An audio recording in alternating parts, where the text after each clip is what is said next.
Prologue. Are you quite serious? Jinshi asked.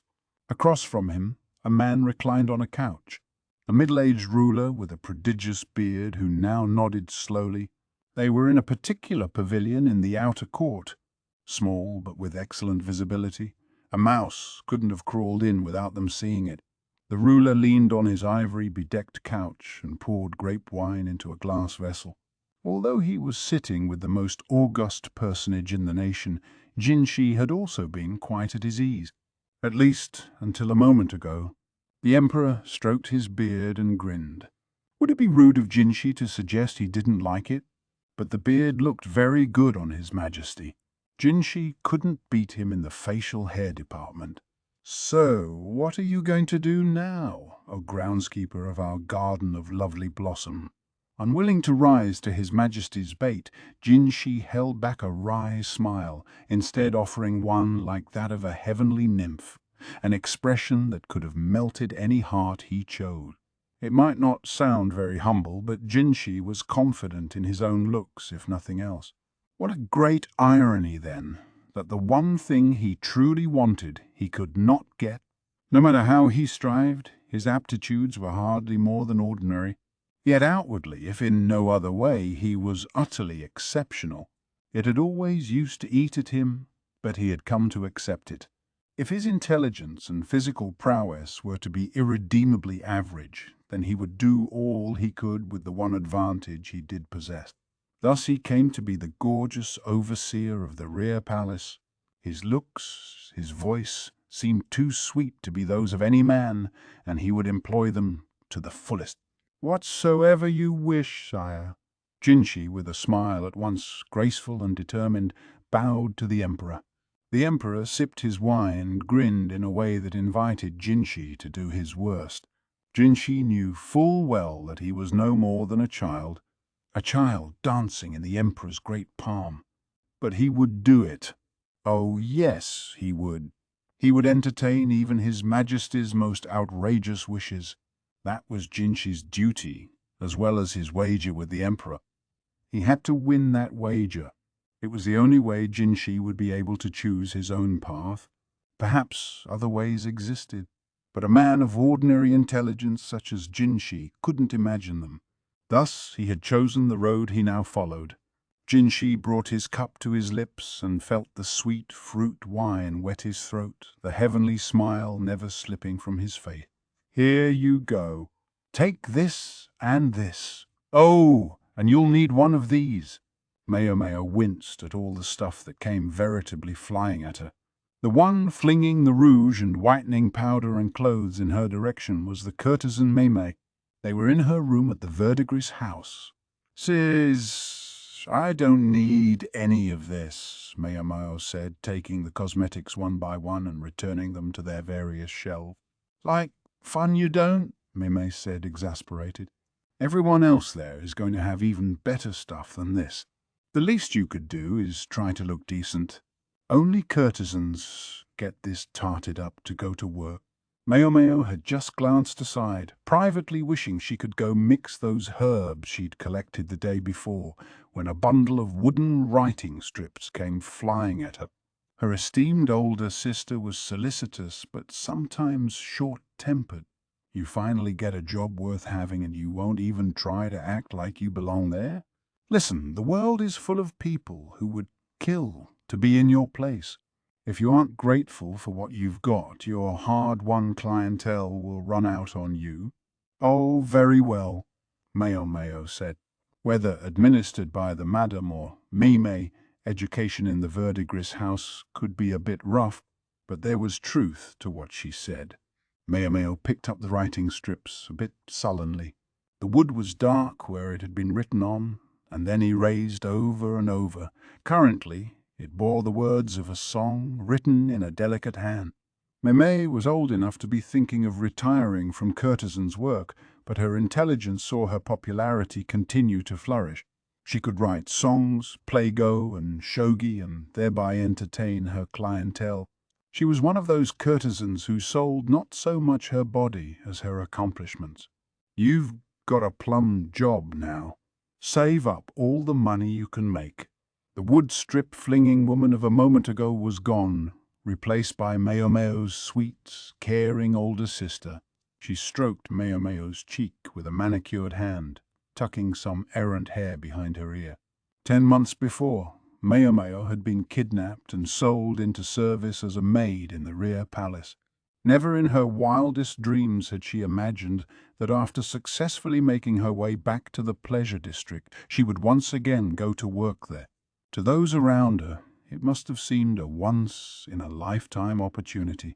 Hence the stern look in Meme's eyes. "Yes, sister," Maomao said obediently after a moment, and Mime smiled her graceful courtesan's smile. "I hope you'll make more than just money. Make yourself a nice match with a fine man too, eh? There must be plenty of them just bursting with cash there. Oh, and I would be thrilled if you'd bring a few of them by to be my customer." The smile this time wasn't so gracious. There was a distinct element of cold calculation to it. Her chuckling older sister looked a bit like the old madam who ran the place, Maomao reflected. A girl had to look out for herself to survive in this line of work. Ultimately, Maomao found herself sent on her way with a large bundle packed to bursting with clothing and cosmetics. She worked her way back to her simple house, stumbling under the load. The day when the gorgeous noble had appeared in the pleasure district 2 weeks after Maomao's departure from the rear palace was still fresh in her memory. The eunuch, with his very particular proclivities, had, thankfully, heard the words Maomao had spoken half in jest and taken them in earnest. He had confronted the madam with more than enough money to cover Maomao's debts, and had even had the decency to bring a rare medicinal herb as a gift. It hadn't taken even 30 minutes to stamp the contract. So it was that Maomao was to resume her employment at that most renowned of workplaces. She was somewhat reluctant to leave her father again to go live in her place of employment, but the conditions imposed by her new contract were, as far as she could tell, much more lenient than before. Moreover, this time, she wouldn't be simply disappearing without a trace. Her father had told her with a gentle smile to do what she wished, but then his face had briefly darkened when he looked at her contract. What had that meant? "Looks like they were very generous," Maomao's father remarked, a large pot of medicinal herbs boiling nearby. Maomao finally put down the cloth-covered bundle and stretched her shoulders. Their ramshackle house was so draughty that it was cold even with the fireplace lit, and she and her father were each wearing several layers. She caught him rubbing his knee, a sure sign that his old wound was paining him. "I can't take much of it with me," Maomao said, looking at the cargo she'd already prepared.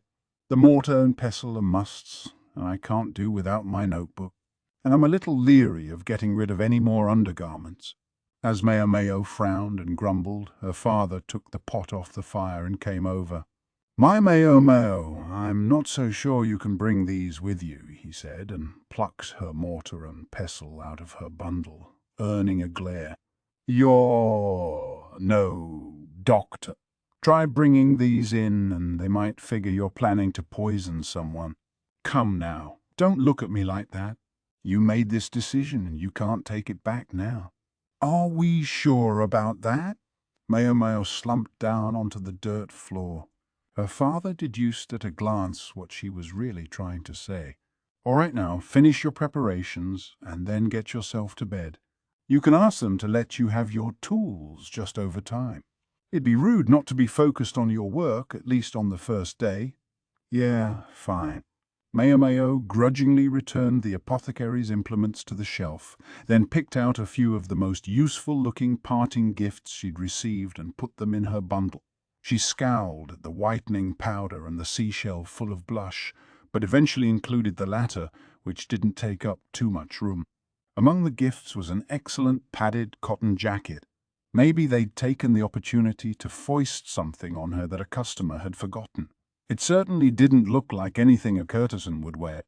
Maomao watched her father stash the pot away and put some wood on the fire. Then he hobbled over to his bed, a simple reed mat, and lay down. His bedclothes consisted only of another mat and a poor outer robe. "When you're finished, I'll put out the light," he said, pulling the fish oil lamp close. Maomao packed the rest of her things, then went to tuck herself into her bed on the other side of the room. She was caught by a passing idea, though, and dragged her sleeping mat over toward her father. "Well now, it's been a while since you did that." "I thought you weren't a child anymore." "No, but I am cold." Was it a little too obvious, the way Maomao averted her eyes?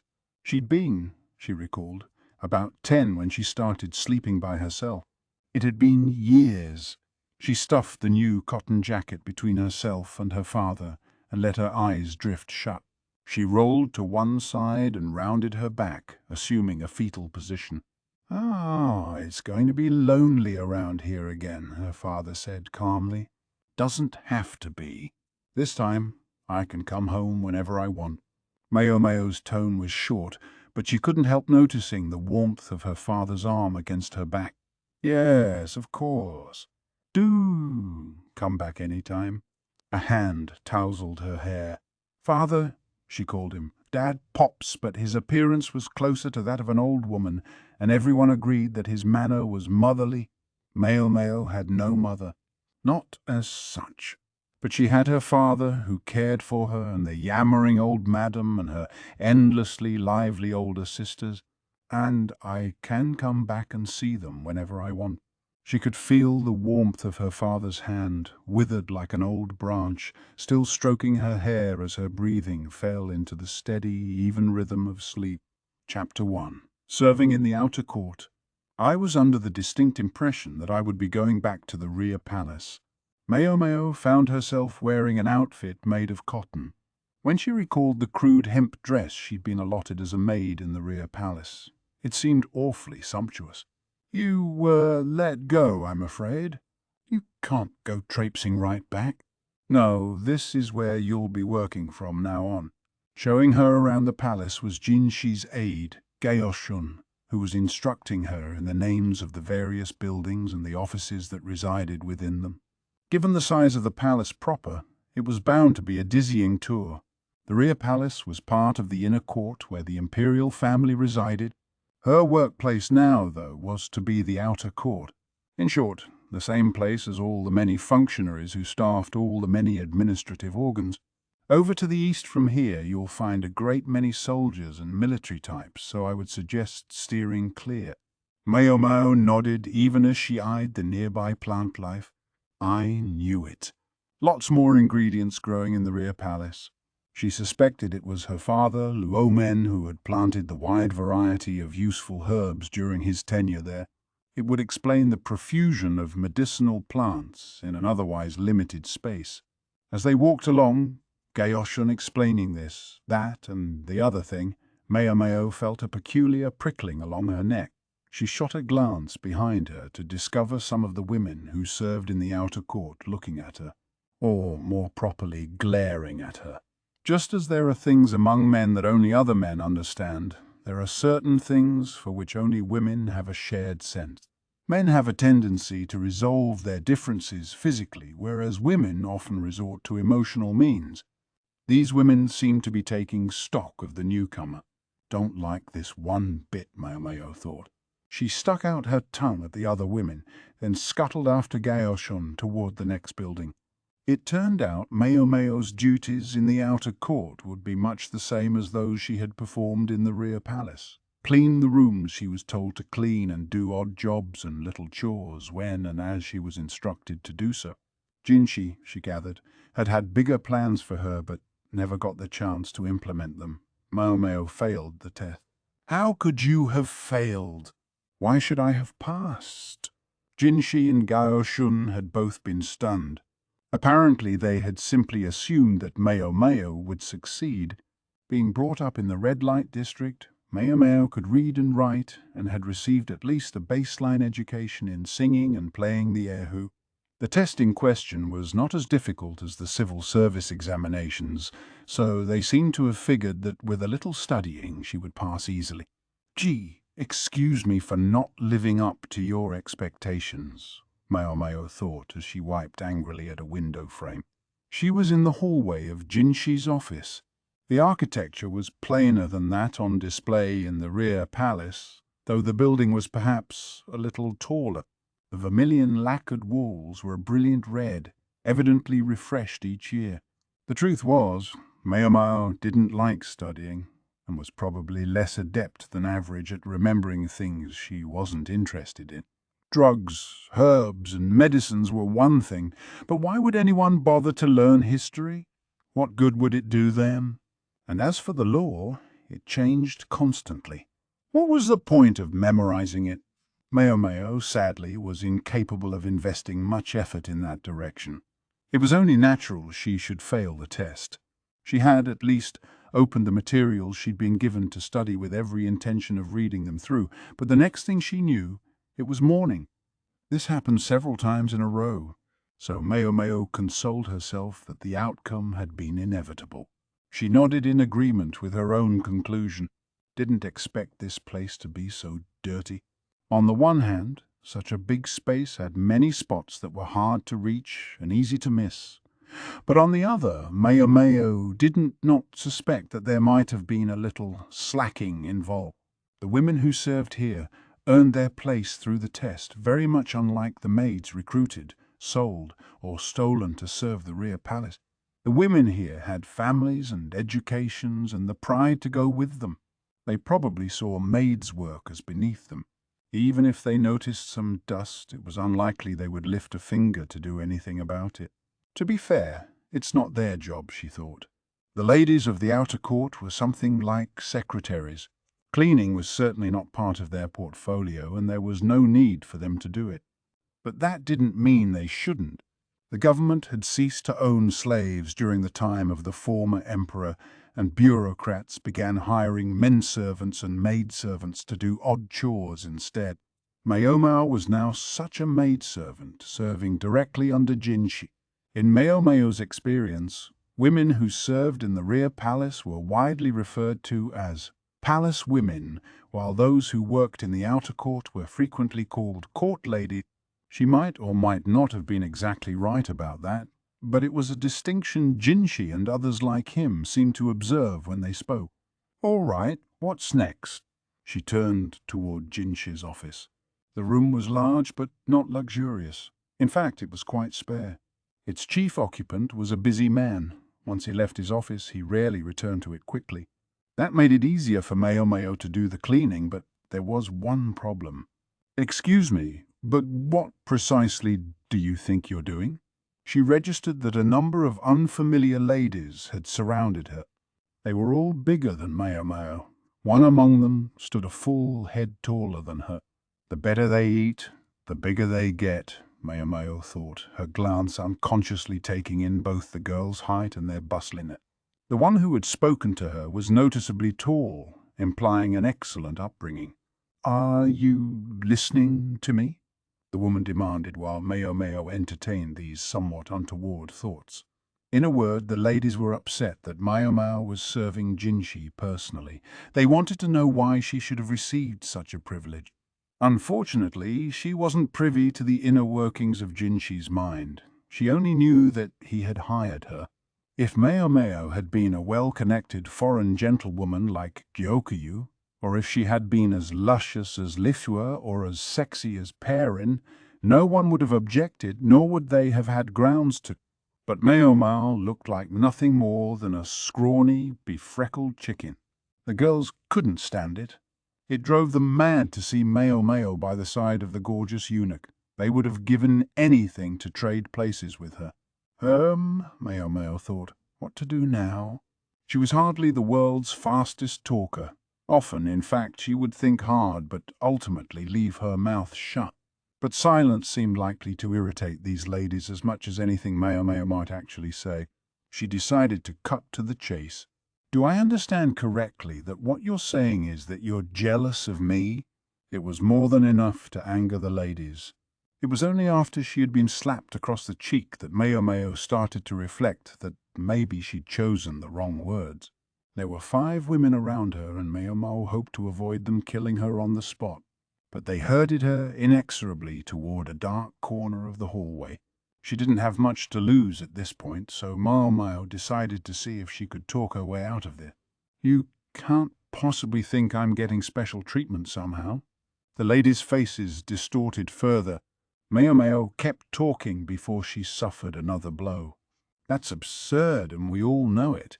What could a distasteful wench like myself have to do with one who could well be one of the heavenly nymphs incarnate? She cast her eyes on the ground as she spoke, but the slight twitching of the lady's cheeks didn't escape her notice. This might just work, she thought. Is this noble man you so desire a person of such poor taste? When fine abalone and boar's meat are laid before them, who would deliberately wish to gnaw on a discarded chicken bone instead?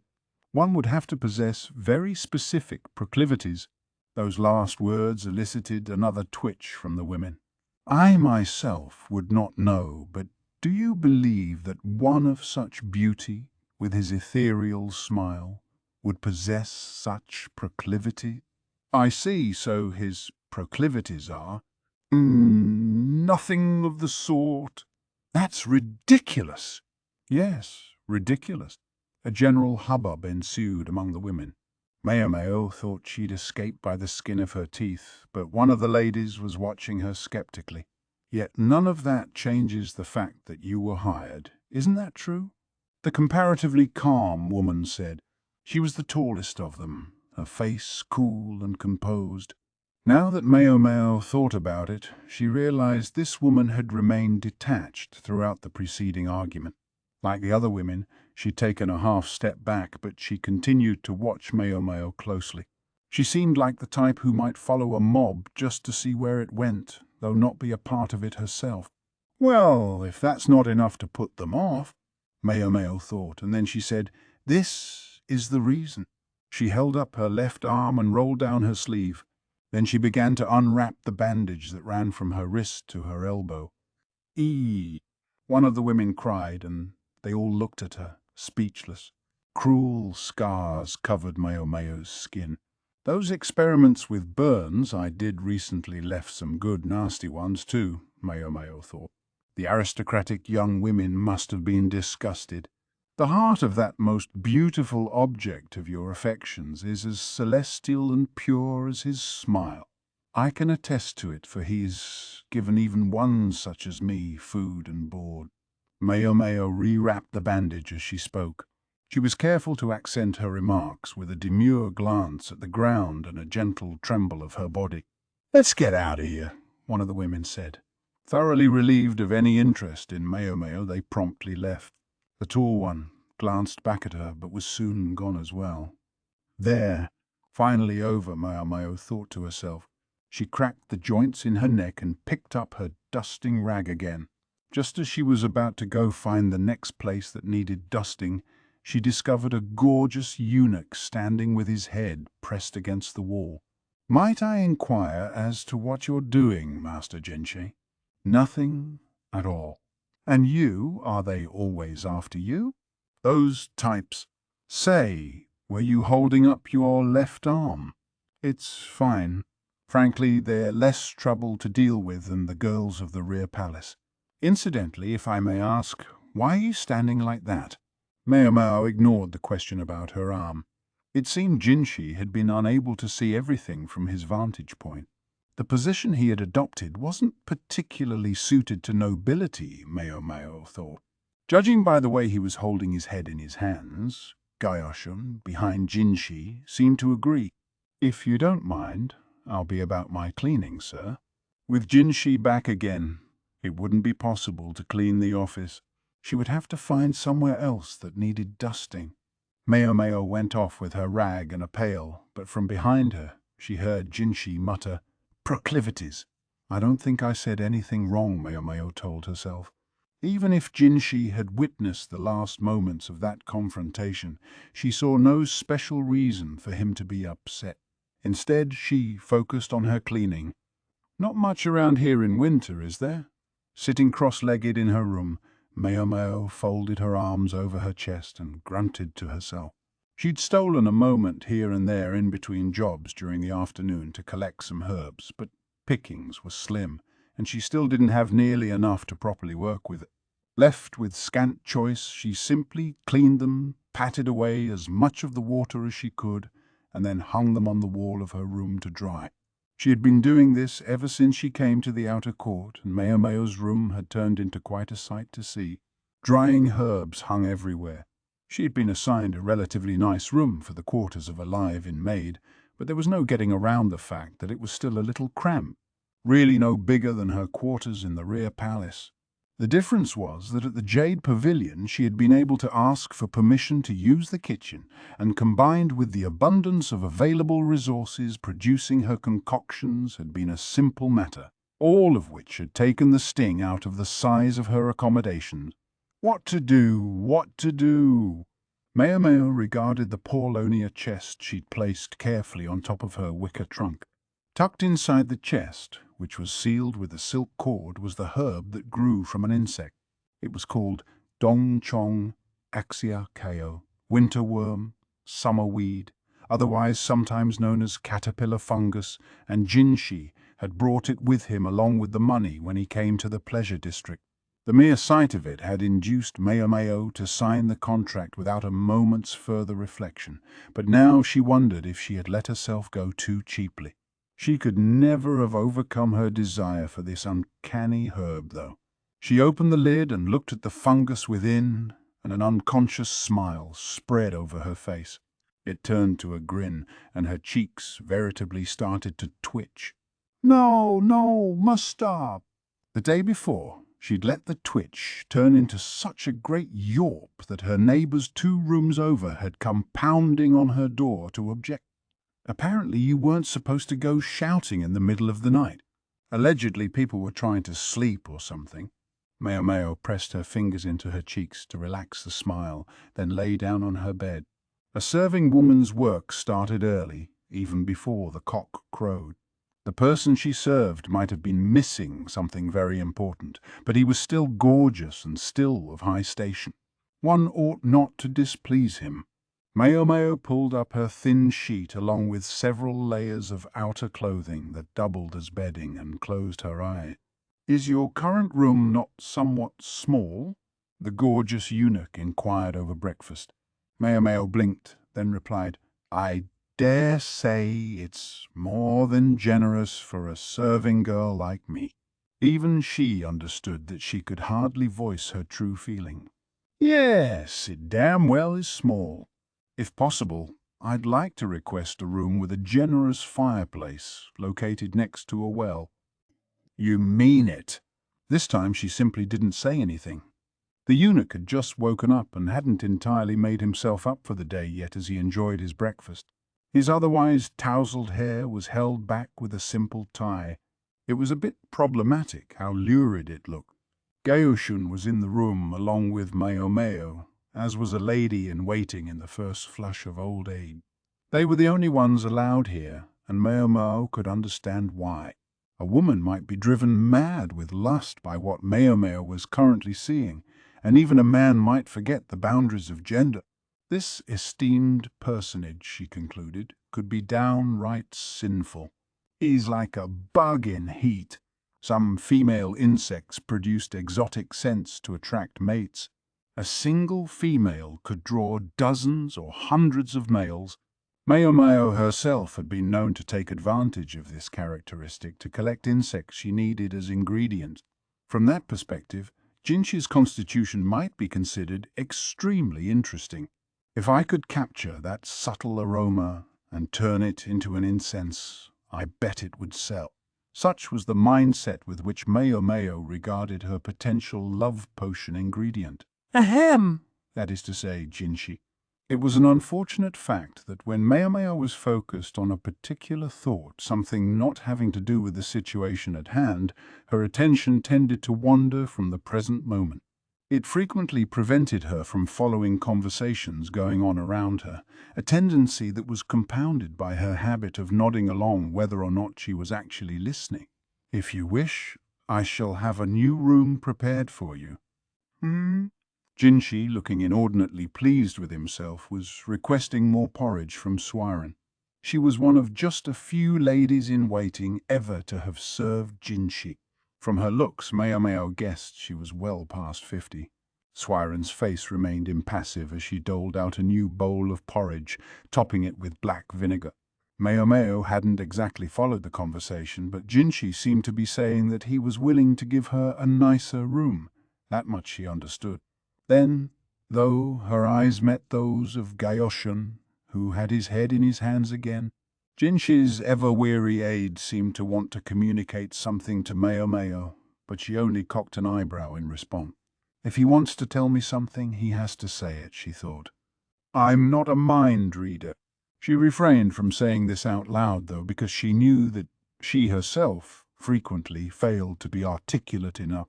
Perhaps a stable near a well, then, she offered, and there it was. Her true desire was out in the open. A stable, Jinshi repeated. Yes, a stable. To her, this represented the place she was least likely to be intruded upon as she cooked up her concoctions, but she couldn't help noticing that Gaoshun was shaking his head and forming an emphatic X with both hands. So the guy has a playful side, Maomao observed to herself. No stables, Jinshi said flatly. Yeah, I guess that makes sense, Maomao thought, but she said only, of course, sir. After breakfast, Jinshi went out to work. He was frequently in his office during the morning, and cleaning his private residence often fell to Maomao. I am so very glad you came, my dear. I start to feel my age when I have to clean this whole place by myself, Suirei said, smiling openly. Before Maomao's arrival, she'd been responsible for the entire large building, but at 50, a person's body started to get sore.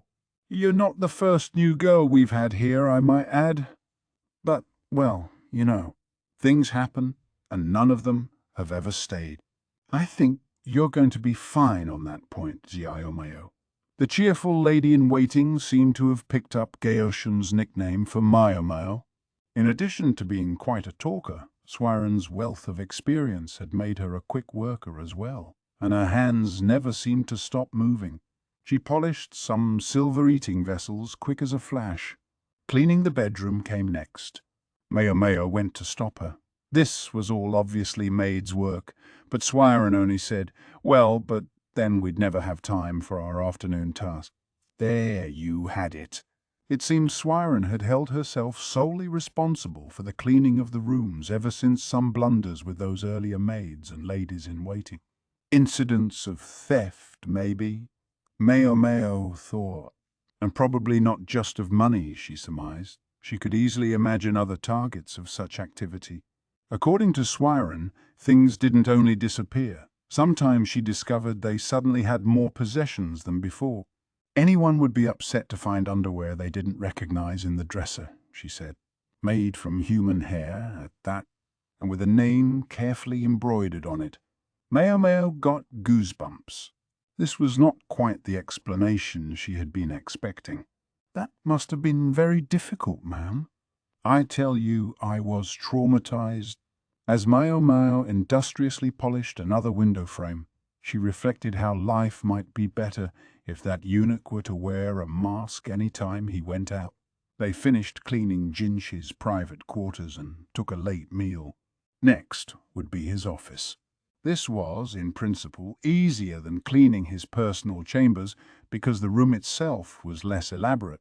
But because they couldn't be seen wiping and polishing by anyone too important, it required a degree of discretion. What shall I do today? Maomao wondered. When Jinshi had visitors at his office, Maomao had time to kill. At such moments, she often wandered the grounds of the outer court on the pretext of having some kind of business. I've covered the western side pretty thoroughly by now. A map unfolded in Maomao's mind. She would have loved to check out the eastern side, but something held her back. That was where the military was based. They might not smile upon a serving girl sniffing around in the bushes near their camp. She could all too readily be mistaken for a spy and arrested. And then there was the fact that Gaoshun had specifically recommended she avoid the place. Besides, she thought, speaking of the military, involuntarily every muscle of her face tensed into a scowl. It was a measure of exactly how strong a reason she had to stay away from the place, but at the same time, An area unexplored was an area that might yet hide new herb. Maomao was standing with her arms crossed, deep in thought when she felt something hit the back of her head. The hell? She turned, rubbing the back of her head and glaring, to find a tall, refined lady of the outer court. I feel like I've seen her somewhere, Maomao thought, and then she remembered the woman from the crowd that had accosted her a few days before. She was wearing only the most minimal makeup, but Maomao noticed that she had drawn on thick eyebrows. She had full, pouting lips, and yet she had only dabbed them with rouge. Her overall look was tidy, but oddly disappointing. She could do so much better, Maomao thought. She had perfect bones and a beautiful face, but the makeup left her less remarkable than she was. If she would make the eyebrows thinner, use plenty of light rouge on her lips, and put up her hair in an ostentatious bun, then she could easily have been taken for one of the flowers of the rear palace. Then again, most people probably wouldn't have noticed the potential for such beauty in this woman. Maomao, who had spent her life watching dirty street girls turn into captivating butterflies of the night, could see the possibilities.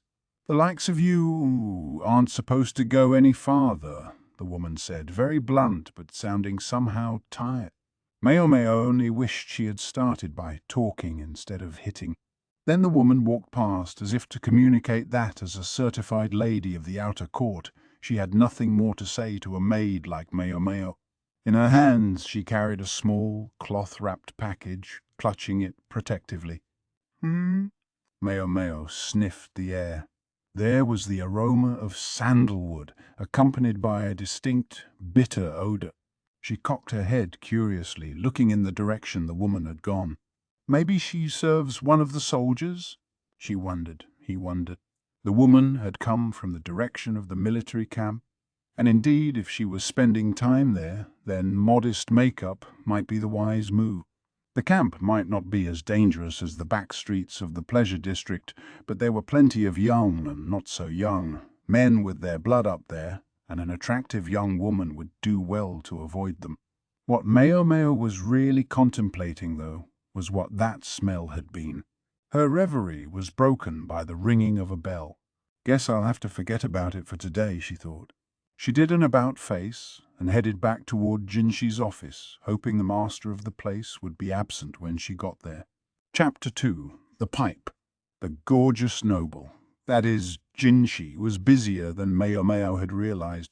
As a eunuch, she'd assumed the rear palace represented his entire workload, but it seemed he had much business in the outer court as well. At the moment, Jinshi was making a face at some paperwork.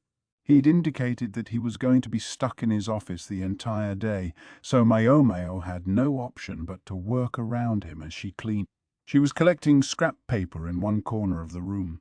The paper was of excellent quality but covered with awful suggestions, ideas that were in the trash because they were hardly worth looking at. No matter how worthless the suggested statutes scrawled on them, however, the paper they were written on couldn't be reused. It had to be burned. "Think of the tidy bit of pocket change it would bring if I could sell it," Maomao thought. It wasn't a very nice thought. Still, she reiterated to herself that this was her job. She knew she had to burn the stuff. There was a fire pit for trash in one corner of the large palace complex surrounding Jinshi's office, over by the military training grounds and some storehouses. Ah, the military, Maomao thought. Honestly, she wasn't eager to get anywhere near them, but she had no choice. She was just getting to her feet, resigned that this was her duty, when she felt something settle across her shoulders. "It's chilly out. Please wear this." Gaoshun, showing his thoughtful side, had placed a cotton jacket on her back. There was a dusting of snow on the ground, and the wind could be heard to rattle the desiccated branches of the tree. The warm room, heated by several braziers, made it easy to forget, but they were still hardly a month into the new year. It was the coldest season of all. "Thank you very much," Maomao said. She really meant it. It seemed such a waste to have made Gaoshun a eunuch. That extra layer of insulation would make a lot of difference. As she ran her arms through the sleeves of unbleached cotton, she realized Jinshi was watching her intently. practically glaring at her, in fact. Did I do something wrong? Maomao tilted her head in curiosity, but then she realized it didn't seem to be her Jinshi was glaring at so much as it was Gaoshun. Gaoshun, noticing the gaze as well, flinched. "This is from Master Jinshi," I hastened to add. "I'm only the messenger." For some reason, Gaoshun gesticulated broadly as he spoke. Suffice to say, he didn't sound wholly convincing. Is he being reprimanded for taking too much initiative? Maomao wondered, marveling that he should have to get permission for something so simple as giving a cotton jacket to a maid. It wasn't easy being Gaoshun either. "Is that so?" was all Maomao said. She bowed in Jinshi's direction, then hefted the basket of paper scraps and made for the fire pit. "I wish you'd planted some here too, Dad," Maomao thought to herself with a sigh.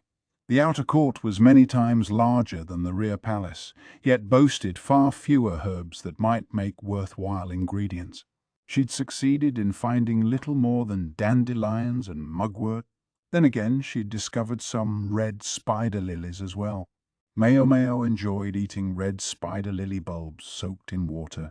The only caveat was that the bulbs were poisonous, and if the poison wasn't successfully extracted first, it could produce the mother of all tummy aches. More than once, the old madam had snapped at her not to eat things like that. But it was Maomao's nature, and that wasn't going to change. "Guess this is about the best I can hope for," she thought. The dearth of plant life in winter made it hard enough to find anything. Even with careful searching, she didn't expect to come up with much more than she had. Maomao started to consider planting some seeds on the sly. As she walked back from the garbage pit, Maomao spotted someone she recognized. He was over by a row of plaster storehouses at some distance from Jinshi's office. He was a young military official with a strong, manly face that nonetheless showed an obvious decency, giving him something of the look of a big, friendly dog. Ah, yes, Lihaku. The color of his sash was different from before. Maomao discerned that he must have moved up in the world. Lihaku was talking to what appeared to be some subordinate standing beside him. He's working hard, Maomao thought.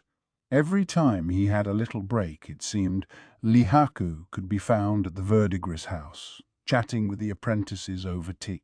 Of course, his real objective was Maomao's beloved sister Perrin, but to call her forth required almost as much silver as a commoner might make in half a year. Oh, woe betide the man who had tasted the nectar of heaven. Now he sought even the barest, the most occluded glimpse of the countenance of that flower that grew on the high mountain top.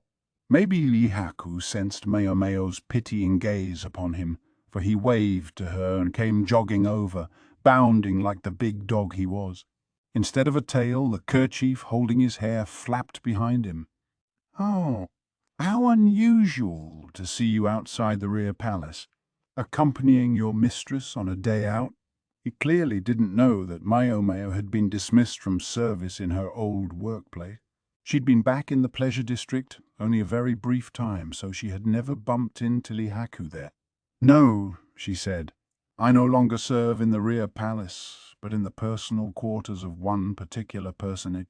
It would be altogether too much trouble, Maomao thought, to tell the whole story of her dismissal and rehiring. Thus she reduced it to this single sentence: personal quarters. Whose? Somebody must have very strange tastes. Yes, strange indeed. Lihaku didn't know how insolent he was being, but his reaction as such was an understandable one. Most people wouldn't specifically seek out a thoroughly freckled, spindly branch of a girl to be their personal attendant. In fact, Maomao hadn't necessarily intended to continue with her freckles, but Jinshi had ordered her to keep them, though she didn't understand why, and if her master commanded, she had to obey. "I just don't know what he's after, that man." Maomao concluded that the thinking of nobles was simply beyond her. "Say, I hear some important official just bought out a courtesan from your place." "So it seems. Guess I can't blame him for this one," Maomao thought. When the employment contract had been concluded and Maomao was to go with Jinshi, her overexcited sisters had prettied her up in every way they knew how, finding the most special clothes for her, doing her hair, and covering her in a mountain of makeup until she looked like anything but an ordinary maid headed to an ordinary posting. She remembered her father for some reason, watching her go as if watching a calf leave his barn. To enter the palace looking like a tarted-up courtesan was bad enough, but Jinshi's presence attracted yet more attention, and Maomao found a very uncomfortable number of eyes on them. She changed as soon as she could, but no doubt quite a few people had seen her before then. Still, she was struck that Lihaku could be speaking of her, to her, and have no idea. But, she supposed, what more could you expect from a dumb mutt? If I may say so, you seem to be in the middle of something. Do you really have time to be talking to me? Oh. One of Lihaku's subordinates was coming over to check on him. He looked happy at first to see a woman there. A man living on a salary as poor as his was apt to be suffering from a drought of the fairer sex. But when he saw Maomao, his disappointment was palpable.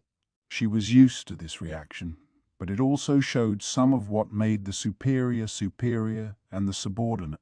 No. There was a fire, Lihaku said, jerking his thumb in the direction of the storehouses. Not a big one. They're not that unusual this time of year. Still, he had to investigate the cause, which was what he was currently doing. Cause unknown, eh? Maomao thought. Now that she'd gotten a sniff of the story, she would have stuck her nose in even if someone had begged her not to. Maomao slipped between the two and headed toward the small building. Hey, better keep your distance, Lihaku called. I understand, Maomao said, scrutinizing the building and everything around it. There was soot on one of the cracked plaster walls. It looked like they'd been lucky the fire hadn't spread to any of the other storehouses. If this was simply a small fire, then there were several unusual things about it. For one, why had Lihaku come to deal with it personally if it was so ordinary? Surely he could have ordered some lackey to do it.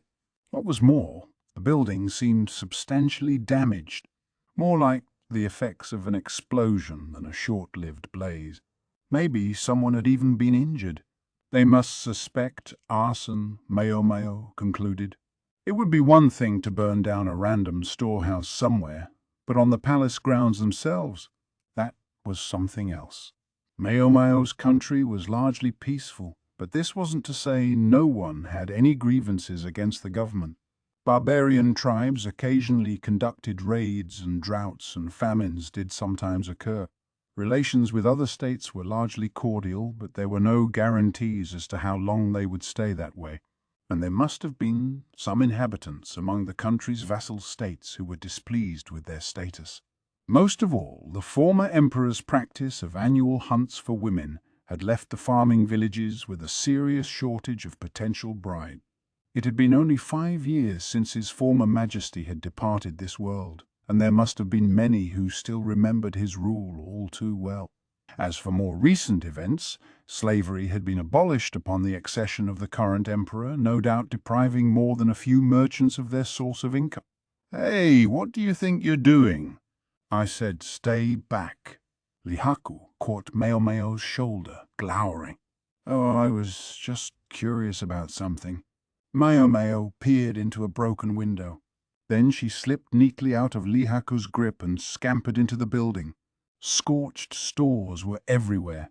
From the potatoes rolling around on the floor, she gathered that this warehouse had been used to store food.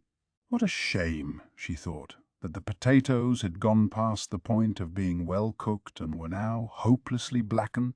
Looking for anything else that might have fallen on the ground, Maomao discovered some kind of stick. The moment she touched it, though, it turned to ash, leaving only the carefully worked tip. Is this ivory? He wondered. It looks like a smoking pipe. She brushed off the decorative stummel and studied it. Listen, you can't just wander around in here, Lihaku said, final, and understandably, starting to sound angry. But once Maomao was invested in a problem, she couldn't let it go. She crossed her arms, trying to put the pieces together in her head. An explosion, a warehouse full of food, and a pipe on the ground. "Did you hear me?" "I heard you." "Yes," she heard Lihaku. She just wasn't listening to him. Maomao was aware this was a bad habit of hers. She left the warehouse, heading toward the one directly opposite, where the goods that had been saved from the fire had been moved. "Does this storehouse have the same sort of things in it as the one that burned?" Maomao asked the lower-ranking soldier. "Yeah, I think so.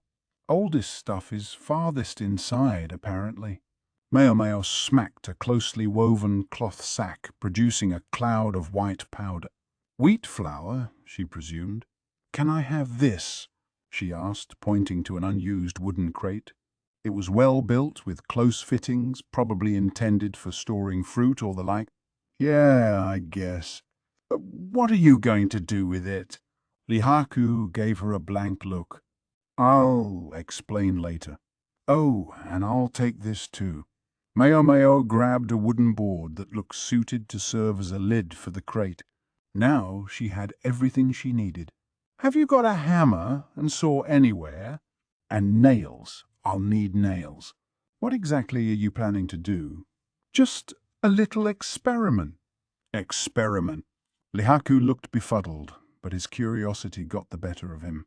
He was apparently going to cooperate with her, though still somewhat grudgingly. His subordinate was looking at Maomao as if to say, "Who does this girl think she is?" But when he saw his superior was going along with her, he had no choice but to get what she asked for. Supplies thus provided, Maomao began to diligently arrange her material. With the saw, she made a hole in the wooden board, then hammered it down on the empty crate. "That's weird. It's like you've done this before." Lihaku, watching her, showed all the interest of a dog spotting a new toy. "I grew up without much money, so I learned to make what I didn't have." Her old man had likewise built a range of curious things. Her adoptive father, who had studied in the West in his youth, drew on those long-ago memories to create tools and gadgets no one had ever seen in this country. "They're finished," Maomao said after a few moments. "All it needs is a bit of this." She took some of the flour from the stores and put it in the box. "You wouldn't happen to have a fire starter on hand, would you?" One of Lihaku's subordinates volunteered to get one. While he was away, Maomao got a bucket of water from the well. Lihaku, still totally baffled as to what was going on, was sitting on the box, his chin in his hand. "Thank you very much." Maomao nodded to the subordinate, who had returned with a length of smouldering rope. The underling could grimace all he liked, but he was ultimately curious about what Maomao was going to do. He squatted at a distance and watched them. Maomao went and stood in front of the crate with her wick, but for some reason Lihaku was standing right there beside her. She leveled her gaze at him. "Master Lihaku, this is dangerous. Might I ask you to keep a safe distance?" "Danger, huh? If a young lady like you can do it, surely a warrior like myself is at no real risk." He was obviously set on acting as proud and manly as he could, so Maomao gave up the argument. Some people just had to learn through experience. "Very well," she said, "but there is risk involved, so please take due caution. Be ready to run away immediately." "Run away? From what?" Maomao ignored Lihaku's incredulous look, tugging on the sleeve of the crouching underling and advising him to watch from behind the storehouse. When all was in readiness, Maomao pitched the burning rope into the crate. Then she covered her head and ran. Lihaku only watched her in perplexity. "I told him?" "I told him." A second later, fire burst from the crate, burning hungrily. Lihaku dodged the pillar of flame by inches, or most of him did anyway. His hair managed to catch the edge of the conflagration. "Put it you!" he cried, panicking. Maomao picked up the bucket of water she had prepared and doused him with it. The fire went out, leaving only some smoke and the smell of singed hair. "I told you to run." Maomao looked at Lihaku as if to ask whether he understood the danger now. As Lihaku stood with snot dripping from his nose, his subordinate quickly tossed an animal pelt on him. The man seemed to want to make some sort of comment, but he couldn't bring himself to do it. "Perhaps you would be so kind as to request the watchman of the storehouse to refrain from smoking tobacco on duty." Maomao's assessment of the cause of the fire was really speculation, but she felt safe treating it as fact. "Right," Lihaku replied, looking relieved. He was ghostly pale. However strong he might be, he would catch cold if he didn't warm up soon. He should have been hurrying back to his quarters to light a fire, but instead he was staring fixedly at Maomao. But what in the world was that all about? She could practically see the question mark above his head. His subordinates looked likewise flummoxed. "Here's your culprit." Maomao took a handful of the wheat flour. A gust of wind came up and spirited the white powder away. Wheat flour and buckwheat flour are both highly flammable. They can combust if there's enough in the air. The flour had exploded. It was as simple as that. Anyone could understand it once they knew what had happened. Lihaku simply hadn't been aware of the possibility. There were few, if any, things in the world that were truly inexplicable. What a person deemed beyond explanation was only a reflection of the boundaries of their own knowledge. "Pretty impressed you know about that," Lihaku said. "Oh, I used to do it quite often." "Used to do what?" Lihaku and his subordinate were looking at each other, confused once again. Fair enough. They'd never in their lives had to work in a cramped space full of flour. Maomao, meanwhile, had learned to be careful after she'd been blown backwards out of the room she'd been borrowing in the verdigris house. "I thought the old lady would have my head that day. Just thinking about it was enough to give her the shivers. She'd thought she was going to wind up hung upside down from the highest floor of the brothel. Please take care you don't catch a cold, sir. But if you do, let me recommend the medicine of a man named Luoman in the pleasure district. It's quite effective. Mustn't forget promotion." Lihaku might buy her father's medicine on one of his visits to Perrin. Maomao's old man was as terrible a salesman as he was brilliant a pharmacist, so if she didn't do at least this much, he might not make enough to feed himself. "That took longer than I meant it to." Maomao picked up the basket of scrap paper and turned once more for the trash pit. It was just nearby. She would hustle the attendant and then get out of there. "Oops," she thought. "Looks like I unintentionally took a souvenir." She realized the item she'd picked up earlier was still at the collar of her robe. The pipe. This was the reason she'd said to warn the watchman about smoking. The stummel in her hand was a bit singed, but clearly of fine make, a rather finer piece than one would expect to be in the possession of a simple storehouse guard. Might be important to him, she thought. A little polishing and a new shank, and it would be good as new. Word was that there had been injuries, but no deaths in the explosion, meaning the pipe's owner was probably recuperating somewhere. He might not want it anymore. Too many bad memories. But if nothing else, the stummel would sell for a decent price. For the time being, Maomao tucked the soot-stained ivory piece into the top of her robe. Going to have to work late tonight, she thought as she handed the waste to the trash pit attendant. Chapter 3. Teaching at the Rear Palace. "What in the world is going on in there?" No idea." The question came from Gaoshun, the blunt answer from Jinshi. They were standing before a lecture hall in the rear palace. Inside, the highest-ranking consorts were having some sort of lesson, supposedly in the interest of helping them fulfill their duties as concubines. All around, eunuchs and lesser serving ladies who had been summarily driven out of the hall stood by, looking just as perplexed as Jinsha. A few even had their ears to the door. Nothing makes a person more interested in something than being told it's a secret. But whatever could that secret be? One special reason for the gripping curiosity was that the lecturer was a young, freckled woman-servant. No one could say quite what she was doing there. It had all started about 10 days before. Jinshi, still in his sleepwear, watched Maomao clean, just the prelude to another long day of hard work. "If you're looking for your breakfast, Lady Suirei is preparing it right now, she said. One person was more than enough to handle making the morning meal, so while Suirei did that, Maomao got a start on cleaning the room. Any wasted time meant she would never finish all the chores in this building before noon. The old lady in waiting certainly took full advantage of her new assistant. I wonder if I did something to upset him, Maomao thought. If she had, it was probably that she'd quietly planted the seeds of some medicinal herbs in the garden. But she didn't think anyone knew about that yet. Her heart picked up speed all the same. Then Jinshi said, "As the new pure consort has arrived, the rear palace has requested education of the consort." The pure consort was one of the 4 highest-ranking ladies in the rear palace, and the title had been vacated at the tail end of the previous year. "Is that so?" Maomao replied without interest as she continued to dust.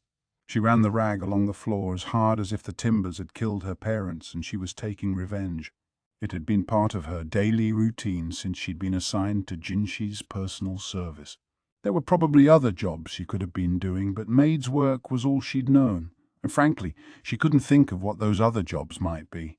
So instead she threw herself into cleaning as if her life depended on it. Jinshi occasionally gave her disapproving looks, but Maomao was of the opinion that if he didn't give her specific instructions, she was under no obligation to do anything in particular. Now Jinshi crouched down so his gaze was on a level with Maomao's. He was holding some sort of scroll. "They want a teacher." "Oh, they have someone in mind?" "You—" Maomao reflexively glared at Jinshi. It was not ideal, perhaps, for a cleaning girl to give her direct employer a look as if she were regarding some dirt in a corner, but old habits die hard. It provoked an inscrutable expression from Jinshi. Fine joke, sir." "Who's joking?" Jinshi showed her the scroll he was holding. Maomao's expression darkened as she read it, for what was written there was most inconvenient. Indeed, she would have liked to pretend the scroll didn't exist. "You can't get out of this just by pretending not to look." "Whatever do you mean?" "I know you read it just now." "I saw you." "That was your imagination, I assure you." Jinshi unrolled the scroll and pointed directly at the most inconvenient part of all. He pushed the missive toward Maomao. "Most stubborn. Look here. A direct endorsement." Maomao was silent. The words "wise consort." Lihua hovered directly beside Jinshi's finger. "Now she's done it," Maomao thought. "Count me out," was all she said, and so, for the day, the matter was closed. But it couldn't last. The next day, another scroll arrived with the same request. This time, the endorsement was provided by Consort Gyokyu. With 2 of the great consorts having affixed their names to these letters, even Maomao couldn't ignore them anymore. She could easily picture the red-haired concubine laughing merrily to herself. This time, the request further stipulated that an appropriate honorarium would be provided. Maomao was resigned to it now, albeit with many a sigh and shudder, so she sent a letter home, a necessary first step in preparing for the job she'd been asked to do. By home, though, she meant not to Luomen, but to the courtesans who had been like parents to her. Several days later, the items she had requested arrived, along with an invoice from the madam. Maomao thought the old lady had seriously inflated the price, but nonetheless she discreetly added an extra 0 to the number before passing the bill to Jinsha. He scrutinized it but seemed prepared to accept the cost when Suirei appeared out of nowhere and said with a chuckle, "I think the ink of this number is just a slightly different shade from the rest." She plucked the invoice from Jinshi's hands and gave it back to Maomao. Wily old lady, Maomao thought. So long as Suirei was there, it would be a tall order for anyone to make a mark of her sheltered young master. Maomao was left with no choice but to admit the original price. If they'd had a mind to, Jinshi and Suirei could have argued that Maomao should cover the expense for herself, so she was just as happy when they complacently paid the sum. When the goods from the courtesans were delivered, Maomao veritably shoved Gaoshun aside and took them herself. Jinshi was as interested as a nosy puppy, but Maomao steadfastly refused to break any of the seals, quickly requisitioning a cart and taking the items away. "Shall I help you?" Gaoshun asked, but Maomao politely refused him, taking her acquisitions to her room. Jinshi demanded to see what she had received, but she opened her eyes as wide as she could and stared him down, and after a moment he quietly withdrew. She could hardly show him her all-important teaching materials. Maomao had decided if she was going to do this, she was going to do it right. Finally, the day arrived. For the first time in a long while, Maomao set foot in the rear palace, in the inner court. She found the slight feminine fragrance that suffused the place to be oddly calming. The lecture hall that had been prepared for her was in fact quite large, enough to seat several hundred people. It had been sleeping quarters for the maids under the previous emperor, when the population of the rear palace had ballooned, and individual rooms couldn't be built rapidly enough to keep up. Now, though it went largely unused, it was a complete waste to leave it standing empty, but it would have been an even greater waste to tear it down. Indeed, many such buildings dotted the rear palace. "I don't need all this space," Maomao thought. She wasn't teaching anything particularly important, so why was such a crowd gathering? Middle and lower-ranked consorts and their entourages all but surrounded the lecture hall, while more than a few maids rubbernecked from a distance. The subject of instruction on this occasion was of no small importance to the consorts and concubines.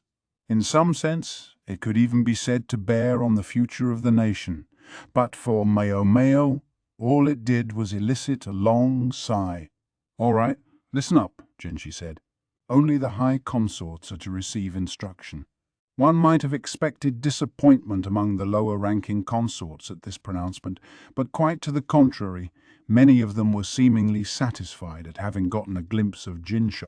At least half had apparently come only to see or even hear him.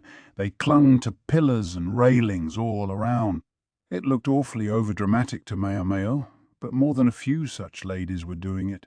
She sometimes wondered if this eunuch wasn't in fact some fell spirit who bewitched those around him. When the moment arrived, Maomao entered the lecture hall to find Jinshi trotting at her heels. She set her jaw and glared at him. "Why?" he asked, but Maomao only pushed him back out of the room. His willowy figure belied how much work it took to shove him out the door. "But why?" he said. "Because what will transpire here is secret, confidential, and positively not for outsiders. I was asked to instruct our honored consorts, and last I checked, Master Jinshi, you were not one of them." Then she shut and barred the door. She let out a long breath, then took an appraising look around the lecture hall. 9 people were present, the 4 high consorts, with 1 attendant each, and Maomao. There was an audible murmur from the other side of the door, because she had ejected Jinshi most likely. She had the distinct sense that someone, or several someones, were trying hard to listen. Maomao pushed her little cart to the center of the hall, then slowly bowed her head. "My cordial greetings to you, honored ladies. I, Maomao, humbly present myself to you as your instructor." Consort Gyokyu, looking as lovely as ever, gave a friendly little wave. Her attendant, her chief lady-in-waiting Hongyang, observed this dubiously. Consort Lihua had finally gotten most of the meat back on her bones, and she was watching Maomao placidly. The same couldn't be said of the lady-in-waiting who attended her, whose face contorted when she saw Maomao. Maomao savoured the moment. As for Consort Lishu, she exuded the same slight air of nervousness as always. No doubt she was trying to take extra care with the 3 other high consorts around. The lady-in-waiting attending her didn't look any more comfortable than her mistress, but the way she was obviously set on protecting the consort brought a smile to Maomao's heart. Finally, the last of the august ladies. A face Maomao hadn't seen before. The young woman who had replaced one of the former high consorts was about Maomao's age. She was Lulan, the new pure consort. She had her black hair tied up high on her head, and in place of a hair stick she used the feather of a bird from the southern reaches. Her dress suggested she might be a princess from the southern lands, but her physiognomy was more that of a northerner. Her lady-in-waiting looked the same way, and Maomao concluded that the style of dress must have been a personal preference. Lulan was neither as alluring as Gyokyu nor as dazzling as Lihua. Unlike Lishu, she was of an appropriate age to share a bed with the emperor, but for the moment it didn't appear she would threaten the delicate balance of the rear palace. That costume, though, it made her by far the most conspicuous of the four high consorts. In particular, her makeup accented the corners of her eyes so emphatically that it was impossible to tell what they really looked like. Maomao could hardly picture how the consort must appear without cosmetic. Not that it matters to me. With her little introduction complete, Maomao pulled a stack of textbooks from among her supplies and began passing them out, one to each consort. Each had her own reaction as she took her copy. Widening eyes, an amused chuckle, a furious flush of the cheeks, a furrowed brow. About what I expected, Maomao thought. Next, she produced a collection of tools. About half of those present regarded them with confusion, while most of the others seemed to know what they were for. The handful in between didn't know exactly, but seemed to guess, and blushed. I wish to stress that what I'm about to teach you are trade secrets of the Garden of Women and must not be divulged to outsiders, Maomao said, and then she instructed her pupils to open their textbooks to page 3. A good 2 hours or so later, Maomao's lecture was finally finished. Maybe I tried to tackle too much at once, she thought. Even Maomao was feeling a bit spent by it. She drifted over to the door of the lecture hall and undid the bar. That went on for a while.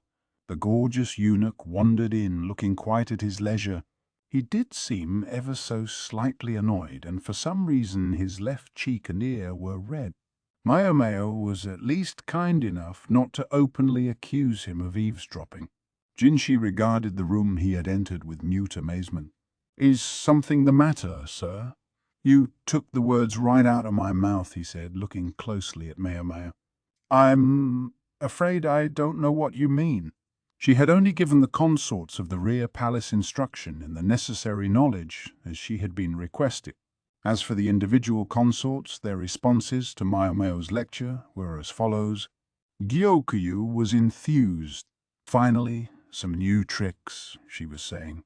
Hongyang attended her with her customary expression of fatigue. She might also have been occasionally casting glares in Maomao's direction, but the lecturer chose to ignore her. Liwa's cheeks were slightly flushed, but her finger traced down the page as she reviewed the lesson. She seemed quite satisfied. The lady-in-waiting with her was red as a beet and looking firmly at the ground, trembling. Lishu was in a corner of the room with her forehead pressed to the wall, mumbling, "I can't. I couldn't. It's impossible." All the blood had drained from her face. Her attendant, only recently promoted to her chief lady-in-waiting, Maomao believed she recognized the woman as Lishu's former food taster, patted her back consolingly. As for Lulan, she was staring into space with a distant expression. Maomao couldn't guess what she might be thinking. Her attendant wasn't quite sure what to do with the textbook lying in front of them. With some embarrassment, she packed it in a carrying cloth. "I don't care what they do with it," Maomao thought as she packed up her things and accepted a cup of cool water. She let out a breath. She was tired, but the thought of the envelope full of money she would receive took the edge off her fatigue. Each of the consorts was allowed to keep the instructional materials she'd received. Some clutched their books lovingly, while others touched them only with evident trepidation. In any event, Maomao urged them to wrap the items in travelling cloths so that they might not be seen, and further reiterated that they should not be shown to anybody. Jinshi and the others who had been excluded from the lecture watched, mystified. "What exactly did you teach them?" Jinshi inquired. Maomao didn't quite look at him, but rather somewhere just past him. "Next time you see the Emperor, ask what he thought of my lesson," she said. As to the content of her instruction, she would leave that to Jinshi's imagination. Chapter 4. Raw Fish. Maomao, may I have a moment? Gaoshun asked as Maomao was about to head back to her room after finishing the day's work.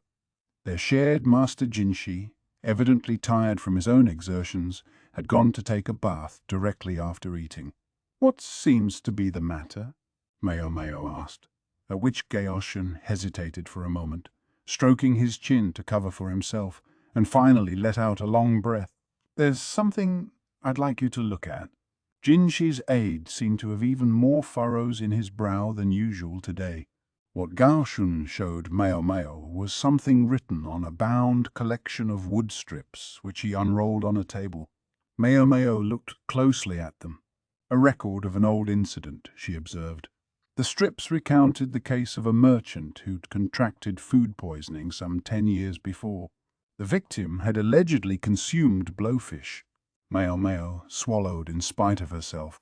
Oh, I wish I could have some blowfish. Gaoshun was looking at her, noticeably vexed. Maomao shook her head and wiped the grin off her face. Next time we have a chance, I'll take you to eat something of the sort, Gaoshun said, though he added pointedly that blowfish liver would not be served. Maomao was a bit put out by that. Real gourmands know how to enjoy that unique tingle. But nonetheless, there was nothing like the prospect of a good meal to get her invested in a project. She started studying the materials closely. Why are we looking at this, if I may ask? Long ago, my work happened to involve me in the matter of this case. A former colleague of mine brought it up to me again because a very similar incident occurred recently. Was this former colleague, Maomao wondered, someone from before Gaoshun had become a eunuch? So he really had been a military official or some such. Very similar, Maomao said. How so? She mentally set aside the question of her companion's history. She was, quite frankly, more interested in this case of poisoning than she was in talk of Gaoshun's past. A bureaucrat ate a dish of shredded raw blowfish and vegetables, and now he's comatose. Comatose. Maomao didn't like the sound of that. Gaoshun had never been the type to mince words, and she doubted he had started just now. She took a discreet glance at Gaoshun's face. He had the same wrinkle in his brow, the same somewhat wrung-out expression as usual, but he also seemed to be studying Maomao in much the way she was studying him. My apologies, Master Gaoshun, but might I ask for further details? Despite her directness, Gaoshun didn't flinch, but only nodded slowly, his hands still resting in his sleeves. Yes, of course. I'm quite happy to tell you, Maomao. I'm confident you know where you stand. She wasn't sure that was a compliment. The meaning was clear enough. Keep your mouth shut. Besides, he went on, could I really leave the story off there? What a tease. He knew perfectly well that Maomao's curiosity would be fired by now. Please, by all means, continue, Maomao said, frowning at how amused Gaoshun seemed by his own sudden importance to her. Gaoshun pointed at the strips of wood and said, in the current case, the dish included blowfish skin and meat almost raw, just given a quick scalding. The victim consumed the dish and fell into a coma. Meat? You mean not the internal organs? That's right. Blowfish poison couldn't be removed by heating it, but the poison was concentrated in the fish's organs, principally the liver, and the flesh proper was substantially less dangerous. Maomao would have guessed that any case of coma on account of blowfish poison would almost have to have involved consumption of the liver. Could that much toxin really have built up in the flesh? She wondered, he wondered. Depending on the exact variety of fish and the environment in which it was raised, the meat could, on occasion, be poisonous. She didn't have enough evidence to be certain one way or the other, so she couldn't rule out the possibility. When Maomao had eaten blowfish, it had always been the less poisonous meat. Well, almost always. Every once in a while she got it into her head to put a bit of liver in her mouth, but it was a dangerous game. She well remembered the madam forcing her to drink water until her stomach practically turned inside out. "To be honest, I'm not hearing anything unusual so far," Maomao said. "Well, there's one detail I haven't mentioned," Gaoshun said, shaking his head slowly and scratching the back of his neck as if embarrassed. "The chefs involved in preparing the dishes insist they didn't use blowfish. Not on this occasion, and not in the incident 10 years ago." Gaoshun was frowning openly now, but Maomao simply ran her tongue along her lip. This was getting more interesting by the minute. There were several points of similarity between the two cases. For one thing, both the bureaucrat of the present case and the merchant of the older one had been epicures with a taste for unusual food. On these occasions, they'd been consuming dishes of shredded raw fish and vegetables in which the meat had been gently scalded by dipping it briefly into boiling water, but they had each been accustomed to eating fish completely raw as well. The fresh taste of raw fish could be wonderful, but the uncooked meat all too often hosted parasites. Most people didn't much like it, and in some areas eating raw fish was outright forbidden. Adventurous eaters like the victims in question would have been accustomed to consuming blowfish, and although they would all deny it publicly, some such people on occasion deliberately had a little bit of toxin left in their fish in order to enjoy the tingling sensation it produced, and people would judge them for it. Philistines, Maomao thought. She was of the opinion that people ought to be more or less tolerant of the preferences of others, at least when it came to food. Neither of the chefs who had prepared the tainted food would admit to any wrongdoing. Both were adamant that they hadn't used blowfish in the preparation of their dishes. And yet the men who had eaten said dishes had nonetheless succumbed to food poisoning. Blowfish innards and skin had been discovered in the kitchen waste and submitted as evidence, but the fact that the internal organs were complete and accounted for was understood to show that no part of them had in fact been consumed. They actually took this investigation really seriously, Maomao thought, finding herself oddly impressed. She knew there were far too many officials in the world who were happy to settle for pinning the crime on someone via circumstantial, or if necessary, doctored evidence. Both chefs asserted that they had used blowfish in their cooking the day before the respective incidents, but not the day of. With the season as cold as it was now, it wasn't surprising that the trash might not be taken out for several days at a time, unlike, say, in summer when it might have been disposed of more regularly.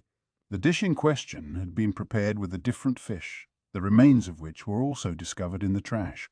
So this obviously isn't a setup by some official, Maomao mused, but that doesn't necessarily mean the cooks are telling the truth. Unfortunately, there were no eyewitnesses to the meals in question. Afraid of angering his wife with his outer culinary choices, the administrator frequently took his meals alone. The cook had brought in the dish, but the official servant only saw him eat at a distance and couldn't identify exactly what fish had been used in the meal. Moreover, the victim had succumbed only after he was well finished eating, the best part of half an hour after the meal was over. A servant bringing tea discovered the man twitching and barely breathing, his lips blue. The symptoms are certainly in line with blowfish poisoning, Maomao thought. The information Gaoshun had given her, though, simply wasn't enough. She decided to give up trying to think the problem through for a while until she could get more details from the eunuch. She was just mumbling to herself, "What in the world could have happened?" when an irreproachably handsome visage appeared beside her. Maomao felt the muscles of her face tauten reflexively. "If you'll excuse me, perhaps you could not pull faces at yours truly. It wounds me." Jinshi's hair was still wet. Suirei was trying to wipe it with a towel, exclaiming, "Oh goodness!" as it dripped everywhere. Maomao forced herself to resume a normal expression. It seemed she had been all but vibrating with distress. "You were certainly hanging on every word Gaoshun said," Jinshi remarked. He didn't sound amused. "I was only as engaged as anyone when a speaker has something interesting to say." Jinshi looked scandalized. "Now, just a moment. When I talk, you never—" He couldn't even bring himself to finish the sentence, but for the moment Maomao didn't care. "It's gotten late," she said. "If you won't be needing me, sir, I'll be going back." She nodded politely to Suirei, still mopping at Jinchi's hair, and pattered out of the room. Jinchi seemed to be trying to say something else, but Suirei snapped, "Don't move," and Maomao heard nothing more from him. She was somewhat exasperated with herself, acting so helplessly fascinated by the matter of a person's death. She wondered what her father would think of her as she headed back to her room. The next day, Gaoshun brought her a cookbook. These are copies of recipes the chef commonly prepared. The servants testified that most of the meals served to their master came from this collection. This is the recipe the chef claims to have been following. He set the notebook on the table and opened it to a page with instructions for raw fish lightly scalded and then shredded. Maomao looked at it, stroking her chin. The recipe called for the fish to be accompanied with minced vegetables and lightly vinegared. A few scrawled notes indicated modifications to the vinegar, but overall there was nothing unusual. Several different vinegar dressings were listed, presumably to account for the season and available ingredients. Exactly which fish and vegetables were to be used weren't specified in detail. Maomao continued, stroking her chin. "This doesn't answer the crucial question of what was actually used," she said. "I'm afraid that's true." Jinchi was watching Maomao with curiosity from a short distance away, although he didn't appear to be enjoying himself. He had longan fruit with him that he cracked open and ate listlessly. The dark, dry seeds emerged with each crack. Longan were like lychee, but smaller, and were normally a summer fruit. When dried, the fruit was much valued in traditional medicine. "You haven't figured it out yet?" Jinchi said, settling his elbows restlessly on the table and looking across at Maomao. He clearly wanted to be part of the discussion. Gaoshun frowned, but didn't go so far as to reprimand him. Somebody ought to give him a piece of their mind, Maomao thought, coolly regarding Jinchi as he leaned uncouthly on the table. At that moment, somebody plucked the longan from Jinchi's hand. "Boys who can't comport themselves like gentlemen will go without snacks," Suirei said, chuckling openly from her place just behind Jinchi. Despite her laughter, Maomao felt the charge in the air. She couldn't shake the sense that she could see storm clouds rising up behind Suirei. Would it be strange to describe the lady-in-waiting as having the aura of a seasoned warrior? Yes. Jinchi's eyebrows drooped, but he took his elbows off the table and resumed proper posture. "Very good," Suirei nodded, placing the fruit back in his hand. Here Maomao had assumed Suirei was just a doting old lady, but apparently she could be a stickler for propriety. But they were getting off track. It was time to bring things back to the subject at hand. "This incident occurred just recently, didn't it?" Maomao said. "About a week ago," Gaoshun replied, "during the cold season. This dish typically used cucumber, but this time of year they would have had to find something else. May I guess that it was prepared with daikon and carrots? There were only so many vegetables that would be available in winter. To each ingredient there was a season, a window in which it could be best enjoyed." "Ahem." "The chef said he used seaweed," Gaoshun said. Said Maomao, her mouth opening in an expression of surprise. "Did you say seaweed?" "Yes, seaweed," Gaoshun replied. Seaweed was a common ingredient in traditional medicine as well. And yes, it would make some sense appearing in this particular dish. But a gourmand like that wouldn't want just any seaweed. He would want something different, special. Maomao felt the corners of her mouth turn up. She suspected her front teeth were showing. Jinchi and the others looked at her with their own mouths agape. Maomao, still grinning, turned to Gaoshun. "Perhaps I could inspect the kitchen of the house in question, if that's possible." She wasn't sure he would go along with the idea, but it couldn't hurt to try. Gaoshun acted swiftly, and the very next day, Maomao had everything she needed to get into the kitchen where the trouble had started. She was given to understand that obtaining permission had been a simple matter as the official inquest was already complete. The estate was situated in the northwest of the capital. The northern quadrant of the city was occupied primarily by high-ranking officials, and the area was packed with gorgeous houses. When they arrived at the particular mansion they wanted, the victim's wife, allegedly wasting away with the stress, was asleep, so a manservant showed them through the house. The wife had already given her approval, they were told. A manservant, Maomao mused as they entered the kitchen. Gaoshun had arranged another official to accompany Maomao, but he spent most of his time looking at her doubtfully. He clearly didn't relish this assignment, but Gaoshun had told him to do it, and evidently he would obey, so there was no problem as far as it went. Maomao wasn't there to make friends with him, so it was all the same to her. The man was with the military, but young. His body lacked the bulk of a long-serving soldier, but his movements were brusque and efficient. Under his furrowed brow was a face that was manly despite its remaining traces of youth. He looked oddly familiar, Maomao thought. She was just about to trot into the kitchen when a man came running up to her in high dudgeon. "What do you think you're doing?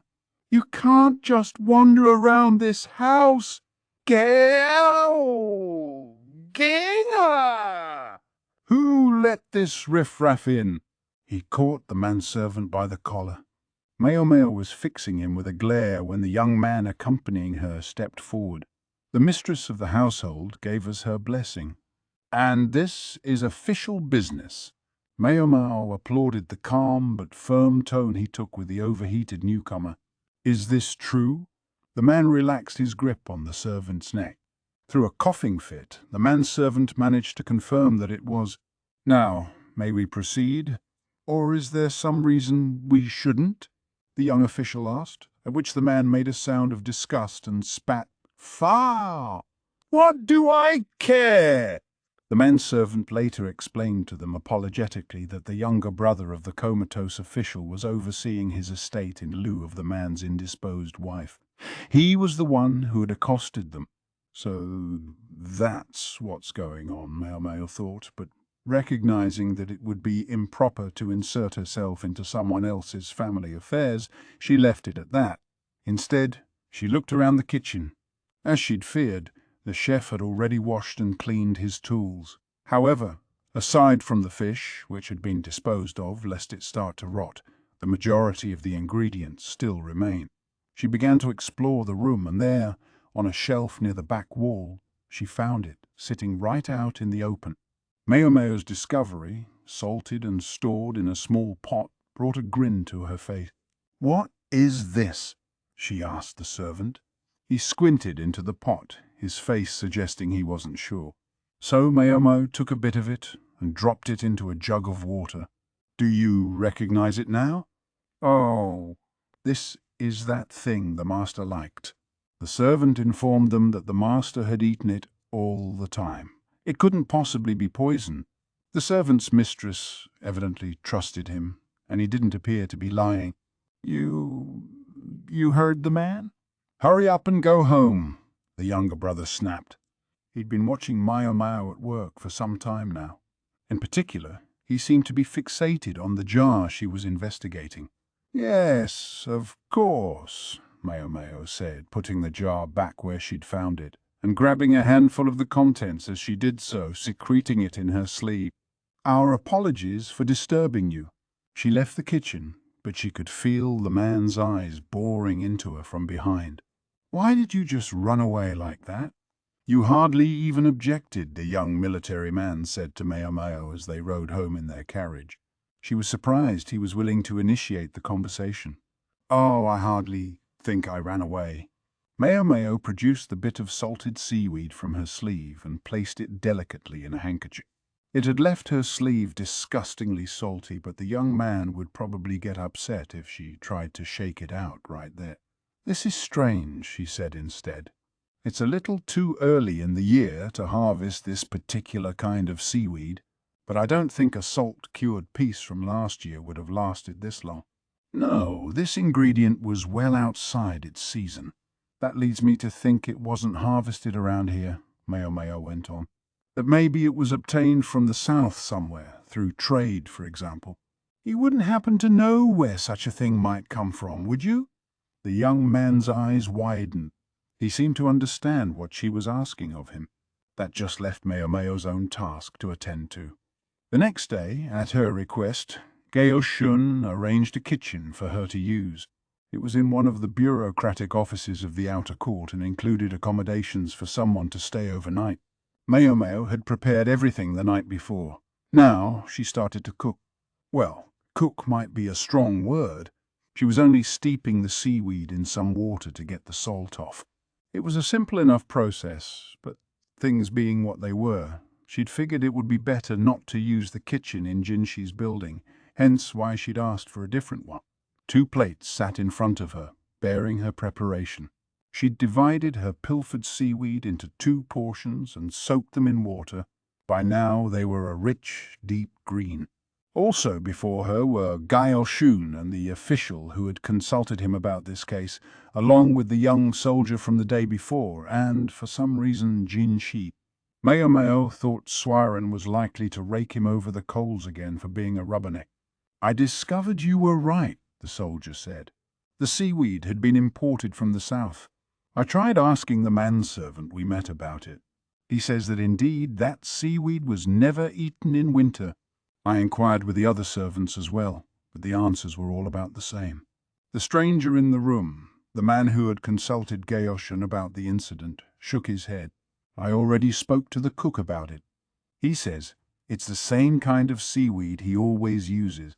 He swears it can't be poisonous." In fact, Maomao agreed, it was the same kind of seaweed. But there was a difference. "One of them may yet be poisonous," she said. With a pair of chopsticks, she picked up one of the pieces of seaweed from its plate. "Tell me, do people in the south normally eat this kind of seaweed? Or could it be that a gourmand official imported dried samples from the plant's native land, thinking there might be money to be made? And what would be the problem if he had?" Jinshi asked. Today he had none of the loose, almost informal quality he'd sometimes demonstrated recently. Perhaps it was because there were other people present. Gaoshun looked as serene as ever, but the other 2 officials seemed somewhat uncomfortable in the presence of the radiant eunuch. Maomao twiddled the chopsticks playfully as she replied, "There are ways to make a poison not poisonous. Several, in fact. Eels, for instance, were normally poisonous, but if one drained the blood and heated them enough, they became edible. To take another example, this particular kind of seaweed, Maomao recalled, had to be cured with quicklime. One of the 2 pieces before them was treated with quicklime, the other was not. At the moment, Maomao was holding in her chopsticks the piece she had been steeping in a quicklime solution overnight. She took a big bite of it, distressing the onlookers. They crowded around and fussed over her. "I'll be fine, I think," Maomao said. In truth, she only knew the theory. She wasn't actually sure if a single night's steeping would be enough to neutralize the poison. This was another important test for her. You think?" Jinshi demanded. "Oh, calm down. I have an emetic right here." She showed them the pouch of herbal medicine hanging around her neck. "Aren't we a little overconfident?" Jinshi snapped. A moment later, Gaoshun had Maomao in a bear hug from behind while his master forced the medicine down her throat. Thus she ended her demonstration by vomiting in front of 4 important men. Lovely. What a thing to do to a young woman who had yet even to be married. Worse, the emetic induced vomiting through its awful flavor, so it was a poor chaser for the seaweed. And here I was trying to prove that seaweed was safe, Maomao thought. She wiped away the stomach juices, composed herself, and then said, "Here's the question as I see it. Who suggested the idea to the tradesman to import this salted seaweed?"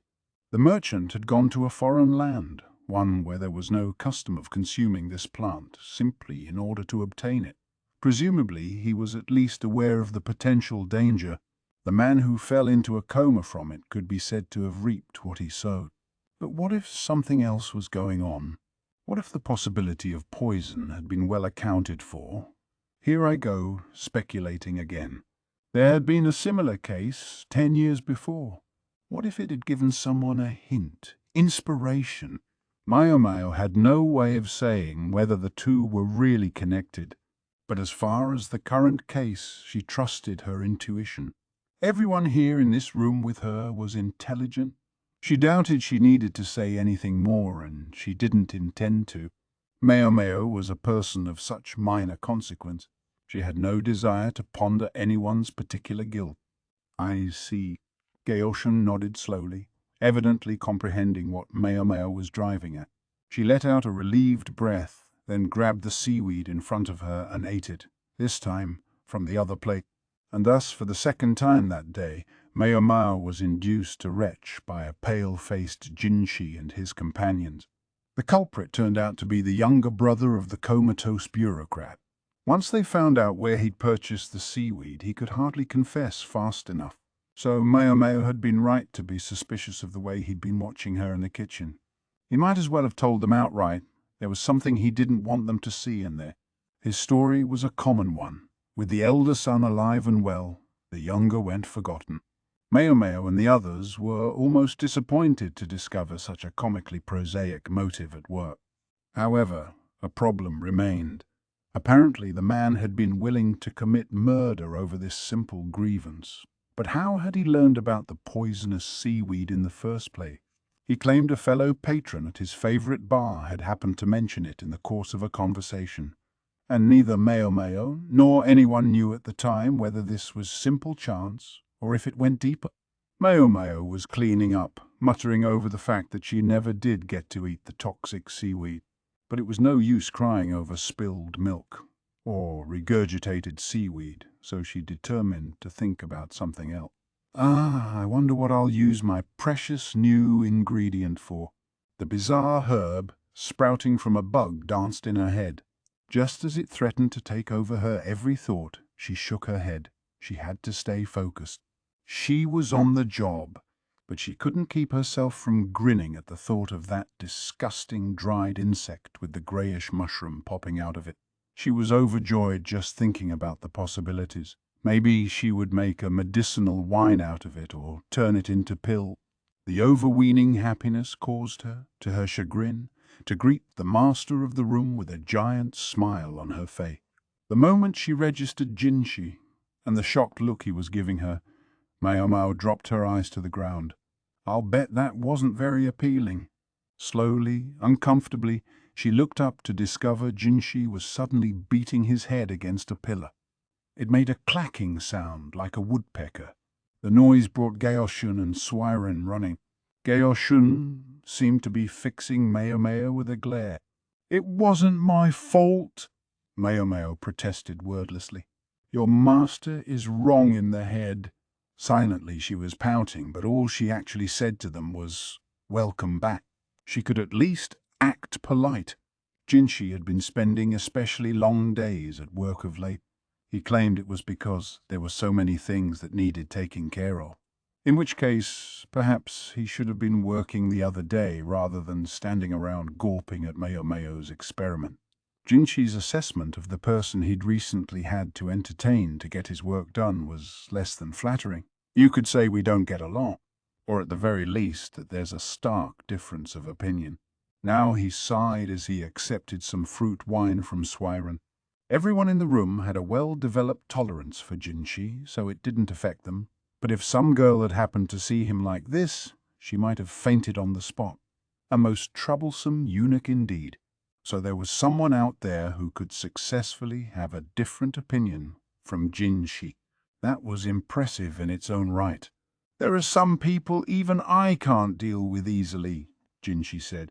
The person in question was evidently a high-ranking military official, a man of sharp intellect but unorthodox character.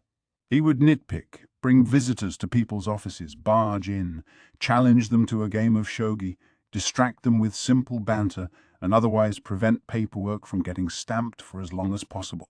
And on this occasion, Jinshi was his target. Jinshi had found himself obliged to entertain the man for a good 2 hours each day, which meant he had to make up the time later. Maomao's face contorted. What old hermit would waste his time like that? Old hermit. He's only just past 40. The worst part is, he gets his work done before he comes to bother me. A 40-something eccentric, highly ranked military officer. These particular characteristics rang a bell with Maomao, but she had the distinct feeling that recalling exactly why would bring nothing good, so she decided to forget about it instead. Unfortunately, forgetting wasn't likely to make her bad feeling any less accurate. "I believe the matter you are concerned with has already been approved," Jinshi said, bringing his nymph-like smile to bear on his uninvited guest. It took a genuine effort not to scowl. "Hell, sure it has, but flower viewing is just so hard in the winter. Thought this would be the next best thing." Jinshi was confronted by a middle-aged man with an unshaven face and a monocle. A loiterer, if ever there was one. He wore a military uniform, but his build was more that of a civil official, and his squinted, fox-like eyes carried equal parts intelligence and madness. The man's name was Lakan, and he was a military commander. In some other era, he might have been considered a sleeping dragon, a great military mind waiting to be discovered, but in this day and age, he was just another oddball. He came from a good family background, but was still unmarried at more than 40 years old. He had adopted a nephew of his to oversee his household. Lakan was interested in three things: go, shogi, and gossip. He would engage anybody in one of these, even if they weren't interested. As for why he had made himself such a nuisance to Jinshi recently, it was because Jinshi had taken on as a maid a young woman with a connection to the Verdigris house. The situation was simply what it was, yet it couldn't look good to society at large to take a girl from a brothel. Yeah, she was nominally just his maid, but what were people supposed to think?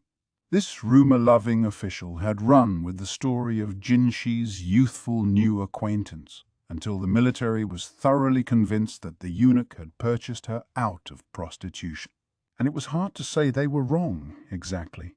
Jinshi let the old farts jabbering, "Where did he get all these stories?" go in one ear and out the other as he stamped away at the papers Gaoshun had brought him, until the moment Lakan said something rather unexpected. "I used to have a friend at the Verdigris house myself, you know. Someone I was very close to." Jinshi had never known him to show any interest in things carnal. A courtesan? What was she like? He asked, his interest aroused, much to his annoyance. Lakan grinned and poured a bit of the fruit juice he'd brought with him into a glass. Reclining on a couch, he could have been relaxing in his very own room. "Oh, she was a fine lady. Excellent go and shogi player. In shogi I could hold my own against her, but in go, oh, I was always losing." To defeat a military commander at a game of strategy was no mean feat, Jinshi reflected. I thought about buying out her contract. Figured I would never meet a woman so interesting again. But life doesn't always give you what you want, boyo. A couple of interested parties showed up, both very rich, and started a bidding war. Drove up the price. Goodness! Sometimes buying out a courtesan's contract could cost as much as building a small palace. In other words, the bidding war had put the woman out of Lakan's reach. But why was he telling Jinshi this? She was one odd duck, that lady. Sold her arts, but never her body. Hell, she didn't seem to think of her customers as customers. When you had tea with her, she never would act like she was serving her master or anyone important. No, no. Instead, she'd look at you, imperious, like royalty granting an audience to the basest peasant. Now, there are those that like that kind of treatment, and they went mad for her. I mean, listen to me. Takes one to know 'em, eh?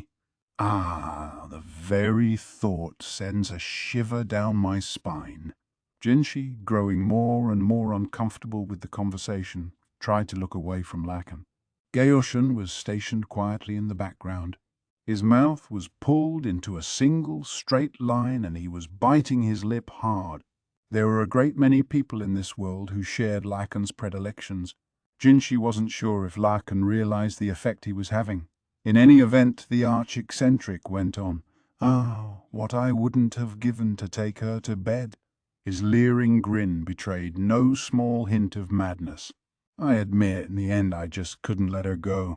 I resorted to a bit of an underhanded scheme. Suffice to say that if she was too expensive for me to afford, all I had to do was make her cheaper, shave off the premium, as it were. Behind his monocle, Lakan's fox-like eye was sparkling. Aren't you curious what I did? Jinshi found himself inexorably drawn into Lakan's story. This was what made the man so fearsome. We've come this far. I suppose it would be a waste not to at least hear the end of your tale. Jinshi suddenly realized his tone had become chilly. Lakan smirked at him. Don't be in such a hurry, boyo. I have a little favor to ask first. He laced his fingers together and stretched mightily. And what might that be? The serving girl you got in recently. I hear she's quite an interesting specimen.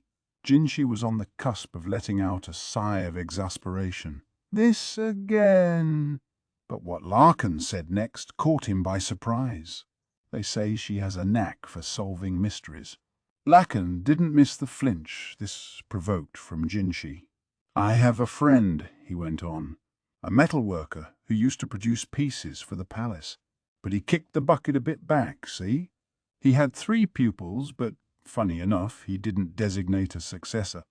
Oh, Jinshi said politely, while thinking how unusual it was for Lakan to have a craftsperson among his acquaintances. It's a sad thing, a master craftsman who doesn't pass on his secrets before he passes on himself. I keep thinking he must have left some hint, something to make sure his art didn't die out, but I'm not finding it. What are you getting at? Jinshi asked curtly. Lakan removed his monocle and said, Oh, it's nothing. Nothing to speak of. Just wondered if there might be some way to find out what secrets that old man took with him to his grave, such as by having a particularly clever young maid look into the matter. Jinshi didn't say anything. Our dead friend was a funny guy. Left a will, very portentous stuff. Makes a man think there must be more to it. Jinshi still didn't say anything. He closed his eyes and let out a breath. It was all he could do to muster. I'm not making any promises. Tell me about the will. Chapter 5. Lead. Around evening, Jinshi came to her with an extraordinary story. I'm sorry to trouble you, he began, which was striking enough in itself. Normally, he didn't seem to care how much trouble he was causing Maomao at any given time. The preface, though, had the effect of piquing Maomao's interest. At issue, it seemed, was a dispute having to do with an acquaintance of Jinshi's, something that was almost, though not quite, a family squabble. A craftsman had died without conveying his most important secrets to his disciples, who also happened to be his son. Among those secrets was a technique never divulged to any outsiders. So all we have to do is figure out this metalworker's most secret art? Yeah, Maomao said. Gee, when you put it that way, it sounds so simple. I must say, though, you seem uncommonly eager. Do I? Maomao asked, averting her eyes. Here's what Jinshi had told her. The metalworker had 3 disciples, all of whom were his blood sons and all of whom were respectable craftsmen in their own right. Their father had held a special commission from the palace, and with him gone, there was talk that one of his boys might succeed him. The father had left a will providing an inheritance for each of his children. His eldest son received a small workshop, the second eldest, a piece of furniture his father had decorated, and the third, a goldfish bowl. The will also contained one cryptic suggestion. Would that you boys would sit down and share tea together like you used to? What a very intriguing final testament, Maomao commented. She had no idea whether it was intended literally or if there was something else at work. It is, and evidently it's just as opaque to the young men as it is to us. Maomao nodded thoughtfully. I must say, the division of the inheritance doesn't seem very fair. The family's main house was still occupied by the boy's mother, so it wasn't included in the will, but when one child got a workshop, another got furniture, and the third received a goldfish bowl, well, it was hard not to think the last child got a raw deal. Do you know anything about this goldfish bowl? I'm afraid I don't, but if you're curious, you could pay them a visit. I have the address. What fine preparation on Jinshi's part. He must have assumed it would come to this. Then perhaps if I could be spared for a while tomorrow, Maomao said with a discreet glance at Suirei. The old lady in waiting waved a hand as if to say have fun, but Maomao suspected she would find her workload increased more than ever in the days to come.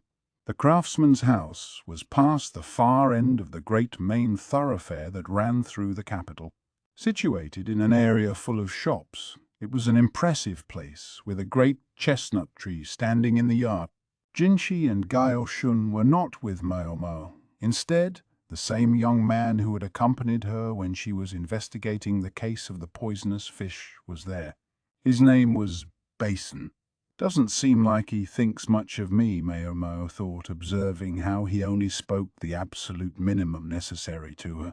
It came across less as reticence than as active disdain. But Maomao was perfectly happy with that, so long as it didn't interfere with her work. It wasn't their job to make friends with each other.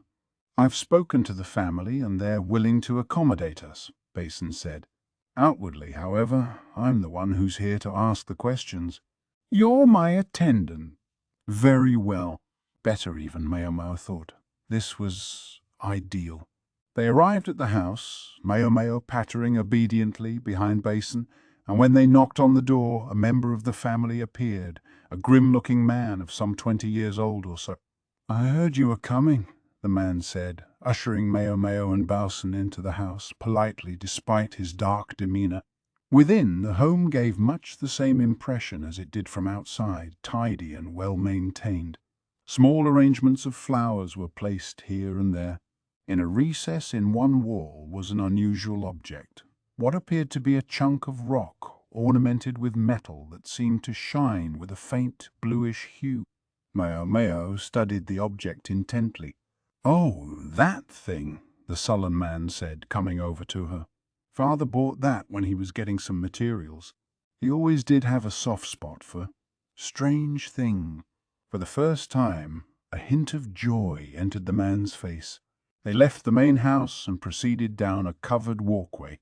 Near a building Maomao took to be a small workshop, they found two more men. One was tall, one was a bit round, and both looked as morose as the first. Here they are, dear elder brothers, their host said. From his respectful tone, Maomao guessed that their guide was the youngest brother. He at least had the decency to act polite. His two siblings looked downright hostile. When Maomao and Balsam approached, they quickly concluded a muttered conversation and showed the visitors into the workshop. The interior of the workshop was pleasant, tools all neatly in their places. The men told Maomao and Balsam that the real workshop was in the main house. They hadn't used this place in quite some time. Now it was a repository of old tools where the craftsmen sometimes took tea. What an odd arrangement, Balsam said, looking around the room. Maomao silently agreed. Smack in the middle of the space was a chest of drawers. It looked like it could only be in the way sitting there, but closer inspection revealed delicate decorations. The overall shape was not quite like anything Maomao had ever seen, either, making it seem rather at the forefront of furnishing fashion. It almost made the chest look good, sitting there in the middle of everything. Tables were set up around it, the whole arrangement surprisingly unified. The corners of the chest were nicely rounded with worked metal adornments on them. The topmost of the 3 rows of drawers had keyholes, as did the center drawer, each one accented with a different metal. The plump brother came over to Maomao, who was studying the chest intently, and said in a quiet voice, "You're welcome to look, but keep your hands off." She dipped her head in acknowledgement and took a step back. She recalled that the dead craftsman's will had included a bequest of furniture to the second oldest son. Was this the piece in question? Presumably that would make her interlocutor the second son himself. Her supposition was soon bolstered. The youngest son came over holding something clear and round. Do you really think you can make heads or tails of these odds and ends our father left us? The tall man, most likely the eldest son, asked Balsam. Balsam took a peek at Maomao, who nodded and jerked her head in the direction of the three brothers. She couldn't be sure whether he took her meaning, but he looked at the young men and replied as calmly as anything, "I'm afraid I won't be able to say until I've heard a little more." Then he sat down in a chair. Maomao stood behind him, taking the opportunity for a fresh look around the room. The architecture really is strange, she thought. For one thing, the window was in an unusual place. It was uncommonly tall. Perhaps it was supposed to be in the Western style, which would allow more than ample sunlight into the room. There was just one problem. The giant chestnut tree outside blocked all the light. Only what could filter past its leaves made it into the room, except in one particular spot. She could tell as much by the faded color of the shelf hanging from the wall, although there was a square space still in the original color betraying that something must have sat there for a very long time, until just recently. While Maomao scanned the room, the lanky elder brother entertained Balsam. "We've already told you everything there is to know," he said. "Our father departed this world, never having told us his deepest secret, and then he left me with this workshop. "And me with these drawers," the second son said, slapping the chest demonstratively. "And me, I only have this." The youngest son held out the clear, round thing. Now they could see that it was made of thin glass, with a flat bottom. Jinshi had said the youngest son had received a goldfish bowl, but Maomao hadn't pictured something made of glass. She'd imagined something primarily of wood, or at least ceramic. Now she could see that at least each of the sons had received something of some value. Yet even so, there seemed an unmistakable disparity, a chilling distance between the bequests of the first two sons and that of the third. "What's going on here?" Maomao looked from one man to the next. Each had calluses on his hands, bespeaking a craftsperson, but the hands of the youngest son particularly caught her attention. They had a succession of unusual red welts on them. "Burns just starting to heal?" The second son heaved a sigh and ran his hand along the chest of drawers. "Don't know what the old man was thinking. He leaves me this whole chest, but there's only one key, and it doesn't fit any of the locks." Maomao followed the man's gaze to several metal fasteners on the bottom of the chest. Evidently it was secured to the floor. The key appeared to go to the centermost drawer, but the man insisted it wouldn't fit. The remaining three drawers all opened with the same key, one they evidently didn't have. "Look at this," the second son said irritably, indicating the fastenings. "I can't take this thing anywhere. So what am I supposed to do with it stuck in my brother's workshop?" The oldest brother nodded as if to say he felt the same way. Only the youngest sibling looked unsure. "But father said to have tea like we used to, didn't he?" The other two looked at him like they'd had this conversation before. "Easy for you to say. You're the lucky one. Your bequest is like money in your pocket." "Yeah, just your luck. Pawn that thing off and it'll keep you eating fancy for a good long time." The two older brothers sounded like they were trying to chase off a mangy dog. Maomao considered things. She gave Balsam a gentle tap to urge him to ask another question. He frowned, but did what he was supposed to do. "If I may," he said, turning toward the brothers, "could you tell me again about your father's last message to you?" "Just like the kid said," one of the older brothers replied. "Yeah, have a tea party, just like we used to." Whatever the hell that's supposed to mean. Maybe it was an exhortation for the three of them to get along. It would be very fatherly advice to leave behind. But Maomao had no way to be sure what he meant, nor did she think they were going to get anywhere simply contemplating the three bequests. She was just pondering what to do when the young men's mother appeared with a tray. She set cups of tea for each of them on the long table in the center of the room. "Here you are," was all she said before leaving again. 3 cups were lined up on one side of the long table, with 2 more across from them, leaving the space in front of the chest of drawers open. The 2 cups were presumably for Maomao and Balsam, The brothers sat, but not wherever was closest. They each moved to a particular spot, suggesting they had occupied those seats for some long time. Maomao thought. Light streamed in through the tall window, stretching out toward the chest. The seat in front of it was vacant. Considering the time of day, the sun would have been too bright for anyone to sit there for tea. Just a little farther, and the sunlight would brush the chest, but there was no sign of fading on the wood. Evidently the sun never reached that far. Signs of fading? Maomao stood up from her seat and looked at the window. With the big tree outside, the light wouldn't actually fall into the room for very long. She stood in front of the window and peered at the chest of drawers. The position of the lock nagged at her. Not the keyholes on the 3 uppermost drawers, but the middle row, where only one drawer was locked. She advanced toward the chest with curiosity, drawing perplexed looks from the sibling. Balsam pressed a hand to his forehead and looked down. The gesture was distinctly familiar. Maomao realized with a start that he looked much like Gaoshun. Balsam sighed and looked at Maomao with undisguised displeasure. "You've found a clue. That drawer with the keyhole won't open, is that right?" "It used to, but Father fiddled around with it enough that now it won't," the second son responded.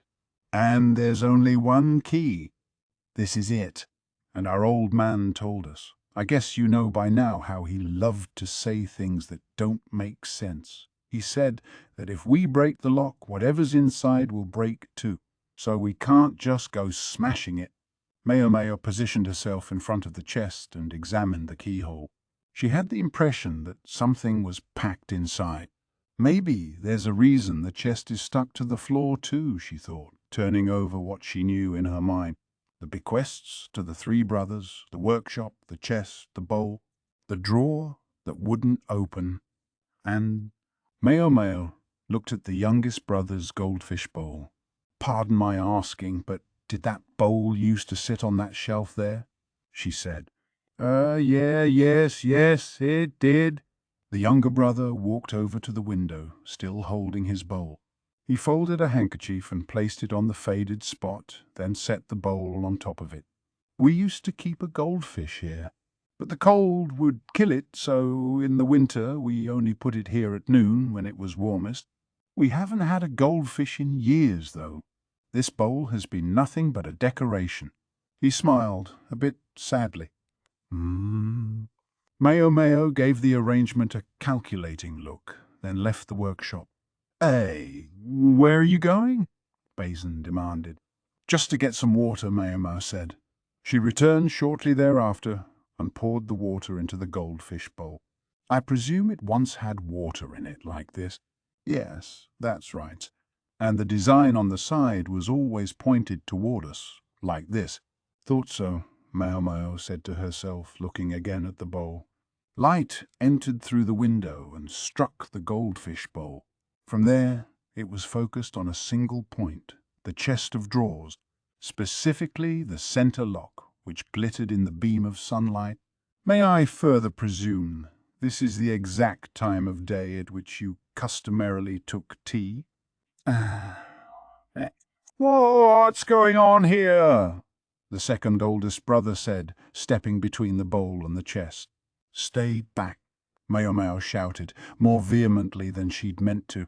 It was effective, though. The big man suddenly seemed to become smaller. "Pardon me," Maomao said. "If the beam gets in your eyes, you might go blind. And I need this space to be clear, so please keep your distance. Otherwise the lock won't open." She watched them both closely, lock and light, and waited. No one knew exactly how long it took. No one was counting. The light reflected from the goldfish bowl moved bit by bit, working its way around the lock. At length the light disappeared, blocked by the chestnut tree, Maomao supposed. Now she inspected the lock critically. The metal was warm to the touch, and she detected a strange odor. "What's the meaning of this?"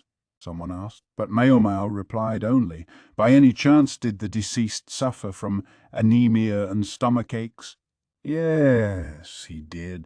And perhaps you observe vomiting and fits of lethargy?" The way the three brothers looked at each other in response to this question convinced Maomao she was on the mark. Then she remembered the strange object dart, the crystal.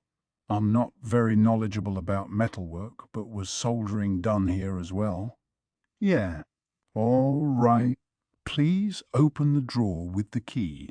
I told you it doesn't fit, the second son grumbled, but he nonetheless slid the key into the lock. It fit as naturally as anything. The man, startled, turned the key and was rewarded with a clicking sound. Whoa! What happened? The eldest son said, while his brothers looked on in amazement. Even Balsam appeared suitably impressed.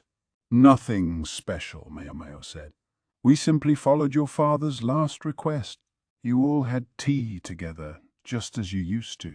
Then she removed the drawer from the chest and set it on the table where everyone could see it. It contained a key-shaped mold, which was giving off a dull glow. Strikingly, it contained metal that was still warm. Maomao tapped the metal with her finger, checking the hardness. May I remove this? She asked. Yeah, sure. With the brothers' consent, she took the key out of the mold, feeling the last of the radiant warmth against her hand. When she tried it in the chest, it fit neatly in the locks in all three drawers. She opened each of them in turn, provoking more perplexed looks and expressions of surprise. What's this stuff? The first two of the drawers, all of which varied in size, contained metal and something that looked like crystal. In the largest drawer was a bluish gem, like the one that had decorated the entryway of the house. I'm afraid I don't know. I've only done as we were told. Maomao shook her head and placed the three lumps on the table. There was nothing more for her to say. Damn it! Be friendly to each other, he says. Like hell. Father just couldn't resist pulling one last prank on us, the elder son exclaimed. He must have been laughing all the way to his grave, said the second. The third man, though, the youngest, was silent as he looked at the three lumps. Then he studied the drawers from the chest. Maomao saw his hands again with their half-healed burns. His older brothers had no marks on their fingers. Apprentice see, apprentice do, perhaps? She wondered, he wondered. She remembered the words. They'd been spoken by someone who had visited her father, someone who'd had the unmistakable air of a craftsman about him. She also remembered taking the advice to heart, trying to mix the herbs her father had brought by imitating what she thought she'd seen him do, and ultimately poisoning herself. In the future, her father insisted she should ask him first. Maomao suspected this youngest child was the only one who saw what the old craftsman had been after. Soldering involved mixing several different types of metal together so that they would melt at a lower temperature than normal. Maomao knew of one such possible combination, lead and tin. Why in the world did she know this? Because lead was poisonous, of course. She'd once seen a metalworker who had poisoned himself melting lead. Then there was the face-whitening powder that had been popular in the rear palace. Her father had told her that it was lead-based. What if two of the three lumps of metal were lead and tin, and by mixing them with the third lump, a new metal entirely could be created? The goldfish bowl had focused the light, true enough, but not for very long. The metal's melting point was evidently very low. And finally, perhaps most importantly, the old craftsman had made the drawers different sizes. It seemed quite deliberately. Maomao was sure she didn't have to say anything further, but there was one thing she wanted to add. She walked over and addressed the youngest brother. At an establishment called the Verdigris House in the Pleasure District, there's an apothecary named Luomin, a healer of substantial accomplishment. If you ever feel unwell, please let me recommend that you visit him. Yes, thank you, the young man said, surprised by the unsolicited advice. Maomao bowed her head slowly. The youngest brother politely said farewell while the other two continued to bicker. Maomao left them all behind. She noticed the look on Basin's face. He seemed no more pleased now than ever. She realized perhaps she'd overstepped herself and took up walking behind him. Whatever happened after this had nothing to do with Maomao. Whether the clever third son chose to show generosity or else to keep the hard-won secret to himself was all the same to her. Chapter 6. Makeup. Maomao was preparing for the evening meal when Jinshi said, "Do you know much about makeup?" The question came completely out of the blue. What in the world is he asking about that for? Maomao thought, making no effort to hide her confusion. For the first time in a while, she found herself looking at him as if she was studying a caterpillar, not that she had really meant to. Jinshi had just come back from work.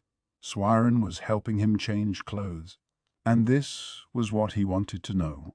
It was true that, growing up in the pleasure district, one learned the basics of doing makeup by osmosis, and sometimes Maomao concocted cosmetics as well as medicine.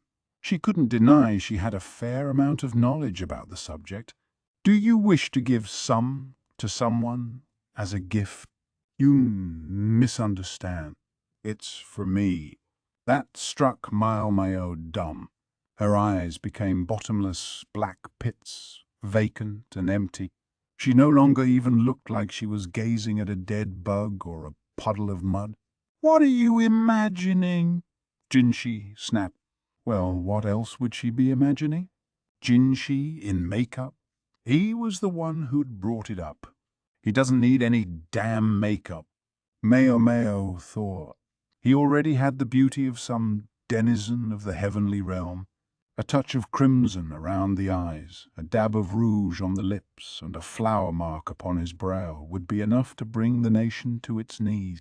History was full of pointless wars, and more than a few of them had been caused by a beautiful woman too close to the seat of power. And this man, he had the potential to transcend gender entirely. Do you want to destroy this country? Maomao asked flatly. What in the world gave you that idea? Jinshi exclaimed, pulling his outer jacket on and sitting in a chair. Maomao served him congee from a clay pot. It was made with good, salty abalone, and the bite she took to test it for poison was delicious. She knew that when Jinshi was finished, Suirei would split the leftovers with her, so she wished he would hurry up and eat before it all went cold. How do you make that stuff you use? Jinshi asked, indicating her nose.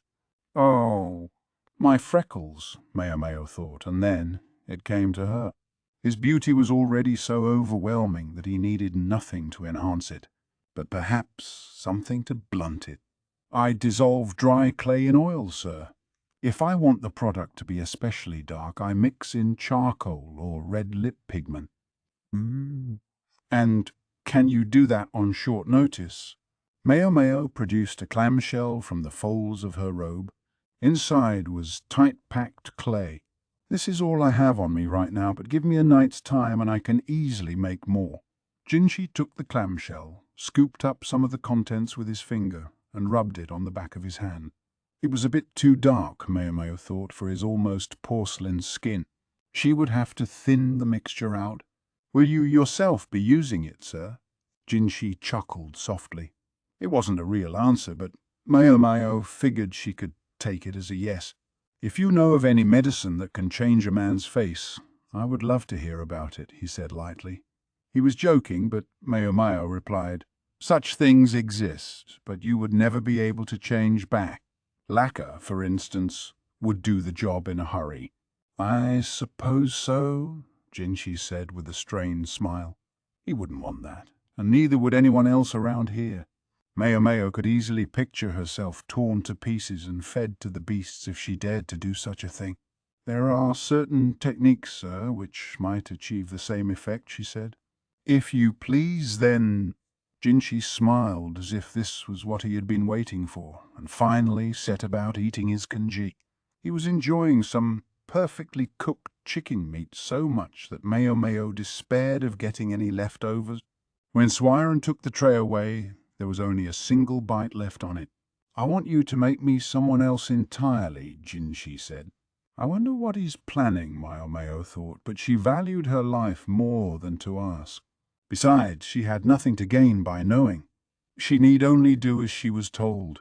Very well, she said, and then she watched Jinshi continue his dinner, silently urging him to hurry up. That abalone congee looked so good. The next day, Maomao set out a cloth with everything she needed, a batch of her makeup, thinned down, and a few other items she thought would help. She arrived earlier than usual to find the lights already lit in Jinshi's personal rooms. The master of the place had finished his bath and was reclining on a couch while Suirei dried his hair. Only a noble could know or expect such luxury. His outfit was plainer than usual, but his every movement betrayed his aristocratic background. "Good morning," Maomao said, looking as if she didn't think it was very good at all. "Morning," Jinshi replied, for his part sounding entirely pleased. He seemed like he might start humming at any moment. "Something the matter? It seems early for such stormy looks." "Not at all, sir. I was merely contemplating the fact that you'll spend yet another day being perfectly beautiful." "What's this? Some new way to snipe at me?" Perhaps it sounded like it, but it was only the truth. Jinshi's hair caught the light as it fell. The way it glittered, Maomao thought, it could have been turned into quite a fine textile. "Don't feel like doing your job today?" he said. "I do, sir. But are you quite certain you wish to become someone else entirely?" "Yeah, I said so last night." "Then, if you'll pardon me." Maomao strode up beside Jinshi, grabbed the sleeves of his outfit, and shoved them against her face. "Goodness gracious," Suirei said. She left off combing Jinshi's hair and hustled out of the room, taking Gaoshun with her as he tried to come in. They didn't go far, though. Certainly not so far that they couldn't quietly watch what was happening. "Whoa, what do you think you're doing?" Jinshi's voice threatened to crack. When she had been given a task, Maomao only felt right when she had performed it to the utmost. She had assembled a panoply of tools to help her make Jinshi unrecognizable. "He has no idea, does he?" Maomao thought. "No commoner would wear such fine perfume," she said. The outfit Jinshi had chosen was that of a townsman or perhaps a lesser government official, not the kind of person who would have any contact or connection with ships bringing exotic, expensive, fragrant woods from beyond the sea. Maomao's sense of smell was especially sharp, honed in the service of distinguishing medicinal from poisonous herbs. She had detected Jinshi's perfume the moment she entered the room, and that was what had caused her ill humor. Suirei had probably perfumed the outfit, trying to be helpful, but quite frankly she'd only made things worse. "Do you know how to discern the various types of customers at a brothel?" "I don't." "Perhaps by their body type or their clothing?" "Those are possibilities, but there's another way. The smell. Overweight patrons who gave off a sweet odor were sick but most likely rich. Those who wore several perfumes at once, creating a noxious miasma, frequented the common prostitutes and most likely had a sexual disease, while a young person who reeked like an animal indicated an unsanitary failure to take bath. The verdigris house was not in the habit of accepting first-time customers without introductions, but every once in a while one would prevail upon the old madam and gain entrance. That such people almost always became excellent regulars showed that the old woman knew how to judge her clientele. "Anyway, the first thing we need is a different outfit and something else." Maomao went over to the bathtub and got a bucket of still warm water, which she brought over to Jinshi. Suirei and Gaoshun watched her anxiously. Since he was there, Maomao sent Gaoshun on an errand. They were going to need clothing other than what had been prepared. Now she took a small leather pouch from her cloth bag. She dipped her fingers in it, and they emerged, dripping with viscous oil which she dissolved in the bucket of water. "One thing commoners do not do is take baths every day," she informed him. She wet her hand in the bucket, then ran it through Jinshi's hair. With a few passes of Maomao's hand, his lustrous locks began to lose their shine. She thought she was being careful, but she wasn't as experienced at this as Suirei was, which must have been why Jinshi seemed so antsy. Have to be careful not to pull his hair, Maomao thought, growing a little nervous herself. It was all too easy to forget. but this august personage could cause a permanent rift between her head and her shoulders if he were too much displeased. When the shining silk strands that had once adorned Jinshi's head had become dull hemp, Maomao tied his hair back. She didn't use a proper hair tie so much as a scrap of cloth. For his new persona, anything would do, so long as it served its purpose. By the time Maomao had put the bucket away and washed her hands, Gaoshun was back with exactly what she'd requested. Now, that was good help. "Are you quite sure about this?"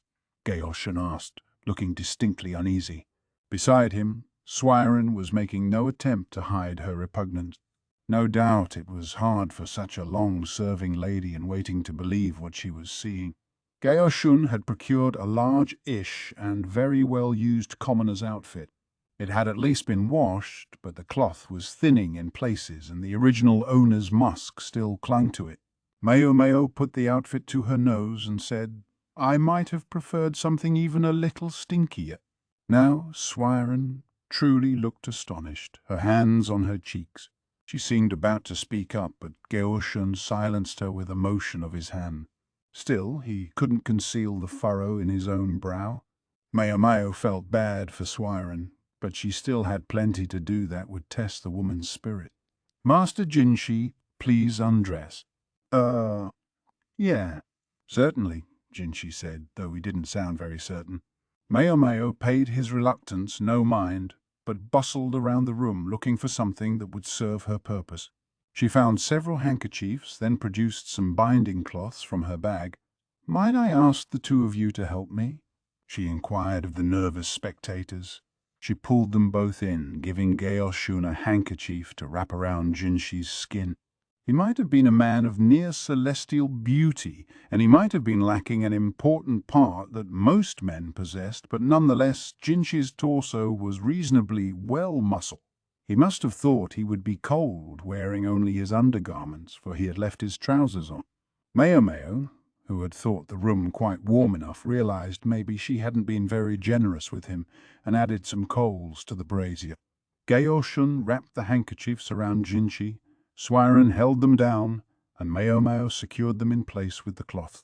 When they were finished, Jinshi had acquired a rather portly silhouette. The slightly oversized clothes fit just right now.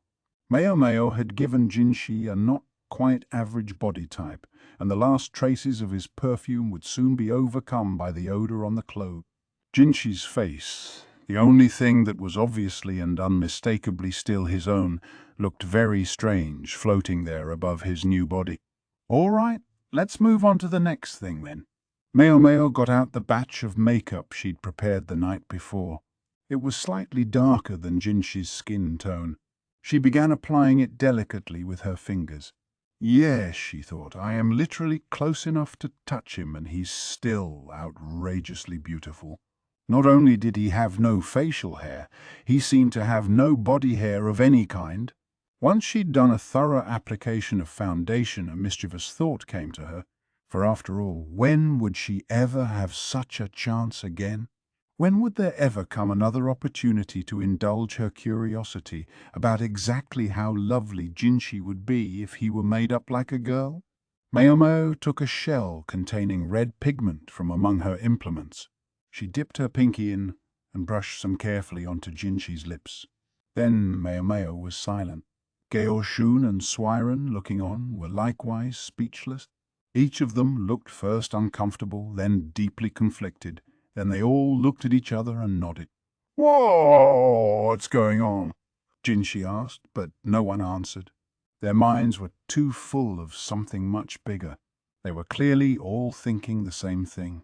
It was a blessing that only the three of them were present at this moment.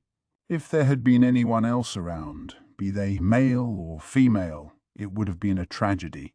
There were some things which, no matter how transcendent, the world was not meant to see.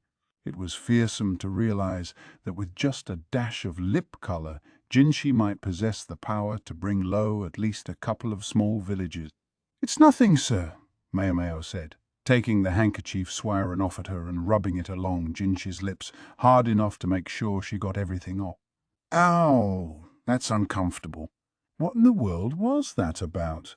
As I said, sir, it's nothing.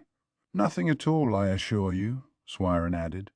Not a thing, sir, Gaoshun said.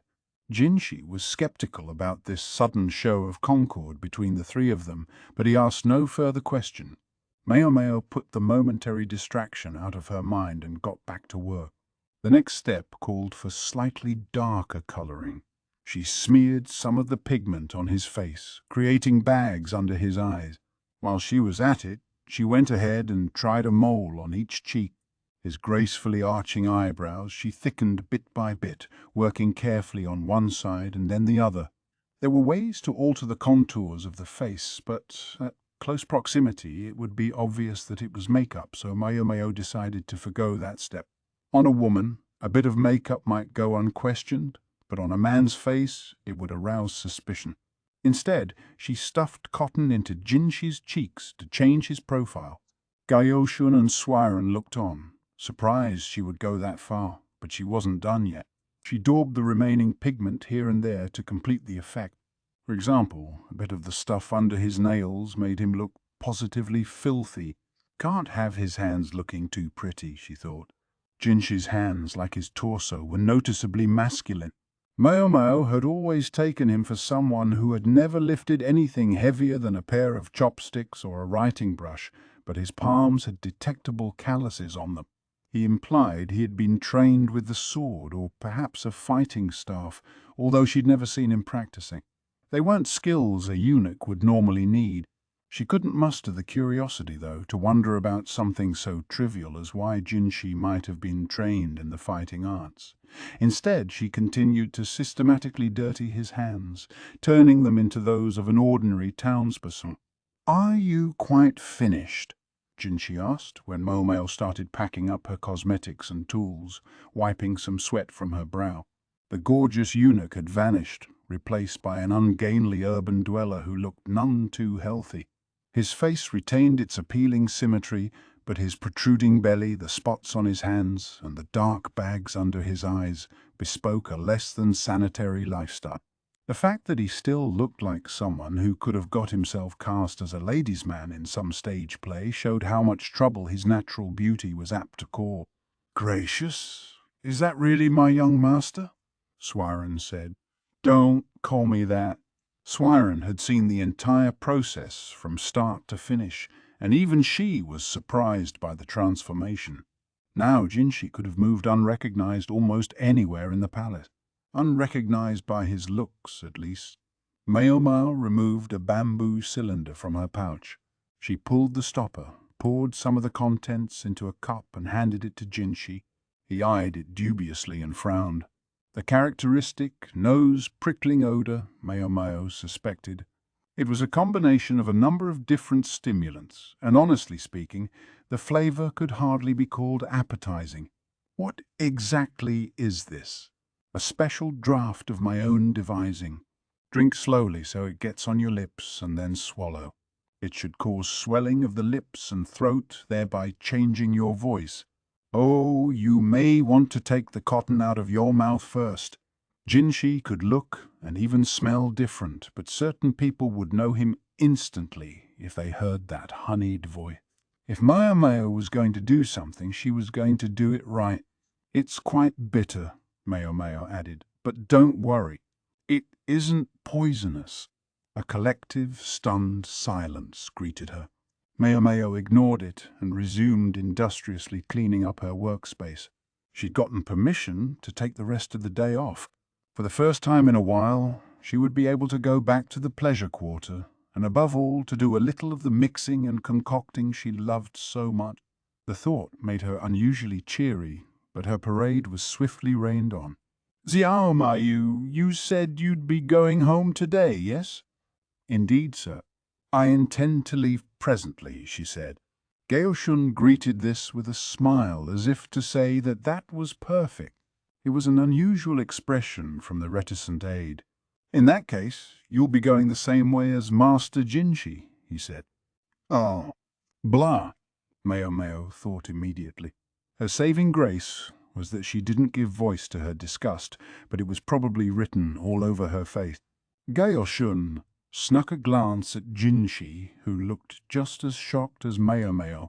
His mouth hung slightly agape. "You went to all the trouble of changing your appearance, sir.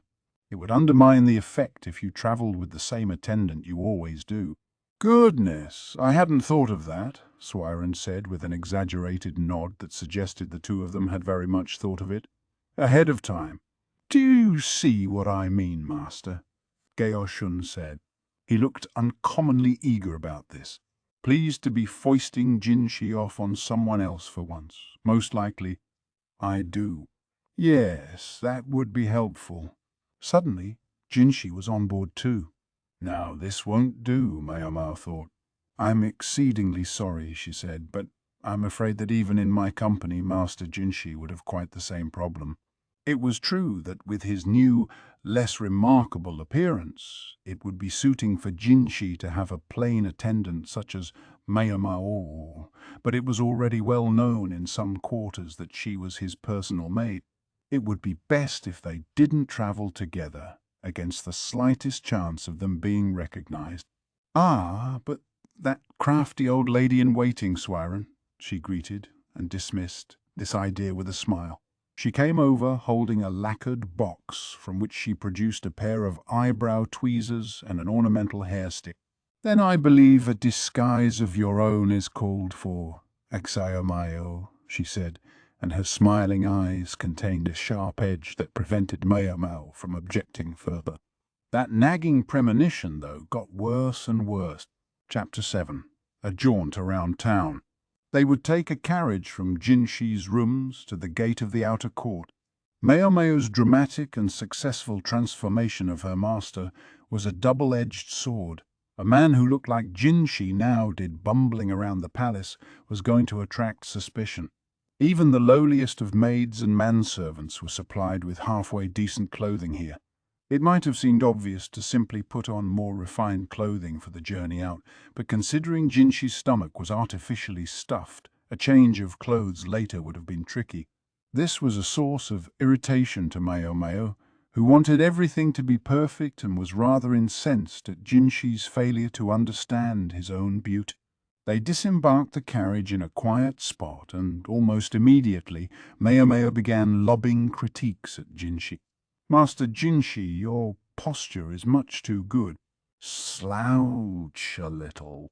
At the moment, Jinshi stood as straight as if there were a string attaching his head to the heavens. "Well, speak for yourself," he grumbled. A little heavy on the formalities, aren't we?" "And don't use my name. It defeats the point." His tone was rough, just like the man he now ostensibly was. Maomao privately admitted that he was right. But in that case, what should she call him? She narrowed her eyes and stared closely at Jinshi.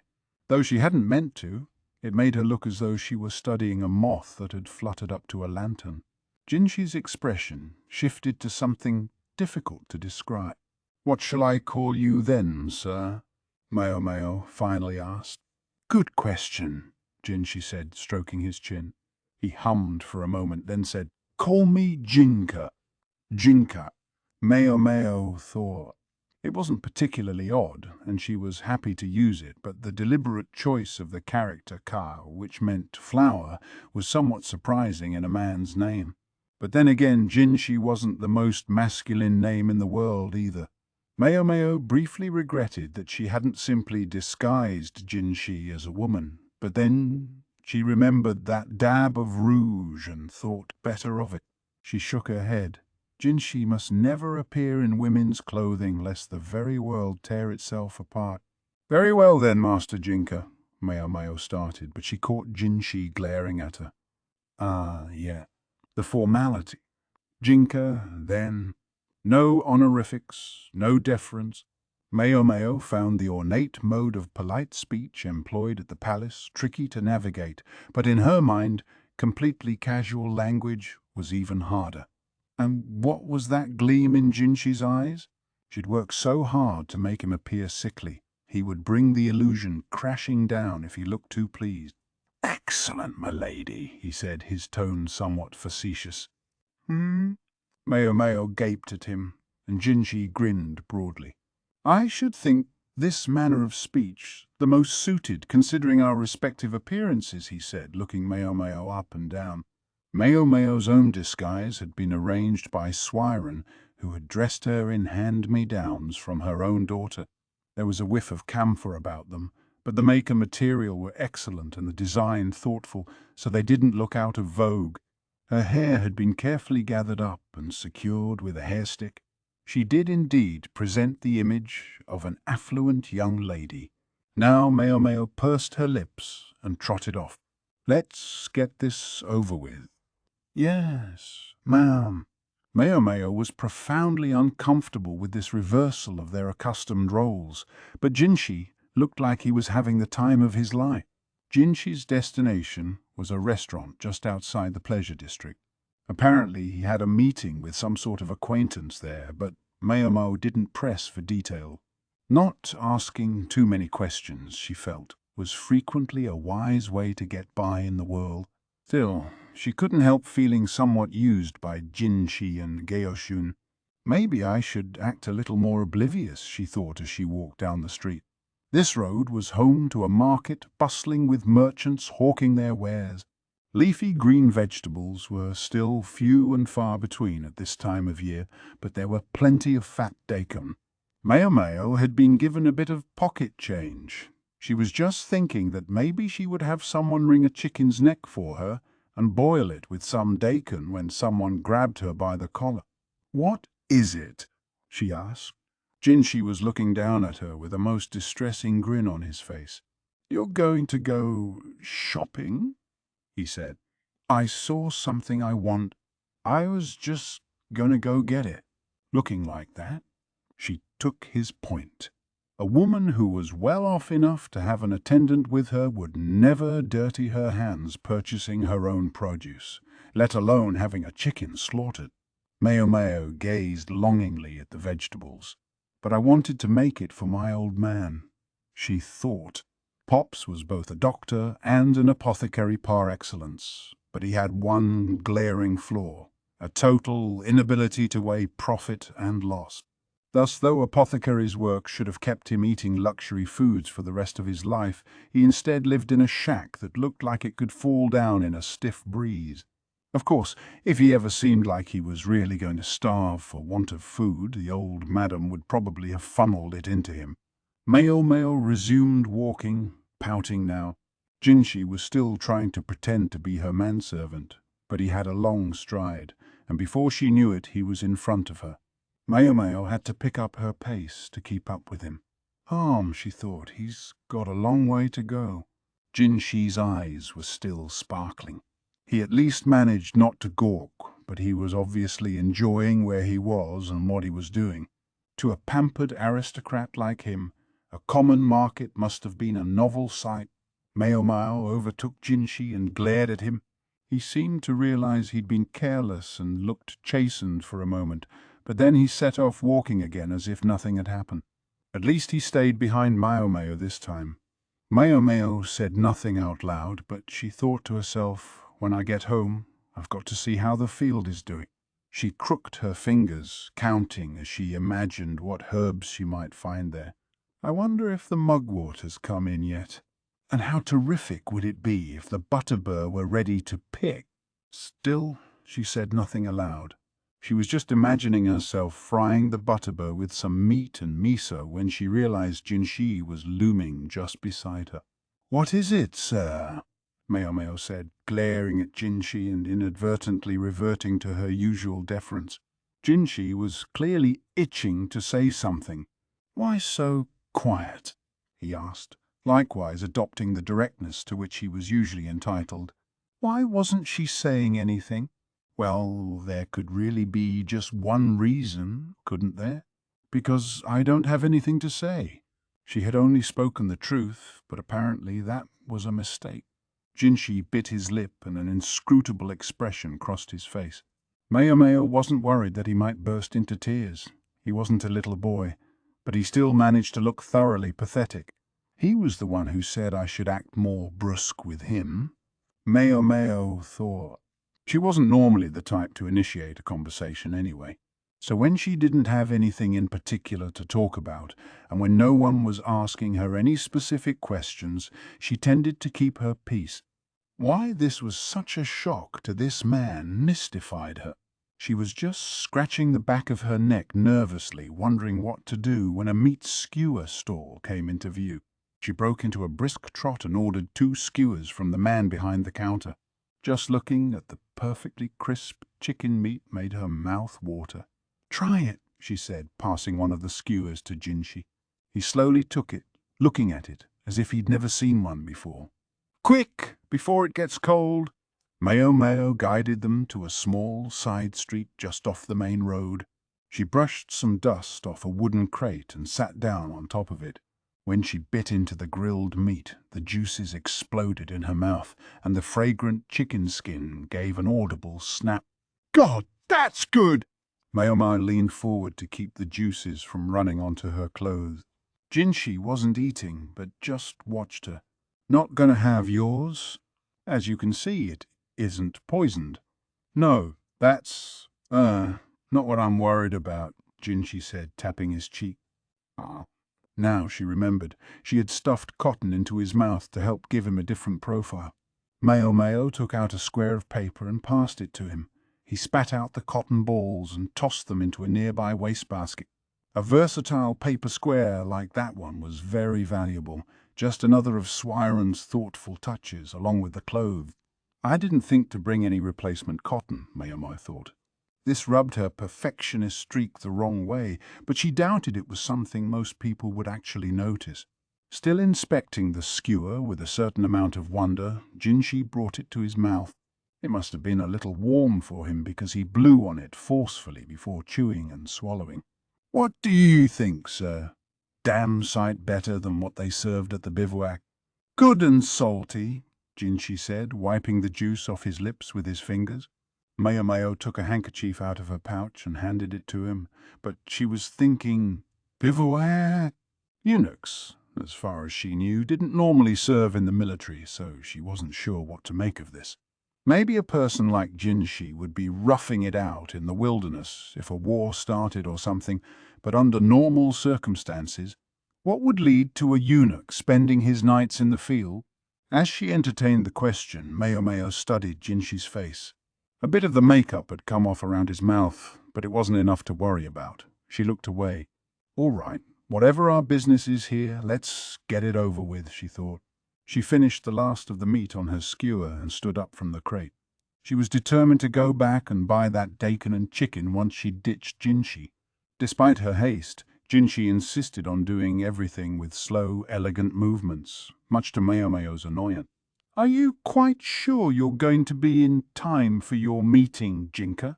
she asked pointedly, using his fake name. "I think we've got a few minutes yet. Wouldn't it be best to arrive early? It's bad manners to make someone wait for you."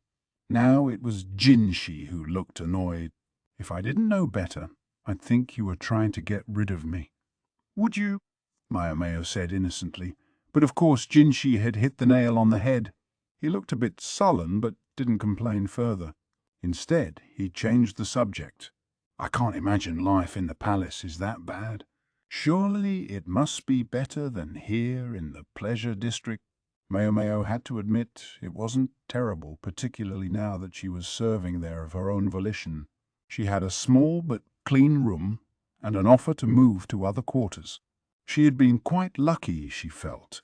But the lifestyle wasn't the only reason she might have to want to go back to the pleasure district. "I'm worried whether my old man is taking proper care of himself," she said. Jinshi's mouth practically hung open. "What?" Maomao asked. "It's nothing. I just never knew you were interested in anything besides drugs and poison," Maomao replied with a glare. "Rude bastard. My adoptive father is my teacher in matters of medicine, so I certainly hope he'll continue to live a good long time." Then she turned her back decisively on Jinshi and started walking. Yeah, she knew for sure now. She wanted to get this over with. Jinshi, looking slightly frazzled, came up alongside her. "This father of yours, I gather he's indeed a talented apothecary. After a moment, Maomao answered hesitantly, he is. She didn't think it was fair of Jinshi leveraging talk of her father like this. Apparently, he studied in the West when he was a young man. Thus, he was familiar not only with her own region's traditional medicine, but with Western medical techniques as well. She occasionally saw him taking notes in a foreign language, and once in a while he would use words that sounded quite unusual to her. It made her think he must have been quite some time in that foreign land. Really? He did that? Jinshi asked. He must have been something special then. I believe people are only sent on those studies by endorsement from the government. His transparent amazement only confirmed for Maomao that her father was an exceptional person. Yes, he is rather incredible. The old proverb holds that heaven doesn't give two gifts to one man, but I guess there are exceptions to the rule. The excitement was creeping into her voice now, and she was growing more voluble than usual. He must have been quite a man indeed. Jinshi, in contrast, looked more subdued than before. Perhaps she'd said too much, and something in her flood of words had upset him. He was the one who insisted I talk, she thought. She wished he would make up his blasted mind. Jinshi, desperate to look at anything but Maomao, let his gaze wander among the shops that lined the street. The restaurants and food stalls had given way to places selling textiles and accessories. Men flitted from one to the next, picking presents to please their nighttime butterflies. And what is such a distinguished person doing running a druggist's shop in a nameless corner of the pleasure district? There was a thorn hidden in Jinshi's words. Heaven gave him many gifts, but luck was not one of them. And as much as he was given, something was also taken from him. Something important. Fortune. That was Lumen's one great flaw, if he had one. His study in the West had proven sufficient pretext for the former emperor's mother, that is to say, the former empress dowager, to have him made a eunuch. Jinshi watched Maomao silently. Just as she was starting to fear that another of her red light district jokes had fallen flat, he said, "You're telling me that the father who adopted you is a eunuch?" "Yes, sir," Maomao said, wondering if she hadn't mentioned it before. Jinshi started mumbling. Eunuch. Apothecary. Doctor. Amidst this talking and mumbling, they reached their destination. Maomao looked at the note Gaoshun had given her. "I believe that's it, sir," she said, pointing to a place just at the border of the pleasure district. The upper floor was an inn and the lower a restaurant, a fairly standard arrangement. "Yes, I think you're right. But we still have a few minutes," Jinshi said, looking around. "Ah, now I get it," Maomao thought, narrowing her eyes. She understood why Jinshi had gone to all the trouble of disguising himself and marching around the town market. Yes, she saw it all now. Maomao let out a long breath. "I fear that traipsing around too much will cause your makeup to come off. Besides, the person you're meeting might be inside already. Better to go have a look than to risk making them wait, isn't it?" Jinshi finally seemed to take the hint. "I shall part ways with you here then, sir." "What, here?" "Yeah. You took the trouble of disguising yourself. It would spoil everything if I walked in with you." Maomao gave a polite nod of the head and started back toward the market. As she went, she glanced over her shoulder to see Jinshi entering the restaurant.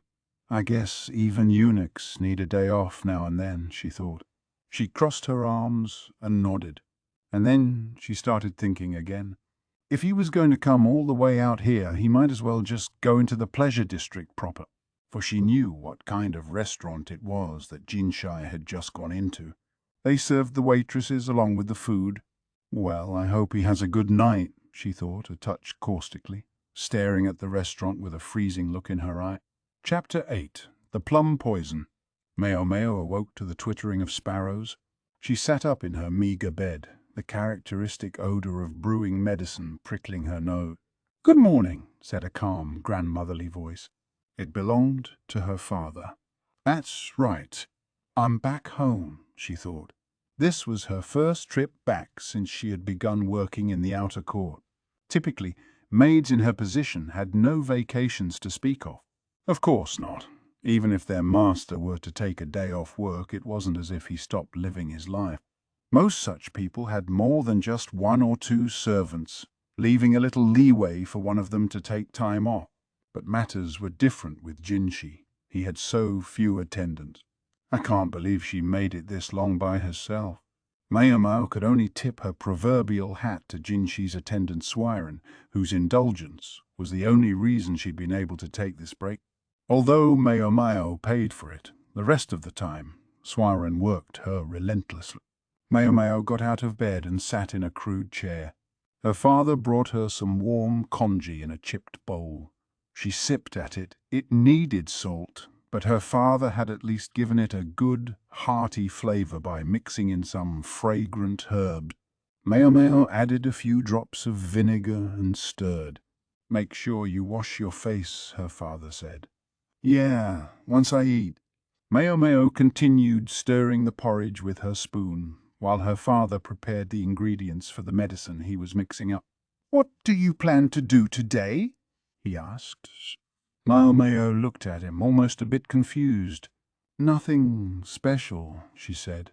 "In that case, perhaps you could go to the verdigris house for me."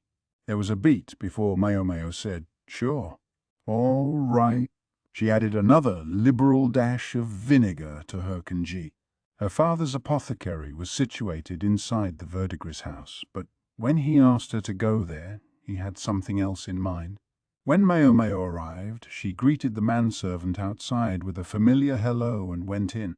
Through the elegant atrium of the entry hall she passed, then proceeded down a covered walkway to one side. The central courtyard was as fine as that in any aristocrat's mansion, and at night it was lit with burning lanterns. It was kept in good enough order to impress those who occasionally came by for tea during the day. Maomao didn't stop in the courtyard, though, but continued to a lonely little outbuilding. This was no place for customers. Once within, the reek of illness filled her nostrils. Morning. A woman slept inside, her hair disheveled. She looked like a particularly unpleasant skeleton. "I brought your medicine," Maomao continued. The woman, though, didn't speak. One might almost suspect she had long ago forgotten how. She used to chase Maomao out, seemingly from sheer hatred, but in the past few years she'd lost the energy to do even that. Maomao went to where the woman lay indolently on her back and helped her swallow the powder she'd brought.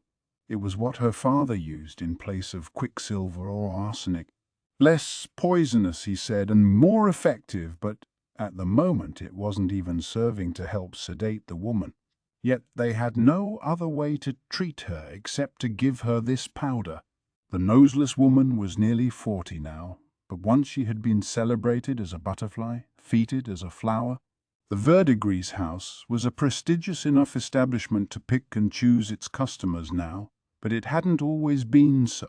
In the years after Maomao's birth, there had been a time when the place had little more than a mud-spattered sign to its name.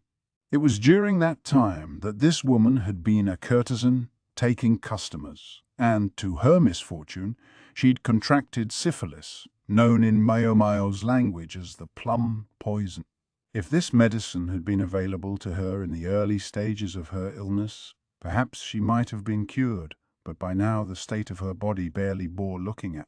The illness had ravaged not only her appearance, but her mind as well, leaving her memory in tatters. Time was a cruel thing. When Lumen had first seen the woman, her illness had been in a dormant phase. If she'd only told him about it then, instead of holding back, things might not have taken such a brutal turn. But then not everyone was willing to immediately trust a eunuch who showed up seemingly out of nowhere, a pariah from the rear palace. The simple reality of a courtesan's life was that she took customers or she didn't eat. When the lesions began again several years later, the tumors spread with startling speed. So the woman was confined to this room where customers wouldn't see her. Yes, she was being swept under the rug, but this was still, by one standard, remarkably compassionate treatment. A courtesan who could no longer work was typically chased out of the establishment. The woman was lucky not to be simply daubed with some whitening cream and eyebrow ink and left in a ditch. Maomao took a rag from a wash basin and began wiping the woman's body as she lay there. Maybe I'll burn some incense too, she thought. The perpetually closed door penned the stench in the room. There was some incense on hand that the woman had received from a certain noble. Fancy stuff and an aroma the man himself was said to enjoy, but it was rarely used. It could be a problem when mixing medicines, many of which suffered from absorbing unusual odors. The only times the stuff was regularly burned was when the man himself appeared, at which point a token amount would be lit. Maomao helped herself to a bit of the stuff now. The incense had an ever so slightly sweet scent, and when it wafted over to her, the barest of smiles passed over the woman's face. She began to hum a children's song in a broken voice. It seemed she had regressed to her childhood. Hopefully she was at least reliving a pleasant memory. Maomao set the incense burner in a corner of the room so the courtesan wouldn't accidentally knock it over. Just then she heard pounding footsteps from outside. "Good Lord! What is it?" One of the apprentices appeared. Maomao seemed to remember she served Mei. The girl was reluctant to come into the sick room, but hovered in the doorway. She was probably scared of the woman with no nose. Sis said to bring you a message, the girl told Maomao. She said if I found you here, to tell you you'd better stay here for a while. She said there's a weird guy with a monocle out there. Ah, Maomao said. She understood who the girl meant. The weird man with glasses was a long-standing customer of the Verdigris house, but he was not someone with whom Maomao wished to cross paths. As long as she stayed in this room, however, she would be safe. The madam would never do something so stupid as to show a customer something she had worked so hard to hide. "Okay," Maomao said now. "I've got it. You can go back." Then she let out a breath. The woman with no nose stopped her song and pulled out a set of marbles made with colored pebbles. She began lining them up one next to the other, as if trying to organize the tattered bits of her memories. Fool woman, Maomao thought. She went over to a corner of the room and crouched down. It was Mei who came shortly thereafter to let Maomao know that the coast was clear. Unlike her apprentice, the courtesan entered the room without hesitation, as though she knew it well. "Thanks for taking care of her today." Maomao set out a round pillow. Mei sat and smiled down at the sick woman. The patient didn't react. She had fallen asleep at some point. "Maomao," Mei said. They talked about you-know-what again. Maomao did indeed know what. The very thought was enough to give her goosebumps. Persistent old bastard, isn't he? I'm amazed you can stand him, sis. He's a good customer, if you can accept him as he is. And given what he pays, the old lady's not about to object. Yeah, and I'm sure that's why she's so keen for me to become a courtesan. The customer in question was the reason the madam had been so intent on bringing Maomao into her employ these past years. If Maomao hadn't been hired by Jinshi, there was a distinct chance she would have been sold off to this customer by now. "I don't even want to think about it," she said, her face contorting. Mei exhaled pointedly when she saw this expression. From an outside perspective, it might look like an excellent opportunity. "You've got to be kidding. Don't make that face at me." Courtesans had a somewhat different idea from most people of what constituted a good match. "Do you know how few of us get to end up with someone we truly desire?" "I know. Because for the madam, personal attraction weighs nothing, but silver is very, very heavy." "That's the cost of a ticket on the boat to heaven," Mei said with a jovial laugh. She ran her fingers through the sick woman's hair, then whispered to Maomao, "I think the old lady's of a mind to sell one of us off one of these days. We're getting to be about that age." Mei wasn't quite 30 yet, but for a courtesan it was entirely natural to start thinking about retirement at that age. Sell high, as it were, or rather, sell before your looks started to go. Maomao silently studied Mime's profile. Her face, still beautiful, appeared awash in a bevy of emotions, but Maomao didn't want to think about them too hard. Those were feelings she still didn't understand. If there was such a thing as love, Maomao thought she had left it in the womb of the woman who bore her when she came out into the world. What if you started up a place of your own? Ah, the last thing I want is to be a competitor to that old hag. Maomao must have enough money to free herself, Maomao thought. If she chose not to leave the courtesan's life, it must have been because she wasn't ready. Just a little longer, Mime said with a smile. I won't be in this line of work forever. Jinshi pressed his chop to some paperwork, his face long. The outing the day before must have tired him. He sighed. Never had he imagined that the establishment at which the meeting took place would be a virtual extension of the pleasure district. He hadn't gone there for that. What's more, the whole point of his disguise had been that it was difficult for him to go out in public quietly. Yet he had ended up accompanied by Maomao practically to the very doorstep of his meeting. Something else he hadn't envisioned. The idea had come instead from the aide quietly organizing the papers beside him. This man had served him for many years, but perhaps it made him too willing to take matters into his own hands. No doubt he thought that what he had done was for Jinshi's benefit, but Jinshi could have raised a number of objections. Gaoshun, what are you plotting? Jinshi asked. Gaoshun shook his head as if to say the idea of plotting anything had never occurred to him. Allow me to answer a question with a question, sir. How was your little jaunt into town? Yeah. Jinshi wasn't quite sure what to say about it. He took a sip of tea in hopes of stalling. He was sure now. Gaoshun thought he was helping, howsoever that was. Jinshi searched his mind for some way to change the subject. Ahem. I discovered something interesting. The girl, her adoptive father, is a eunuch and was a doctor here once. The girl? You mean Xiao Mayo? If she was taught by a palace doctor, that would explain a great deal about her medical knowledge. Eunuch, though. You heard me. The simple fact was, no doctor of the rear palace was likely to be a man of renown. Someone who had the wherewithal to become a qualified medical practitioner had no need to become a eunuch in order to find work. The only physicians who found their way to the rear palace were the ones with problems. Could such a talented practitioner really have been among the eunuchs? Gaoshun asked. That is the question, isn't it? Jinshi said. Gaoshun hummed and stroked his chin. Jinshi felt he had said enough. His aide was a sharp enough man to take the investigation from here. They heard the clear ringing of a bell, a little device set up so Jinshi would be immediately aware of any visitors to his office. Gaoshun put down his work and stood by the entrance waiting for the new arrival. Another day, another visit from the weirdo with the monocle. He didn't have any particular business. He simply lounged around on a couch, sipping juice. Thanks for taking care of that little thing the other day.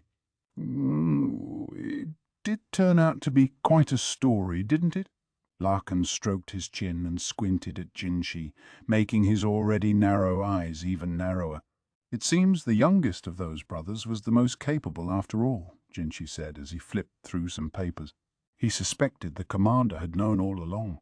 After the incident with their father's inheritance, the three men had appeared to reconcile with each other, but it was no more than that, an appearance. The youngest brother had suddenly revealed a heretofore undisclosed ability, and there was even talk that he could soon be doing work for the palace. Jinshi had seen some of his products, and the delicacy of the workmanship impressed even him. He didn't know exactly what had happened, but he strongly suspected the apothecary's daughter did, and wasn't saying anything about it. I think if we got that young man to handle the furnishings for the ritual, it would redound to the glory of our ruler. Yes, of course. Jinshi hated the way Lakan could make virtually anything sound important. A man of Jinshi's stature would normally hardly even hear of ritual preparation. Then there's the last work the father left behind. Just simple metal fittings, but so fine they could be fit for ritual use themselves. I find I keep wondering, Master Strategist, Why it is you feel you must speak with me about these craftsmen. Why not? It's a waste to leave buried talent buried. Lakan could be obnoxious, but when he was right, he was right. Even if there was an ulterior motive for whatever he happened to be saying. If nothing else, Lakan was an excellent judge of talent. It wouldn't be an exaggeration to say it was that ability that had seen him rise to the position he now occupied. He might look as if he was slacking off at the moment, but in fact his work was being done, and industriously at that, by the various people he had discovered and employed. Jinshi could almost be jealous of him. What does it matter whether he's the elder brother or the younger? The cream should rise to the top. He made it sound so simple. That penchant for simplicity made him useful in his way, but he took careful handling. Jinshi straightened his papers and passed them to an official who took them away. Incidentally, I wanted to ask you about something. The thing we talked about before, Jinshi said. He meant the courtesan he had heard about previously. Did Lakan intend to play dumb again? The commander put his hands on his cheeks and grinned. If you want to know about that world, better to ask someone who comes from it. Then he got to his feet. The official attending him let out a sigh, relieved to finally be going home. Ah, I see it's that time. My lackeys won't let me hear the end of it if I keep them too long. He finished the last of his juice, then set the other bottle he'd brought with him on Jinshi's desk. Let your little serving girls have it or something. It's easy on the throat, not too sweet. The middle-aged soldier waved a hand in Jinshi's general direction. See you tomorrow. Then he was gone. Chapter 9. Lakan. The night before, Maomao had had a strange dream. She had dreamed of long ago, or rather, of something that must have happened long ago, for there was no way she should have been able to remember it. She wasn't sure if what she dreamed of had even really occurred. It must have been visiting that woman, she thought. Brought back old memories. In the dream, a grown woman had looked down on Maomao from above. Her dishevelled hair tumbled around a drawn face, and her eyes glinted hungrily as she stared. Her makeup was flaking off, the rouge on her lips starting to smear. The woman reached out and grasped Maomao's hand in hers. Her skin was stippled with minuscule welts like a leaf in autumn. In her other hand the woman grasped a knife. The hand that held Maomao's was wrapped in bleached cotton cloths, layer after layer, all of them seeping red. The fluttering cotton smelled rusty. Something like the mewl of a kitten escaped Maomao's vocal cords. She realized she was crying. Maomao's hand was pressed against the bed. The woman raised the knife high. Her lips were contorted and trembling, her red, swollen eyes still running with tears. Fool woman. The woman brought the knife down. Goodness, are you tired? I'm afraid bedtime won't be for a little while yet, Suirei said as Maomao yawned. She sounded polite about it, but the old lady could be a real disciplinarian, so Maomao straightened up and focused on polishing the silver eating vessel. She would be practically begging for trouble if she appeared to be slacking the very day after she'd taken time off. The fact that it was evening was no excuse. I'm quite fine, Mum, Maomao said. It was just a dream, strange or no. She'd assumed that if she threw herself into the routine of her work she'd soon forget it, but it had refused to quite go away all day. This isn't like me, Maomao thought, a rueful smile flitting across her face. Just as she was stacking the dishes back on the shelf, clatter, clatter, she heard rapid footsteps. The honey candles were burning in the room. It was time for their master to return. Suirei took a dish Maomao had polished to perfection and began preparing a snack. Jinshi trooped clear through the living area and appeared in the kitchen. A gift from a weirdo. Share it with Suirei. He set some sort of bottle down on the table. The weirdo was a particularly unpleasant official who had been making himself something of a nuisance to Jinshi lately. Maomao undid the stopper and was greeted by a sour, citrusy smell. Some kind of juice, she figured. We're accepting gifts from weirdos now, are we? She asked, her voice completely flat. Jinshi had already retreated to the living area and was resting on the couch. Maomao added some coals to the brazier. Gaoshun observed that they were scraping the bottom of their coal supply and left the room. Going to get more, Maomao figured. Now there was a man you could rely on. Jinshi gave a great scratch of his head, most uncouth, and looked at Maomao. "Are you familiar with the regulars at the Verdigris house?" he asked. Maomao cocked her head, surprised by the question. "If they're conspicuous enough about it, yes." "What kind of people go there?" "That's confidential." Jinshi knitted his brow at the brusque response. Then he seemed to realize he was coming at it the wrong way and tried something else. "Let me ask you this then. How would one go about reducing the price of a courtesan?" He sounded uncommonly careful as he picked his words. "What a distressing topic," Maomao huffed. "But there are any number of ways, especially when it comes to the top-ranked women. The most renowned courtesans, the most sought after, weren't working constantly. In fact, they might work only a few times a month. Accepting customers every single day was for the night walkers, the women who had to take work to survive. The more highly ranked a courtesan was, the less she liked to be seen. Hiding herself away induced would be customers to inflate their estimation of her value all on their own. Such women attracted patrons by virtue of their singing and dancing, their musical accomplishments, or other facets of their education. At the Verdigris house, apprentices were given basic instruction, then divided into those with looks and prospects and those without. The latter began taking customers as soon as they made their debut. They weren't selling their arts, but their bodies. As for those who showed potential, they started by sharing tea with the customers. Those adept at entrancing patrons with their conversation or ravishing them with their intelligence rose in value. Then, by deliberately keeping a popular courtesan from seeing too many people, you could produce a woman who commanded a year's wages in silver just to share a drink. By this system, there were even women who went their entire careers until the day their contracts were bought out without a customer ever laying hands on them. This in itself played to men's fantasies. Everyone wanted to be the first to pick such a blossom. "A flower is valuable because it's untouched," Maomao said, lighting some soothing incense. She was doing it for Jinshi, who had looked tired lately, but this evening it seemed it might help her as well. When someone picks it, its value immediately drops by at least half. But there's more. She gave a small sigh, then took a deep sniff of the incense. If such a woman were to become with child, her value would be practically nothing. That same emotionless tone, it was all because of that stupid dream.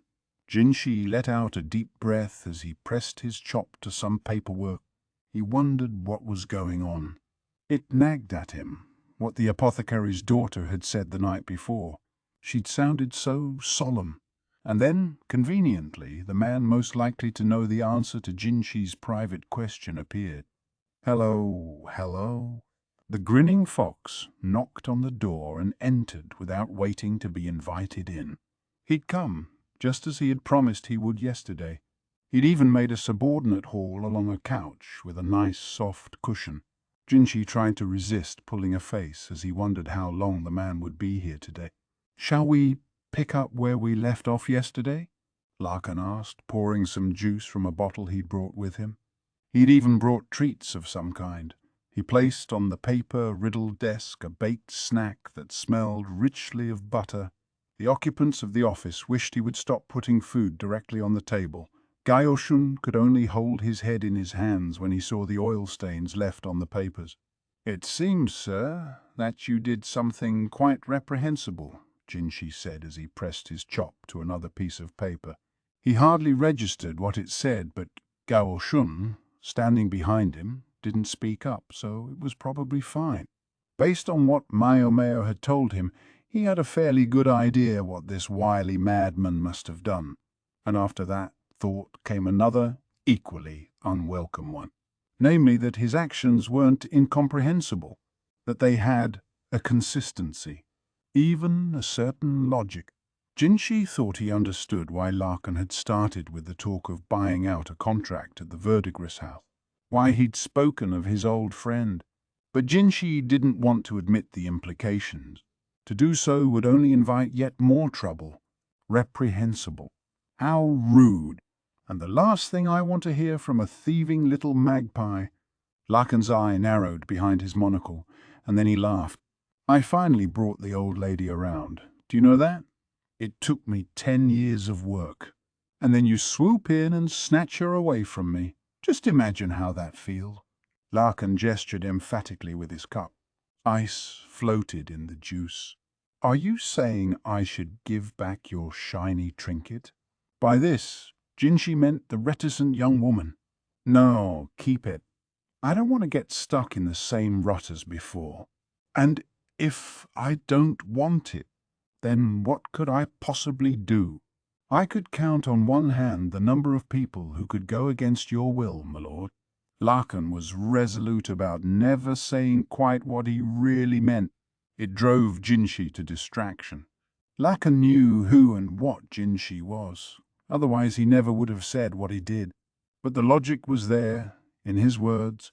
Lakan took off his monocle, wiped it with a handkerchief, then replaced it, in front of the other eye. So it was just an affectation. Jinshi had always known Lakan was a strange one. But I do wonder what my little girl will think. The way he emphasized the words little girl. So it must be true. Much as Jinshi resisted admitting it, Lakan was Maomao's birth father. Jinshi finally stopped stamping paperwork. Could you let her know I'll be popping by for a visit one of these days? Lakan said. Then he left the office, licking the butter off his fingers. He'd left the couch where it was, though, implying he would be back. Almost in unison, Jinshi and Gaoshun hung their heads and let out great sighs. I met an official who said he'd like to see you, Jinshi told Maomao as soon as he got back to his room. Realizing it would do no good not to say anything to her, he had resolved to get it out of the way. And who is this official? She asked. Jinshi thought he detected a flicker of unease behind her studiously indifferent expression, but she was hiding it well, her voice just as toneless as ever. His name is Lakan. No sooner were the words out of his mouth than Maomao's expression shifted. Her eyes widened and she took a step away from Jinshi, almost, it seemed, involuntarily. To date she had looked at him like a beetle, like a dried-out earthworm, like mud, like dust, like a slug, and even like a flattened frog. That is to say, in many demeaning and belittling ways, but he realized that all of these were kind and gentle compared to the look she leveled at him now. It was frankly hard to describe, but even Jinshi felt he could barely survive it. Maomao looked as if she might smash open his heart and pour in molten metal so that not even ashes remained. This one look communicated to Jinshi clearly how Lakan's daughter felt about her father. I'll turn him down. Somehow, Jinshi managed, still a little dazed. It was a wonder his heart didn't stop. Thank you, sir. Maomao, for her part, regained her customary, expressionless affect and then resumed her work. Chapter 10. Suirei. So he knows. She'd had a feeling about the person Jinshi had been talking about the other day. He was, after all, part of the reason Maomao diligently avoided going anywhere near the military encampment. She heaved a sigh. The way her breath fogged in the air was proof enough that the cold was still present and accounted for, the footfalls of spring still far off. There was nobody else in the room. Jinshi and Gaoshun had gone out first thing in the morning. In the 2 months Maomao had been serving him, she'd begun to get to know Jinshi's routine. One particular task seemed to come up about every 2 weeks. The day before, he would take a long, slow bath and burn incense before he went out. Maomao took advantage of those days to give the floor a thorough polishing, and that's what she was doing today, wiping a cloth industriously across the ground. Her hands were going numb with the cold, but with Suirei watching her, mild but implacable, Maomao couldn't even think of slacking off. When Maomao had dusted about half the building, Suirei finally seemed satisfied and suggested they stop for tea. They pulled 2 chairs up to a round table in the kitchen and sat with warm cups of tea in their hands.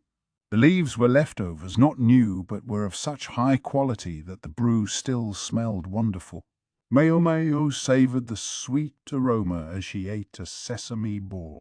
Wish we could have something more savoury, Maomao thought, but it would sound churlish to say so aloud.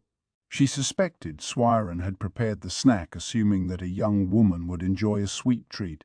So Maomao felt compelled to look appreciative, but then she noticed that Suirei herself was munching away noisily on some grilled rice crackers. Maomao said nothing for a moment. "Ah, that salty tang is like an addiction," Suirei said. She and Jinshi were certainly of a piece, Maomao thought. She reached out toward the dish of crackers, but Suirei snatched up the last one before she could get to it. Now Maomao was sure she was doing this on purpose. Very disagreeable, this attendant. Maomao always ended up the listener when she took a snack with other women, and so it proved at tea with Suirei. Unlike the ladies of the pleasure district or the Imperial Palace, Suirei didn't favour idle gossip, but was given to discoursing on the master of the house. "The meal tonight is vegetarian, so make sure you're not snitching any meat or fish on the sly," Suirei said. "Yes, ma'am." Maomao knew better than to ask why they were eating, as though they were undergoing some kind of ritual purification, but Suirei implied just enough with her tone that Maomao could get. Can eunuchs perform ritual offices? She wondered, he wondered. Purification was typically performed by those who would be participating in religious rituals. Those of aristocratic or noble birth could expect to preside at such functions from time to time. There were a number of things about Jinshi that Maomao didn't understand. For one, why a man of birth such as his should have become a eunuch at all. Then again, when she considered the time of his life at which it had happened, it made a certain kind of sense. The former Empress Dowager, who had been viewed as all but an empress in her own right in her time, was a woman of considerable ability. It was said to be her influence, and no thanks to her incompetent son, that had prevented the country from falling into chaos during the former emperor's reign. But the natural corollary of that fact was that she had leaned on her own authority for many of the actions she took, such as forcibly making a eunuch of a very capable physician she happened to favor, Maomao's father. It would be reasonable to suppose that Jinshi had become a eunuch under similar circumstances. "Oh, and I need you to run a little errand for me this afternoon. You'll have to go to the doctor and get some medicine." "Yes, ma'am," Maomao blurted out before Suirei was finished speaking. "I could wish you were always so enthusiastic," she said, and stuffed the last of the rice cracker into her mouth. The medical office was located on the eastern side of the outer palace, near the military headquarters. Perhaps it was convenient for all the injuries the military produced. Maomao remembered what Jinshi had said about this physician, but she was interested in him for other reasons as well. She'd once had first-hand experience with one of his medicines, and it was more than enough to convince her that he was an accomplished practitioner. The rear palace had an absolute quack running its medical office, a real waste, but Maomao was acutely curious as to how things were done in the outer court. "I've come to pick up some medicine," she said, presenting the tag Suirei had given her. The doctor, a man with high cheekbones, looked at it, then asked Maomao to sit down and disappeared into a back room. Maomao sat, then took a deep breath in. A profusion of acrid smells and bitter flavors filled her nose and mouth. Over at the desk, where the doctor had been until her arrival, Maomao could see a mortar and pestle with some half-crushed herbs in it.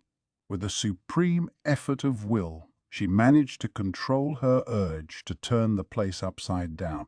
She would have given anything to have a good close look through the cabinet full of medicines in the next room. No, she implored herself. Got to stay strong. She could feel her body edging its way toward the other room in spite of herself. "May I ask what you're doing?" a woman's cold voice said. Maomao snapped to reality, discovering behind her a very exasperated-looking court lady. Maomao remembered her. It was the tall woman. Maomao realized she must look profoundly suspicious, slinking toward the other room as she was, and promptly returned to her chair. "Just waiting for some medicine," she said innocently. The other woman looked like she wanted to say something to that, but at that moment the doctor re-emerged with the prescription. "Oh, Suirei, when did you get here?" he said lightly. The woman he called Suirei frowned as if she didn't appreciate his tone. "I've come to restock the medicine they keep on hand at the guardhouse," she said. She must have been referring to some place in the military camp. Now that Maomao thought about it, she realized the last time she'd run into Suirei, it had also been in the vicinity of the military area. At the time, she'd felt strangely as if Suirei had it out for her, and the attitude she saw from the woman now only confirmed her suspicion. Suirei was looking at Maomao as if she wished the young serving woman were anywhere else. If nothing else, Maomao now understood why Suirei had smelled of medicinal herbs when they'd met. "I've got everything right here. Anything else you need?" the doctor asked. "Not to speak of. I bid you good day." Suirei met the doctor's downright ingratiating tone with near indifference. The doctor looked almost a little sad as he watched her go. "So that's how it is," Maomao thought, studying the disappointed doctor and reflecting on how easy he was to read. When he realized she was watching him, he frowned and thrust out her medicine at her. "Does that woman work with the military?" Maomao asked. She didn't really mean anything by it. It was just a passing thought. "Yeah, though there's no need for a qualified woman of the outer court to handle that sort of thing." Maomao looked at him expectantly, but the doctor didn't elaborate. He only shook his head and said, "It's nothing. Anyway, here's your medicine." He shoved the packet at her, then gave a dismissive wave of his hand. "Go on, go!" Apparently Maomao had said something she shouldn't have, but exactly what it was eluded her. "Something a court lady wouldn't normally handle?" she repeated to herself. She concluded, though, that there was no special need to tie herself in knots wondering about the portentor's pronouncement. Instead, she took the packet and peeked inside. There was some kind of powder in it. Wondering what it was, she put a fingertip's worth on her tongue. Her bad habit. "Is this potato dust?" She left the doctor's office perplexed. "Do you need anything from the doctor's office today?" Maomao asked with a glance at Suirei, but the lady-in-waiting was not to be outfoxed. "I won't have you slacking off," she said firmly. "I don't think of it as slacking," Maomao mentally replied. She was just so eager for even a sniff of that rich aroma of medicine. "On that note," Suirei said, drying her hands, "I gather you've quietly been using our storage room to keep some unusual herbs. I don't want that to continue." She never did forget to twist the knife. Maomao's face twisted into a scowl as she squeezed a rag and wiped the floor. Suirei was a far more fearsome force than the head lady-in-waiting of the Jade Pavilion. "Maybe he really did bring Weil. If you feel you haven't enough space in your room, maybe you could speak to Master Jinshi. We have more than enough rooms here. If you only ask, you might be surprised how accommodating he may turn out to be." Suirei sounded unusually cheerful. Maomao wondered if that was true. After all, Jinshi had turned her request for a stable-down flat. "No, ma'am," she said now. "I could never turn a noble's residence into medicinal storage." Suirei put a surprised hand to her mouth as she took a seat in a chair. "You don't look like the kind who would care, Xiaomao, but you always turn out to be so circumspect. I am only a low-born young woman. No one is more surprised than I am to find me here." "I can understand that. But—" Suirei got a distant look in her eyes. She was gazing out the window. Brief flurries of snow occasionally drifted down. "I urge you not to imagine that those who are high-born are fundamentally different creatures from you. None of us, however princely or however poor, know what will happen in our lives. that by itself unites us across every divide. You think so, ma'am? I very much do, Suirei said with a smile, standing up from her chair. Then she came over, hauling a large basket stuffed to the brim with trash. And now it's time to work. Maomao, do you think you could go throw this away for me? Suirei wore a placid smile on her face, but the basket came up almost to Maomao's chest and looked very heavy. Not just any random maid or manservant could be trusted to dispose of the trash in Jinshi's building. There were any number of people out there who would all too eagerly rifle through it to find anything that might afford a strategic advantage. The way to the trash pit goes past the doctor's office, Suirei said. If all you do is go past it, I certainly don't mind. That's not a favor. That's torture, Maomao thought with a frown, but nonetheless she hefted the basket onto her back, wobbling under the weight. Maomao studied the stark indentations the straps of the basket had left on her shoulders, wondering just how much had been in there. Well, at least no one would be able to root through this particular noble's garbage now. It had all turned to ash. As for Maomao, all she could do was sigh at this important personage's ignorance of how much trouble he caused for those around him. She was just about to go back when something caught her eye. Is that what I think it is? Not far from the trash pit was some kind of building. From the neighing of horses, she suspected it was a stable. Grass, natural and untended, grew nearby, except clearly not everything there was forage. Maomao gave a furtive glance in one direction, then the other, then dashed over and fell upon her target. To the untrained eye, it looked like simple, withered grass. It smelled like a plant wasted by winter. Pull it out of the ground and it showed long roots, along with a small but unmistakable tuber-like growth. It was a wild plant, frequently used to flavor medicine. In and of itself, it wasn't that unusual. What was unusual was to find it growing seemingly at random among a patch of other grasses. Lots of fertilizer out here behind the stables, maybe? Maomao thought. But it just didn't seem like the sort of thing that would normally grow in a place like this.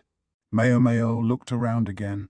There was a modest hill nearby, on which was growing a profusion of herbs that looked distinctly medicinal. She put down her basket and ran for the mound. She found a field of soft, rich soil brimming with flowers and odd-smelling herbs. These were no ordinary kitchen produce.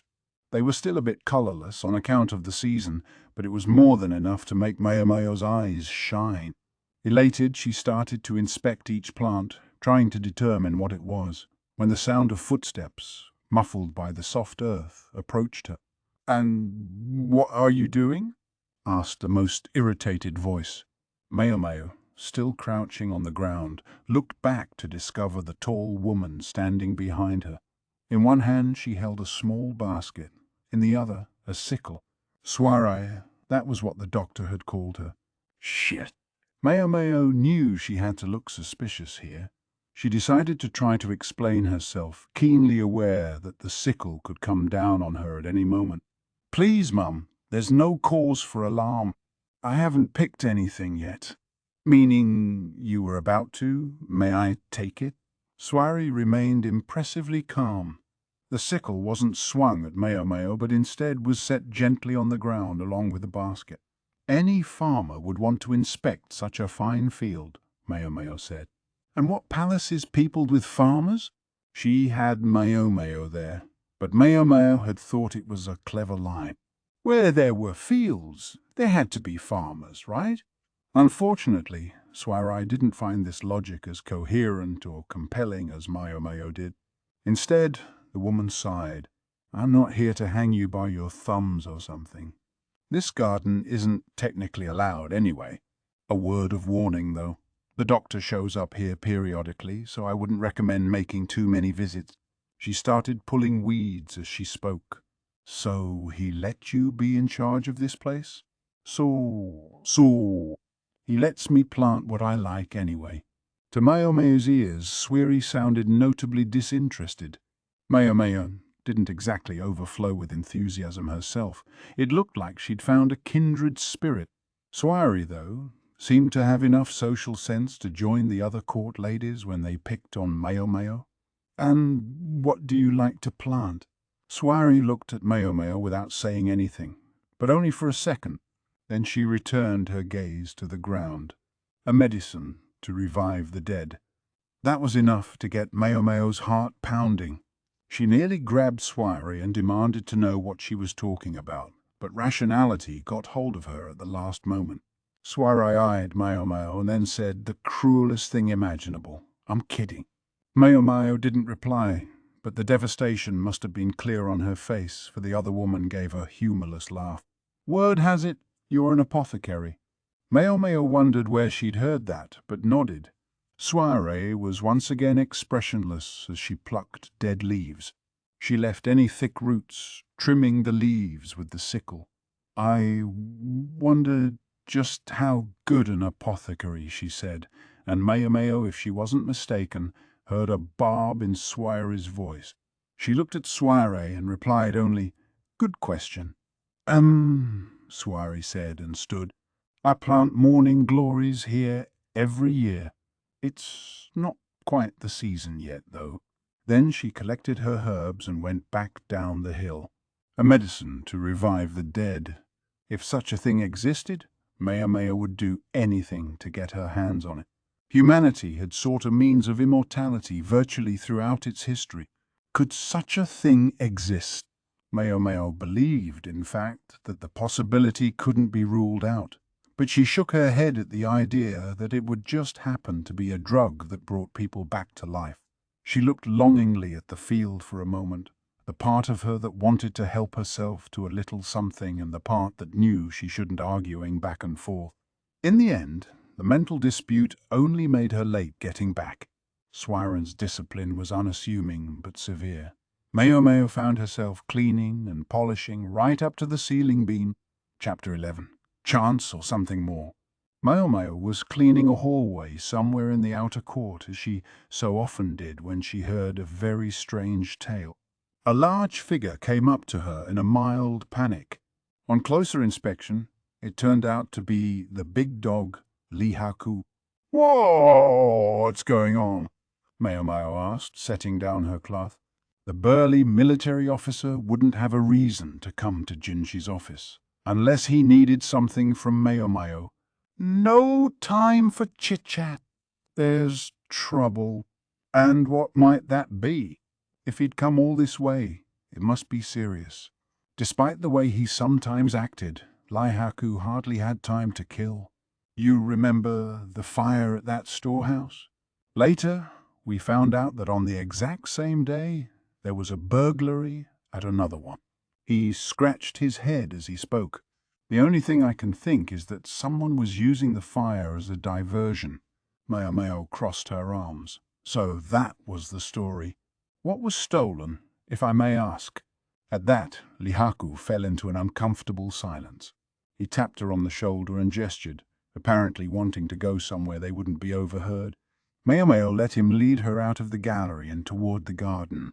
Lihaku squatted in the shade of some trees, tapped his finger against the side of his nose conspiratorially and said, "Some ritual implements disappeared." Ritual implements. A very strange thing to steal, Maomao thought. "Yeah, several seem to have vanished, but I'm afraid we don't know exactly what." Lihaku gave a helpless shake of his head. "You don't know what was in there? Was the keeper of the storehouse that careless?" "No, it's not like that. There's no one in charge of the place right now. An important official who'd been closely involved with it died last year, and that turned everything on its head. A matter of new superiors shuffling things around, perhaps.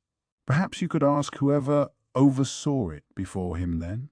There's a wrinkle in that too. See, he's in no shape to come back to work. He came down with food poisoning not long ago and, well, he's still unconscious." Lihaku heaved a sigh as if to emphasize what dire straits he was in, but the words food poisoning set Maomao's memory working. Hadn't there been a case of that just after the fire? In fact, almost simultaneously with it. That wouldn't happen to be the Clark Gorman, would it? She asked. Lihaku's eyes went wide. How do you know about that? It's a long story. The fire, the theft, and the indisposition of the clerk.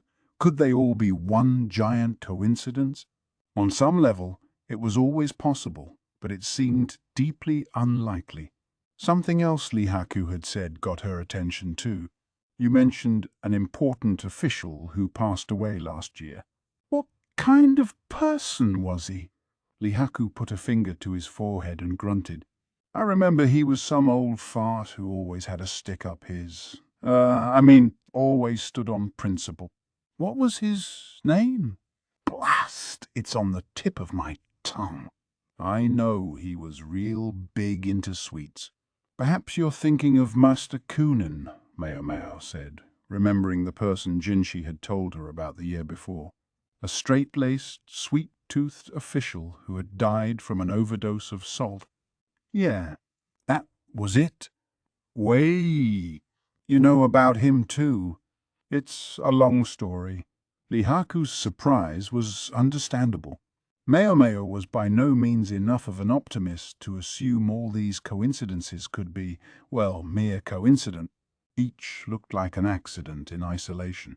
But there were no guarantees that what appeared to be an accident was in fact accidental, as the case of the blowfish had proven. Was it possible that all of these incidents were deliberate, aimed at some larger goal? Maomao looked at Lihaku. I'm sorry, Master Lihak, but what does this have to do with me? Right, that's what I came here to talk to you about. He rifled through a bag and pulled out something that turned out to be the ivory pipe Maomao had discovered in the burned storehouse. She'd delivered it to him not long ago after cleaning it up and rebuilding it.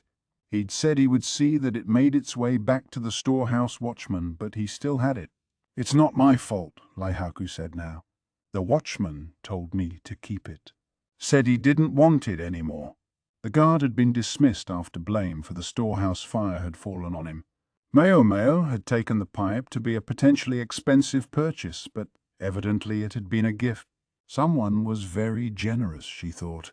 He said one of the ladies of the outer court gave it to him. Doesn't that strike you as strange? Why would one of them give something like this to a random watchman? It might make sense depending on the person. When courtesans received a gift from a particularly despised customer, they would promptly sell it for cash or otherwise give it to someone else. But Maomao could think of another possibility too. Maybe she knew that he would want to put such a rich gift to use right away. Not everyone would have that impulse, but many would. And if that was the mystery woman's objective, she must have guessed the course of events. The fire would break out. People would come running. Security would be lighter elsewhere, the perfect time for sneaking. Lihaku, anticipating what Maomao was about to ask, said, Unfortunately, he said he couldn't see the face of the woman who gave him the pipe. It was too dark. A woman walking around in the dark? That was strange, too. Even the palace wasn't a place where a woman should be walking alone at night. The storehouse watchman had found the woman doing just that and had been so kind as to accompany her out for her safety. She'd thanked him by giving him the pipe. It had been cold, and the woman's face was hidden by a tall collar. He did say that she seemed unusually tall for a lady, though, and that she smelled faintly of medicine. Medicine. Don't worry, I know it wasn't you, he said, tall. But I just wondered. Sound like anyone you know? Although he might look like a lummox, Lihaku could be pretty sharp. Can't exactly claim I've got no idea, Maomao thought. Maybe she should simply tell him exactly what she suspected, but then her father's mantra ran through her mind. Don't draw conclusions based on assumptions. Maomao thought the matter over and decided on a compromise. Has anything else unusual happened besides the accidents and incidents you mentioned? That sounds like a portentous question and all, but I wouldn't even have connected this many dots without your hints, Lihaku said, crossing his arms. Are you saying there's something else I should be investigating? Possibly, or possibly not. Which is it? Lihaku said, exasperated. Maomao crouched down and grabbed a stick off the ground with which she proceeded to draw a circle in the dirt. Two things often happen coincidentally. She drew another circle, partially overlapping the first.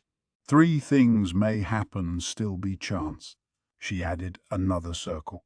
But don't you agree that at some point it stops being coincidence and becomes deliberate? She filled in the segment at the center of her three overlapping circles. Suppose this lady of the outer court, if that's what she is, stands at the nexus of these deliberate coincidences. I get it. Lihaku clapped his hands. As for Maomao, an image of Suirei flashed through her mind, but she felt that was neither here nor there. You're smarter than you look, Lihaku said, clapping her on the shoulder with a huge grin. But you're just as stupidly strong as you look, Master Lihaku, so please do be careful. Lihaku felt a bit of a chill as Maomao glared at him. He turned around to discover she wasn't the only one giving him the stink eye. I'm glad to see you're having fun. The voice was gorgeous but thick with sarcasm. Lihaku took an intimidated step back when he saw who it belonged to. I'm not particularly having fun at all, Maomao said. Jinshi stood watching them closely, half hidden by the shade of the tree. Gaoshun stood behind him, his brow wrinkled in his customary perpetual expression of chagrin. The big mutt promptly went home, leaving Maomao to deal with Jinshi, who was acting put out for some reason. You seem quite friendly with that man. Do I? She poured tea from a small teapot she'd put on to boil. A ceramic cup might have made for a better-tasting drink, but most of the dishware Jinshi used was silver. Maomao still wasn't entirely clear on Jinshi's place in the political hierarchy. He was more than a eunuch who flitted around in the inner palace. He had real business here in the outer court as well. What is he? Some kind of military officer? Indeed, sir, as you could see. He came to talk to me about something that was bothering him. Maomao placed snacks to go with the tea on the desk. She couldn't be completely sure whether Jinshi might have a stake in what Lihaku had told her. After all, Kunin was somehow connected. So Maomao offered, "Shall I tell you exactly what he was asking about?" Jinshi only sipped his tea in silence. When Maomao had finished a detailed explanation, Jinshi closed his eyes and frowned, looking faintly distressed. A tangled web indeed. Yes, sir. Jinshi hadn't touched the snacks. Gaoshun was standing by the entrance of the office, looking as disturbed as his master. And how do you think it's all related? Jinshi asked. I don't know, she said honestly. She had no idea what any of this had been intended to accomplish. Any of the cases might have been accidental. The one thing that was certain was that as long as they looked like they could be accidents, it was unlikely that anyone would put the pieces together. Personally, I think they look less like a single grand scheme and more like a series of traps, the success of any one of which would serve the purposes of the one who set them. Jinshi took another sip of tea in response. The mouthful emptied his cup, so Maomao went to boil more. I must agree, Jinshi said. And that means there's a possibility that there are other traps. We can't be certain. Even Maomao had only her speculation to go on. If somebody told her definitively that it had all been a series of coincidences, she could only have nodded and accepted it. Not feeling too eager about this one. Eager, sir, she said. And it's not like I stick my nose into these things out of personal interest. She just took note of what was going on around her. There were too many people, all too prepared to involve her in their own risky business. That was the problem. Maomao would have been perfectly happy to live a quiet life as an apothecary, sitting on her veranda, sipping tea and doing her medicinal experiment. I'm only a maid, she said. I simply do the work I'm given. Jinshi said again, apparently finding this answer lackluster. He played half-consciously with a brush in his hand. He had pushed the snacks to one side of his desk. Maybe he wasn't interested in them. Maomao thought he looked uncommonly youthful. How about this, then? He said. He called Gaoshun over with a grin and whispered in his ear. Whatever he said, Gaoshun was clearly not enthusiastic about it. Master Jinshi, he said, you heard me. Get everything ready, please. Gaoshun nodded without conviction, and meanwhile Jinshi dunked the brush he was playing with in some ink and began writing on a piece of paper in fluid, flowing motion. When I was making the rounds of the trading merchants the other day, I heard tell of a very interesting item. I believe this was the name. He pulled up the paper with a flourish and displayed it to Maomao. Her eyes immediately began to sparkle.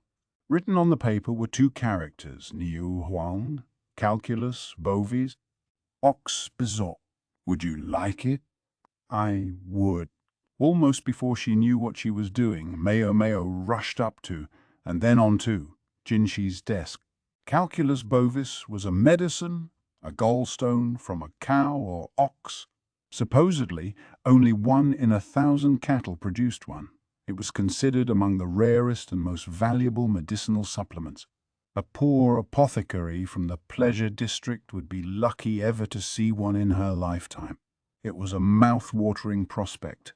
And this eunuch was saying, what? Would he actually give her one? Really and truly? Jinshi drew back slightly from Maomao, who had begun to lean closer and closer to him. She didn't realize what she was doing until Gaoshun tugged on her sleeve, bringing her back to reality. She slowly climbed down off the desk and straightened her skirt. There's that motivation. Can I really have it? Maomao gave Jinshi a cautious look, but he now appeared somewhat more adult than before. Maomao recognized this as the alluring gaze he frequently turned on maidservants in the rear palace. That depends on how hard you work. Let me start by giving you all the details.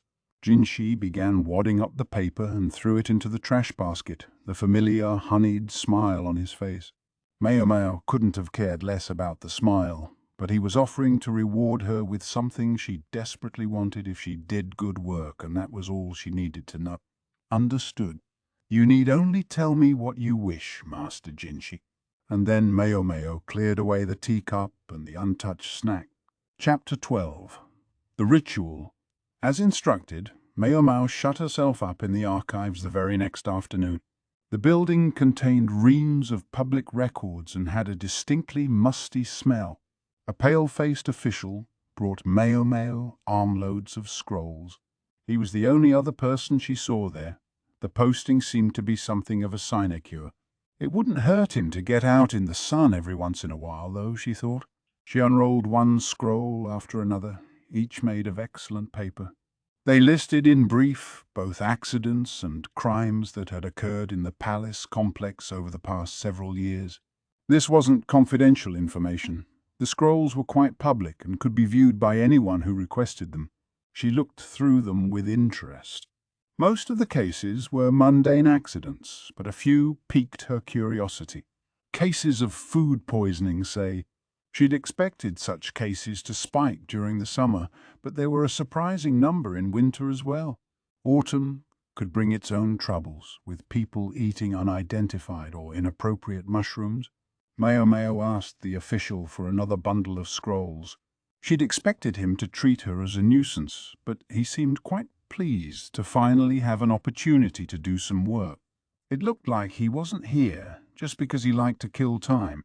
He was clearly curious about what Maomao was researching, occasionally stealing little glances as she worked.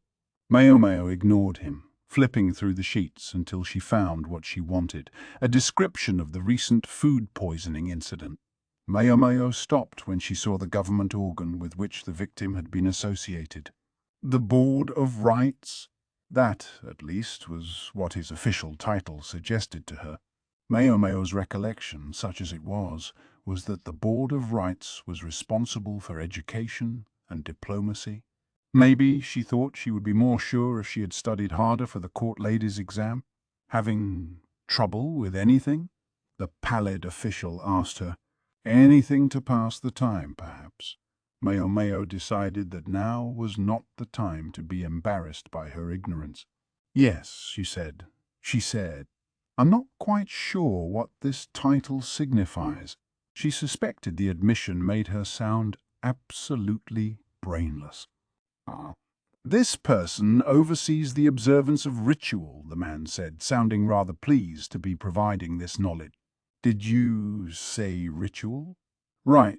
The food poisoning victim had been in charge of ritual implements, hadn't he? Indeed. I'd be happy to fetch a more detailed book on the subject for you, if you'd like, the official said, not unkindly. Maomao, though, hardly heard him. The gears were spinning in her brain. Suddenly, she smacked the long table in front of her. The man just about jumped out of his skin. Do you have anything to write on? Maomao demanded. Yes. Maomao went rapidly through the register of incidents she'd been examining. She took down exact positions and terms of office. When coincidence piled upon coincidence, it suggested something deliberate. And if she laid out all these seeming coincidences, the place where they overlapped would tell her where to look. Observance of ritual. Ritual implements. Rituals as such weren't uncommon. All manner of rites were observed throughout the year. The keeping of minor observances could be done by a village chief, but the most important ceremonies were performed by the imperial family. The implements that had been stolen would have been for at least a mid-level ceremony, if not something even more important. A mid-level ceremony, Maomao thought to herself. She remembered Jinshi performing a purification rite. If she had a question about something related to rituals, it might be quickest to ask the eunuch. Are you interested in ritual matters? The official, who was turning out to be not only bored but in fact quite friendly, came over with some kind of large drawing. Maomao said. It was a fairly detailed illustration of the ritual grounds. An altar stood in the center, with a banner fluttering above it. A large pot was placed at the foot of the altar, perhaps to hold a fire. Rather unusual place, isn't it? The official said. So, it is? It certainly looked elegant and imposing. The banner appeared to have some kind of writing on it. Did they change it each time there was an observance? Seems like a lot of trouble to take it up and down every time, thought Maomao. Ever practical. The banner was up high enough that even getting a ladder up to it would be a headache. They've got a special contraption there, the official said. A large beam hung from the ceiling. It can be raised and lowered so they can write the appropriate ritual inscription on the banner. You seem to know quite a bit about this, Maomao said, studying the pale man. I dare say I do. I used to do more dignified work than marking time in the archives. But I'm ashamed to admit I must have slipped up at the wrong moment or offended the wrong person because I earned myself exile to the stacks. He had, he added, formerly been assigned to the Board of Rites himself, which Maomao realized explained why he'd been so interested in what she was doing. And then the official said something that really got her attention. I was concerned whether it would be strong enough at first. I'm so glad there haven't been any problems. You were concerned whether what would be strong enough? The beam, the system that holds it up. That's a huge thing. I hardly dare imagine the tragedy that would result if it fell. But no sooner had I raised the issue than I found myself banished to these archives. Maomao stared at the picture in silence. If the beam did come loose from the ceiling, the one in greatest danger would be the person directly below it, the officiant of the ceremony, potentially a very important person indeed. And he's worried about how strong the system is, Maomao thought. In order to raise and lower the beam, it would have to be attached to something. And if the fasteners were to break, how strong it is. There was a firepot in the immediate vicinity. Maomao was suddenly seized by the question of what ritual implements had been stolen. She slapped the table again, producing another startled reaction from the official. She turned to him where he stood stiff as a board and said, I'm sorry, but when is the next ritual observance? And where's the place shown in this picture? It's a structure called the Altar of the Sapphire Sky, on the western edge of the outer court. And as for when it will be used, the official flipped through a calendar, scratching his ear. Why, there's an observance today? Before the man had finished speaking, Maomao was dashing out of the building without even straightening up the scrolls. The altar of the sapphire sky to the west, she thought, trying to organize her thoughts as she ran. This plan, she suspected, had been brewing for a long time. Prepared with the understanding that some individual parts of it might be foiled, but if just a few could be made to overlap, it would provide the opening the plotter wanted. I'm still just guessing. Nothing more than that. But it was dizzying to imagine the consequences if her guess was right. Soon, she spied a round pagoda. Similar buildings flanked it to either side, and there was a row of officials in front of it. From their clothing, she guessed a ritual was going on even now. "Hey, you," one of them called. "What do you think you're doing?" That was only to be expected when a filthy maid tried to race past them. Maomao gave a cluck of her tongue. She didn't have time for this. If she could have gone for Jinshi or Gaoshun, they might have solved the problem for her, but they were going to be out all day. "Let me through, please," she said. "Absolutely not. A ritual is being celebrated," said a warrior holding a nasty-looking war club. He glowered at Maomao, but she could hardly blame him for simply wanting to do his job. Instead, she cursed herself for not being a smooth talker. "It's an emergency." "You have to let me inside." A maid like you would dare impose herself on the holy rites. He had her there. Maomao was nothing but a maid. She had no authority. If this man let a girl like her into the ceremonial venue just because she asked him to, he might as well kiss his head goodbye. Unfortunately, Maomao couldn't back down either. Maybe nothing will happen, she thought. But if it did, it would be too late for I told you so's. By the time we realize something irrevocable has happened, it's already too late. The soldier stood head and shoulders taller than her, but she looked him full in the face. The officials nearby were starting to murmur and look at them. "I'm not here simply to besmirch the ritual," Maomao said.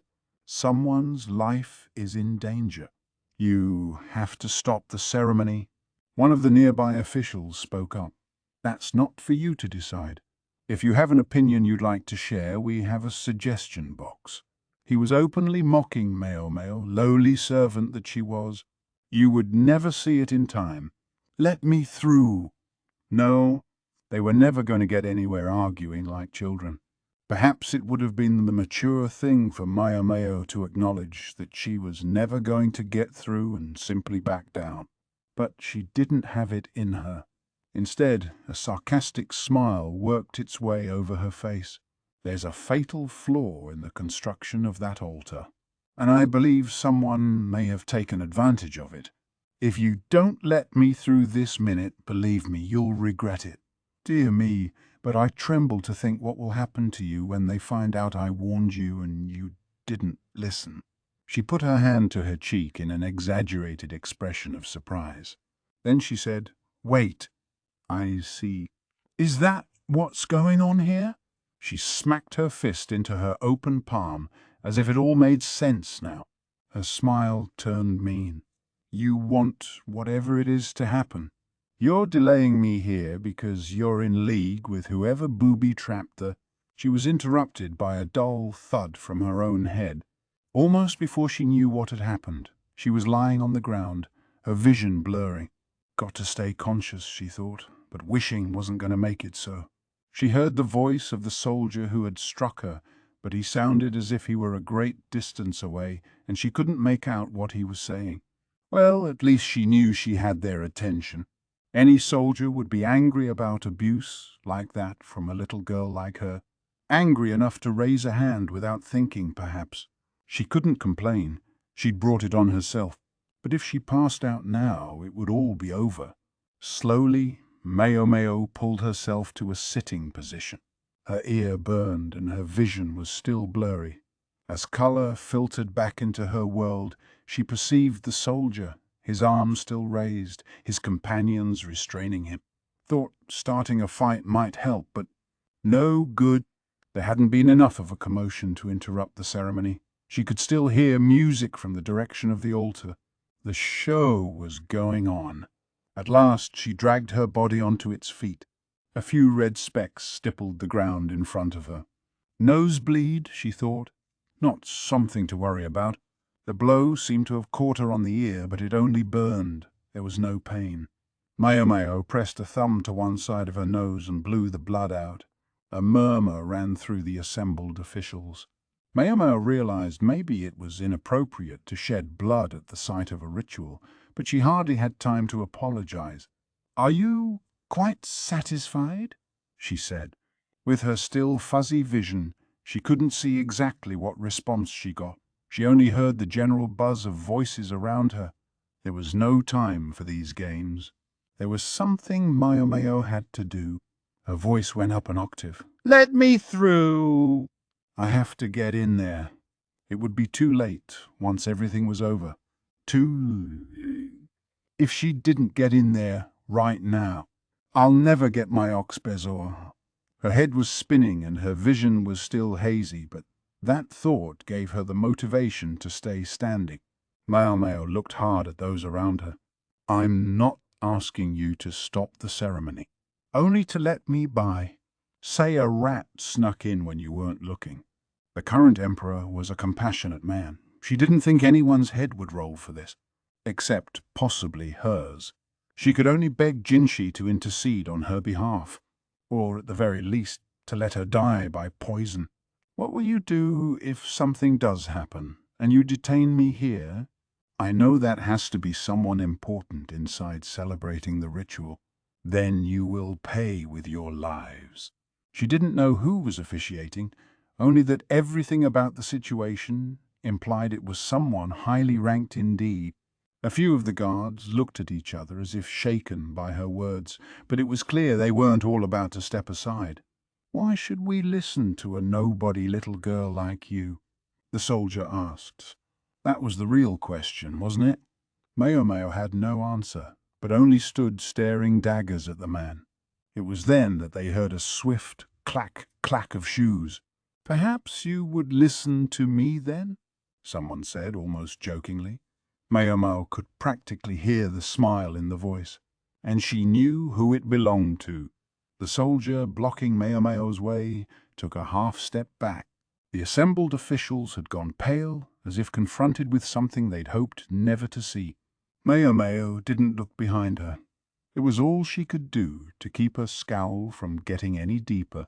Her temples were already starting to twitch. "Anyhow, nobody little girl or no, I'm not sure I can condone hitting a young woman. Look, she's injured. Who did it? Fess up." A cold edge entered the voice. Everyone looked unconsciously at the man with the war club. His face had gone tight.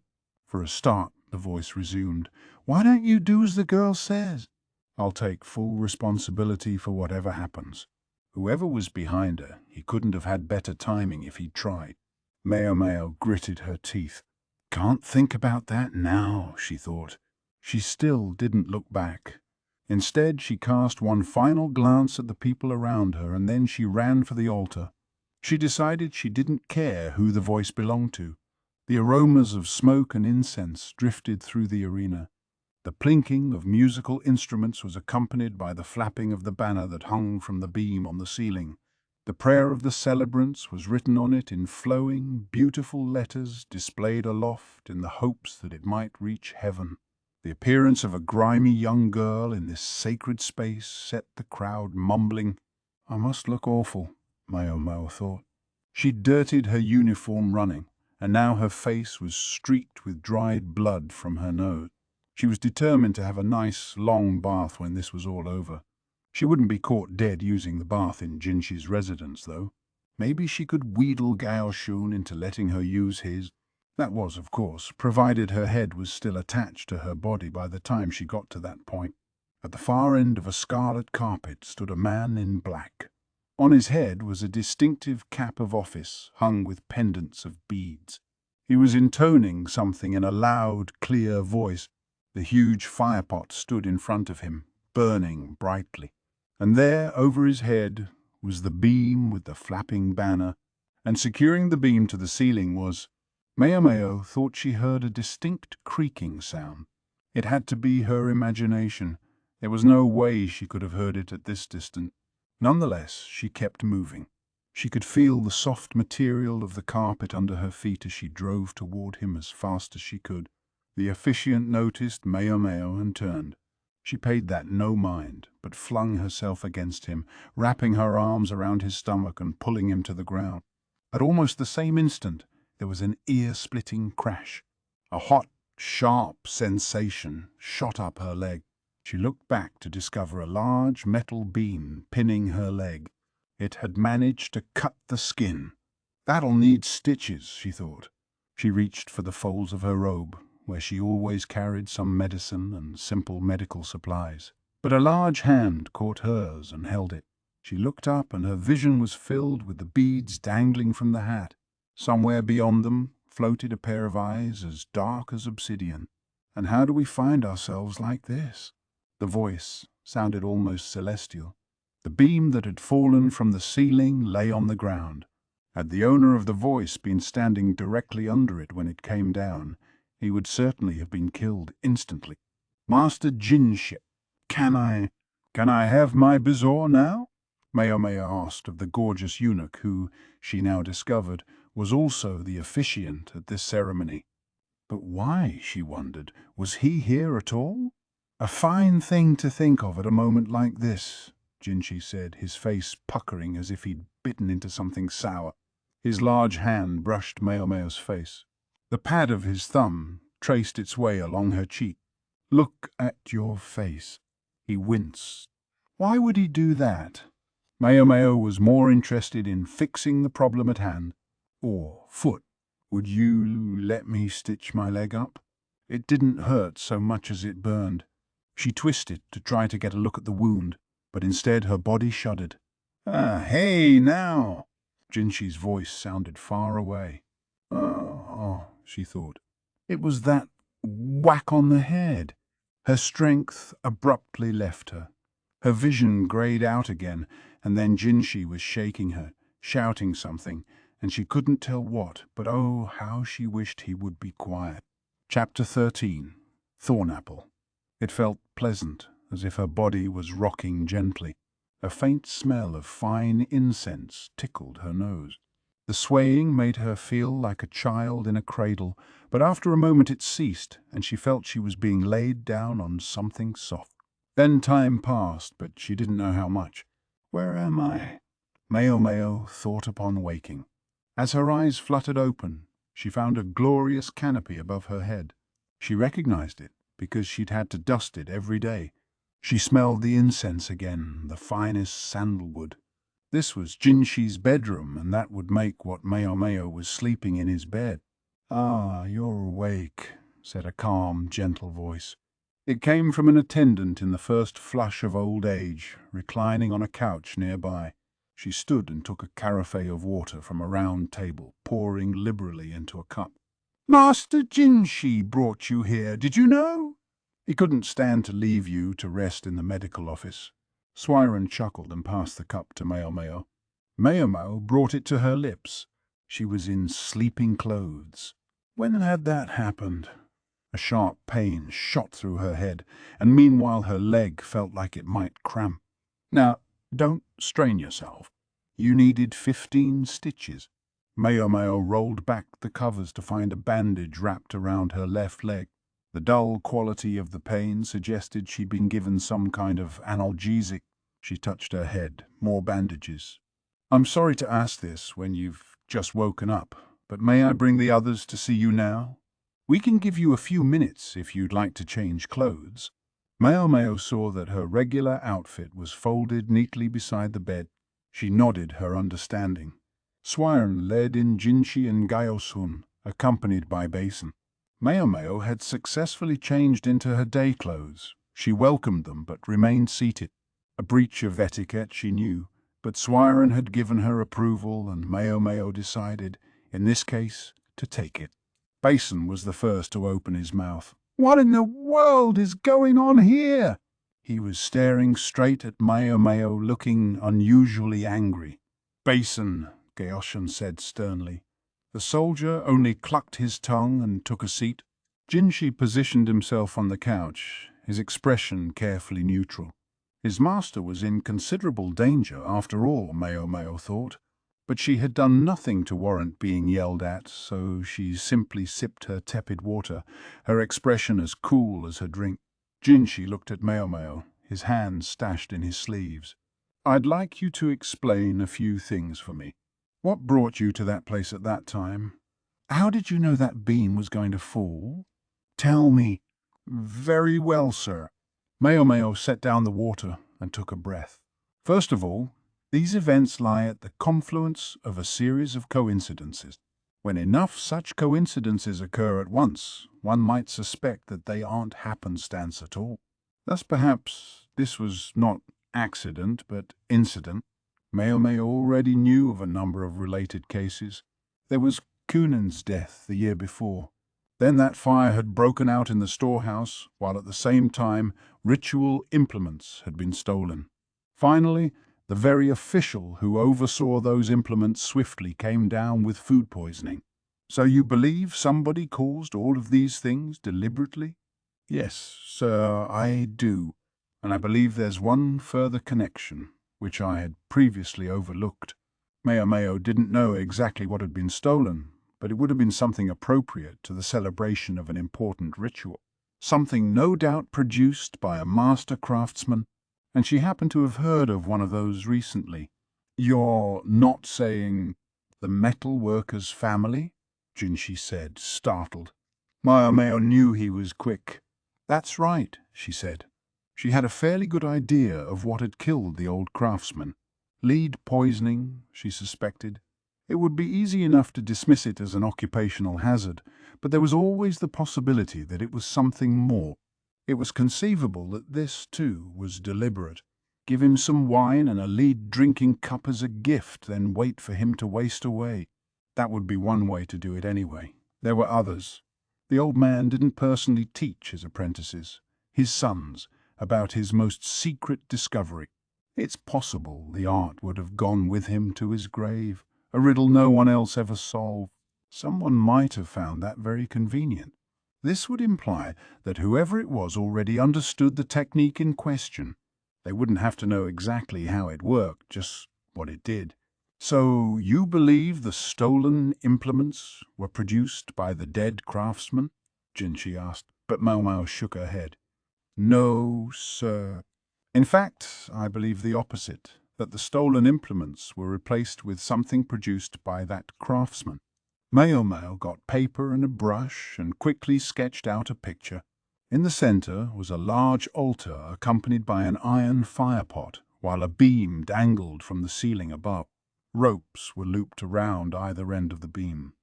They passed through pulleys on the ceiling and were secured to the floor with metal fasteners.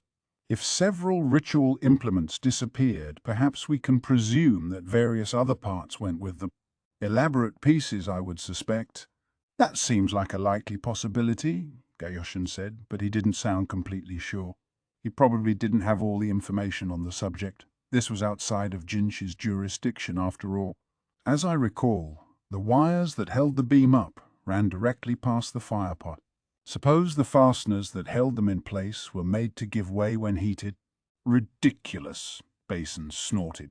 "We would have known about that long ago. They would never use anything that might catch fire near the altar." "And yet the beam did fall," Maomao replied, "precisely because the fasteners broke." Jinshi agreed with Basin. "They shouldn't break, no matter how hot they get. They're made to stand up to a little... "They broke," Maomao reiterated. "Or, more specifically, they melted." Everyone looked at her. Maomao decided to divulge what she had discovered about the deceased craftsman's most secret art. Many metals by themselves melt only at high temperature, but by mixing them together, believe it or not, it's possible to create a substance that melts at a lower heat. The technique had been around for a very long time, but such substances still demanded substantial heat to melt.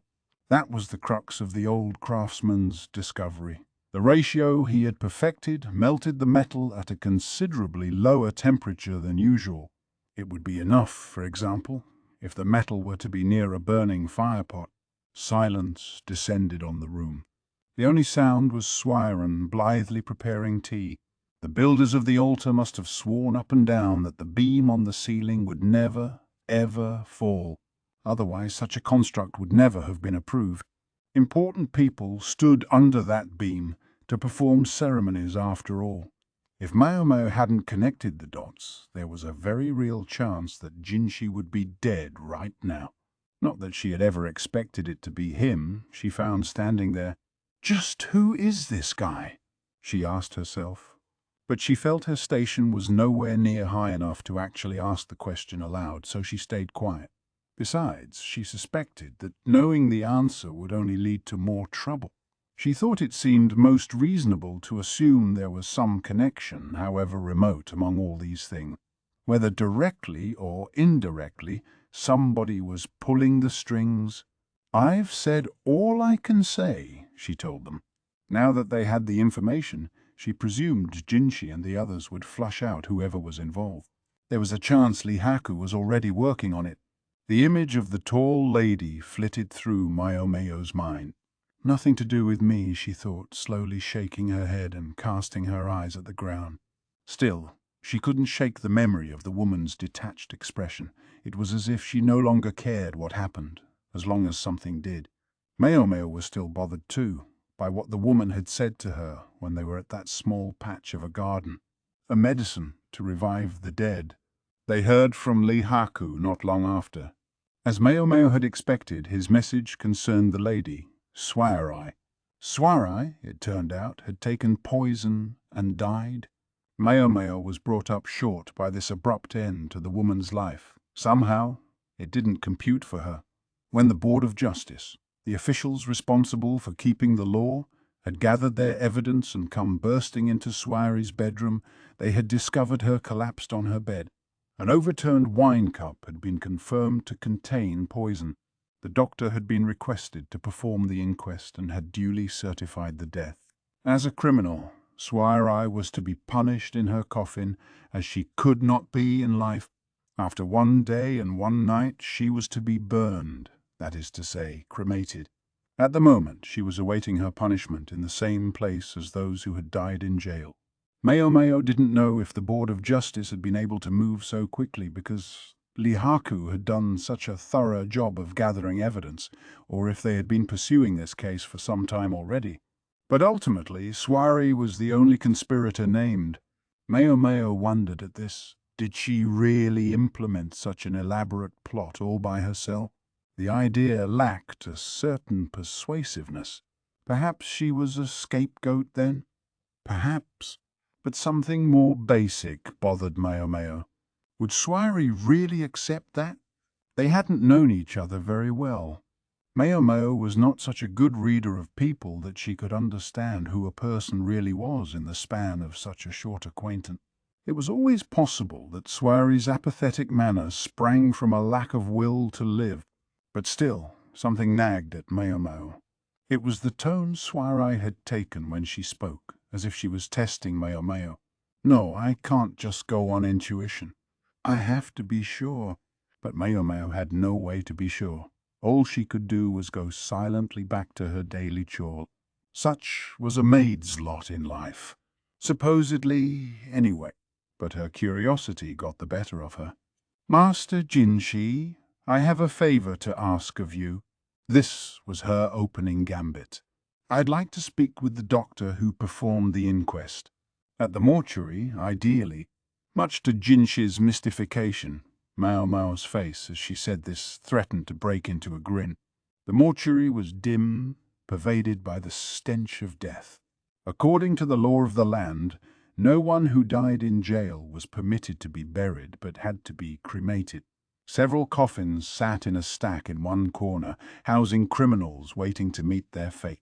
Suirei's coffin was slightly apart from the others, and a black and white tag hung on it. Jinshi and Gaoshun were both present.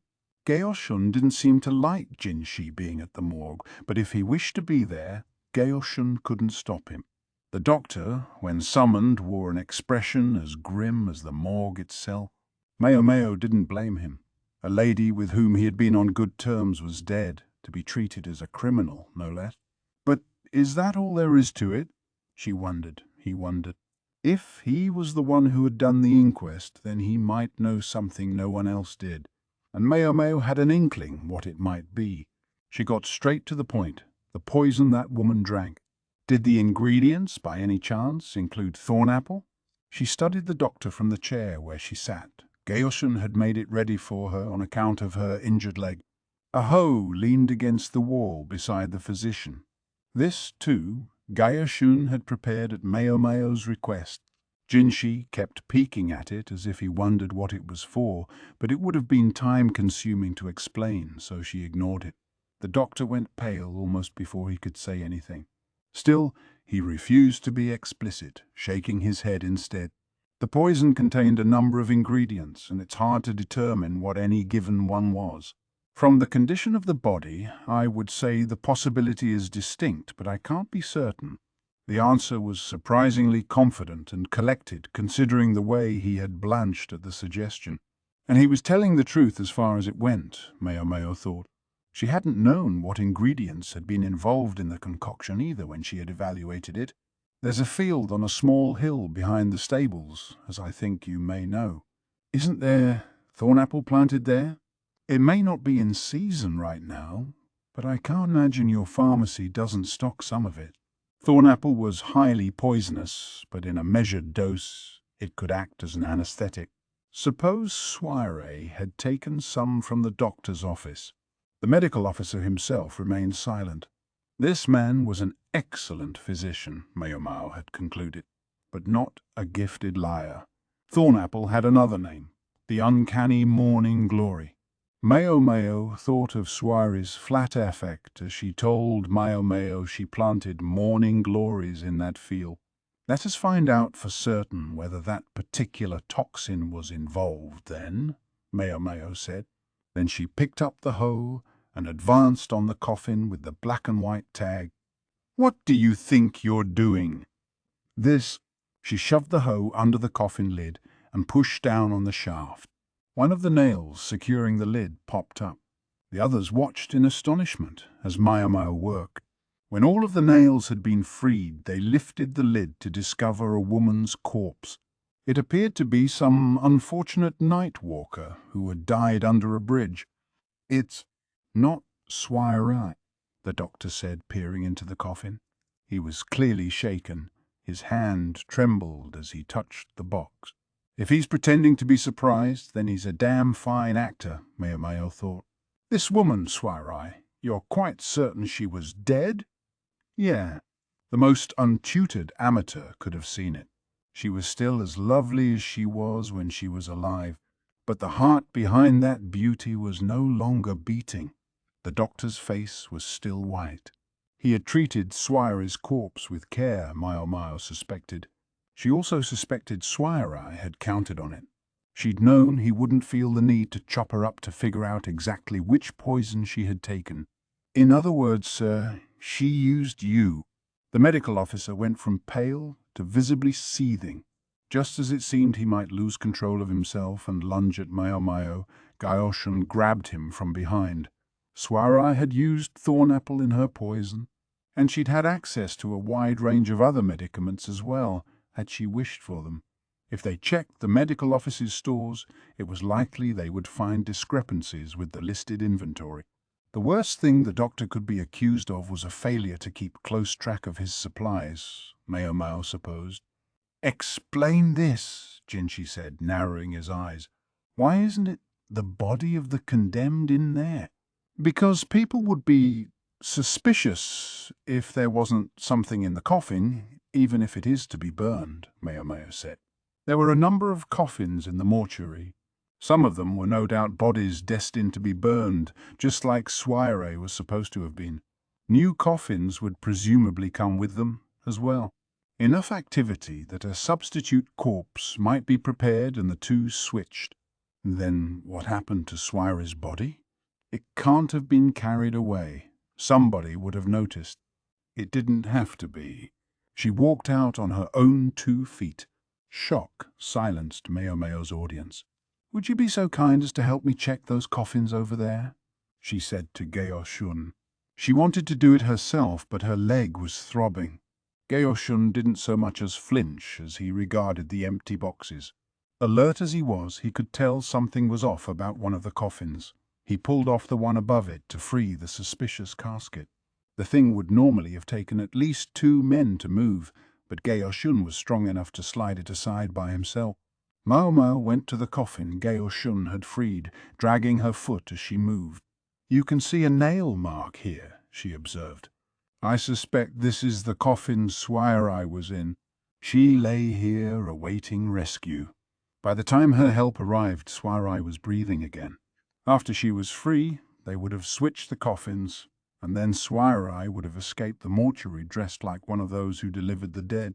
People went out of their way to avoid paying attention to those who did such unclean work, and the uncommonly tall Suirei could easily have passed for a man.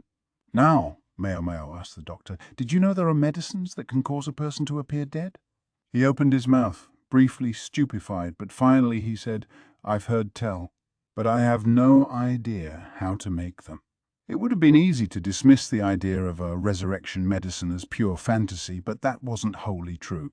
Certain substances existed that could produce an effect very much like coming back from the dead.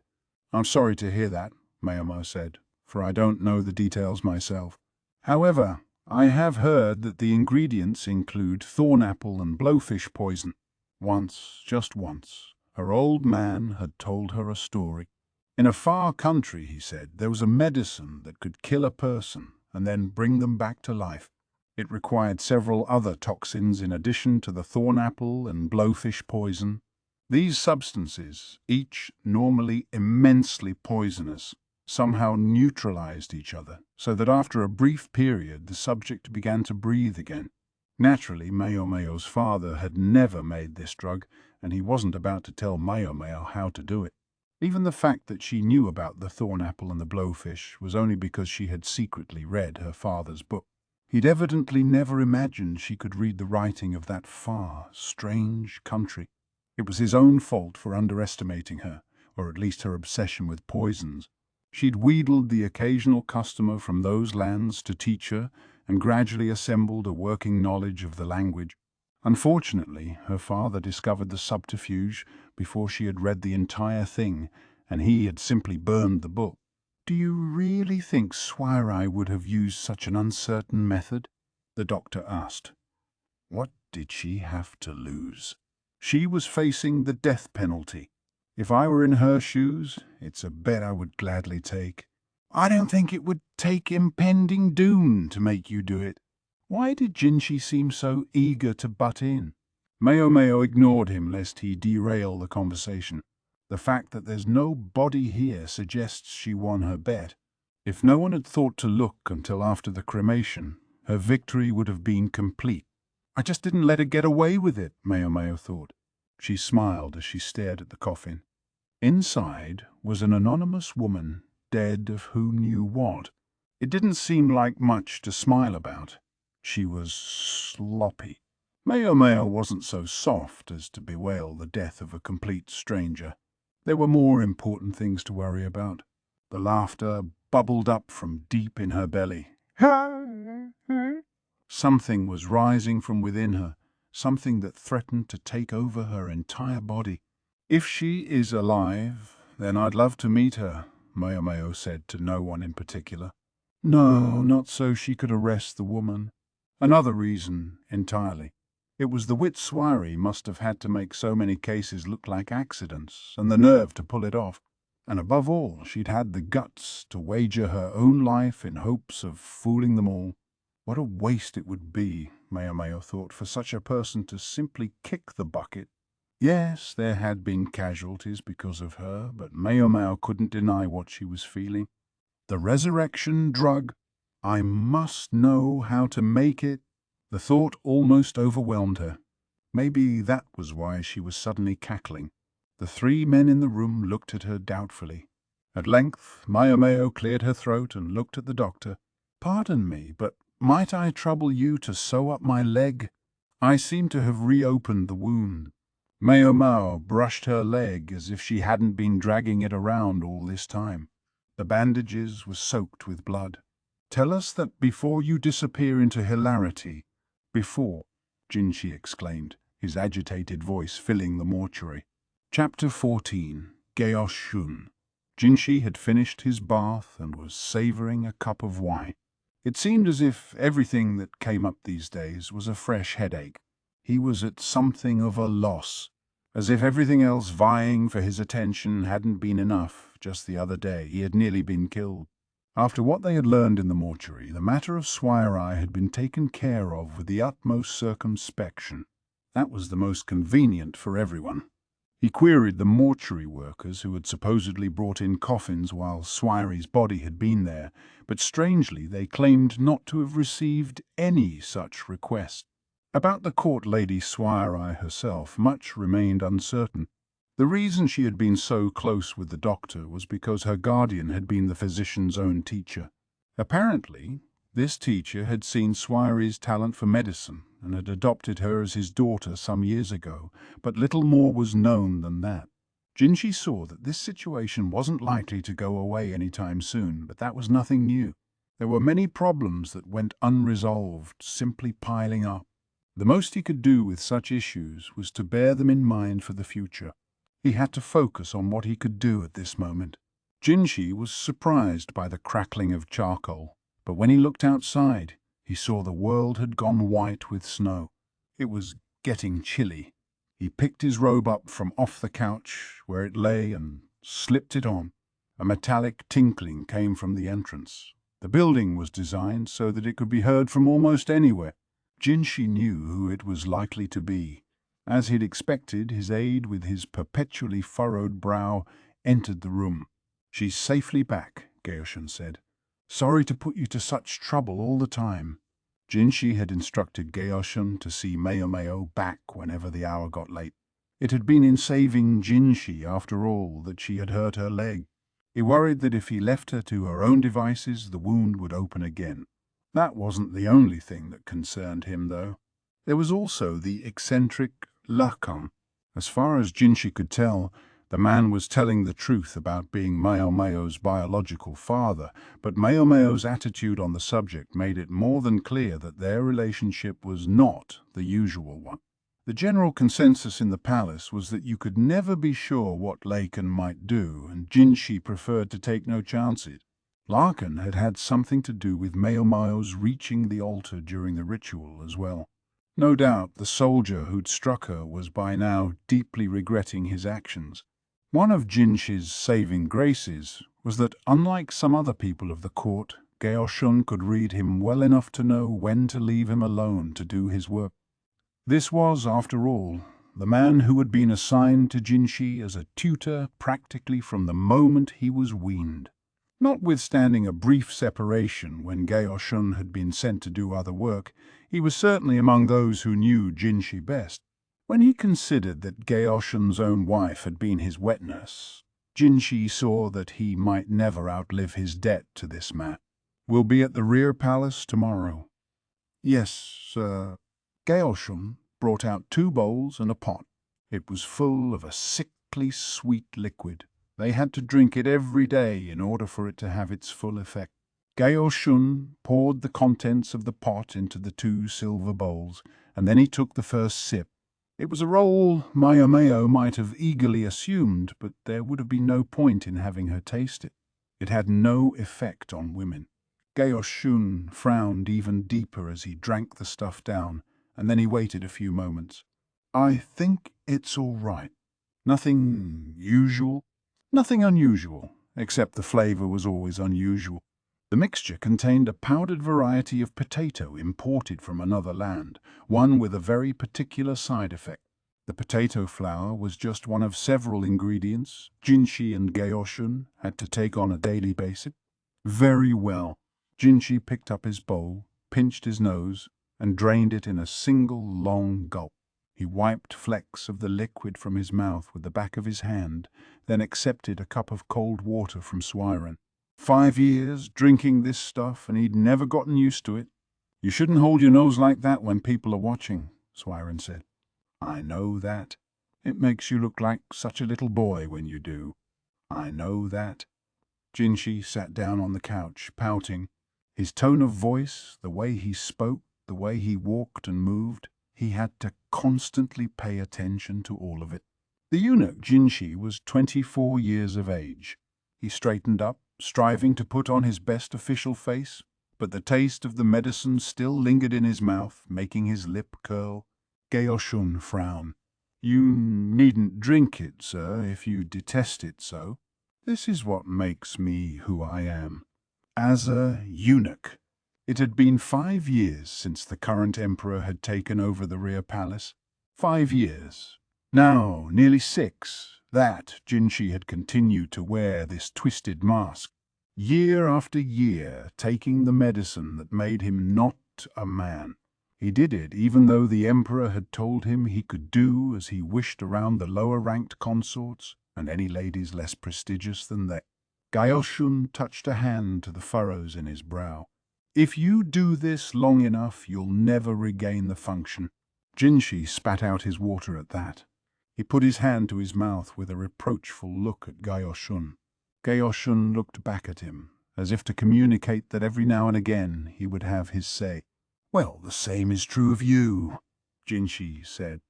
"Not so."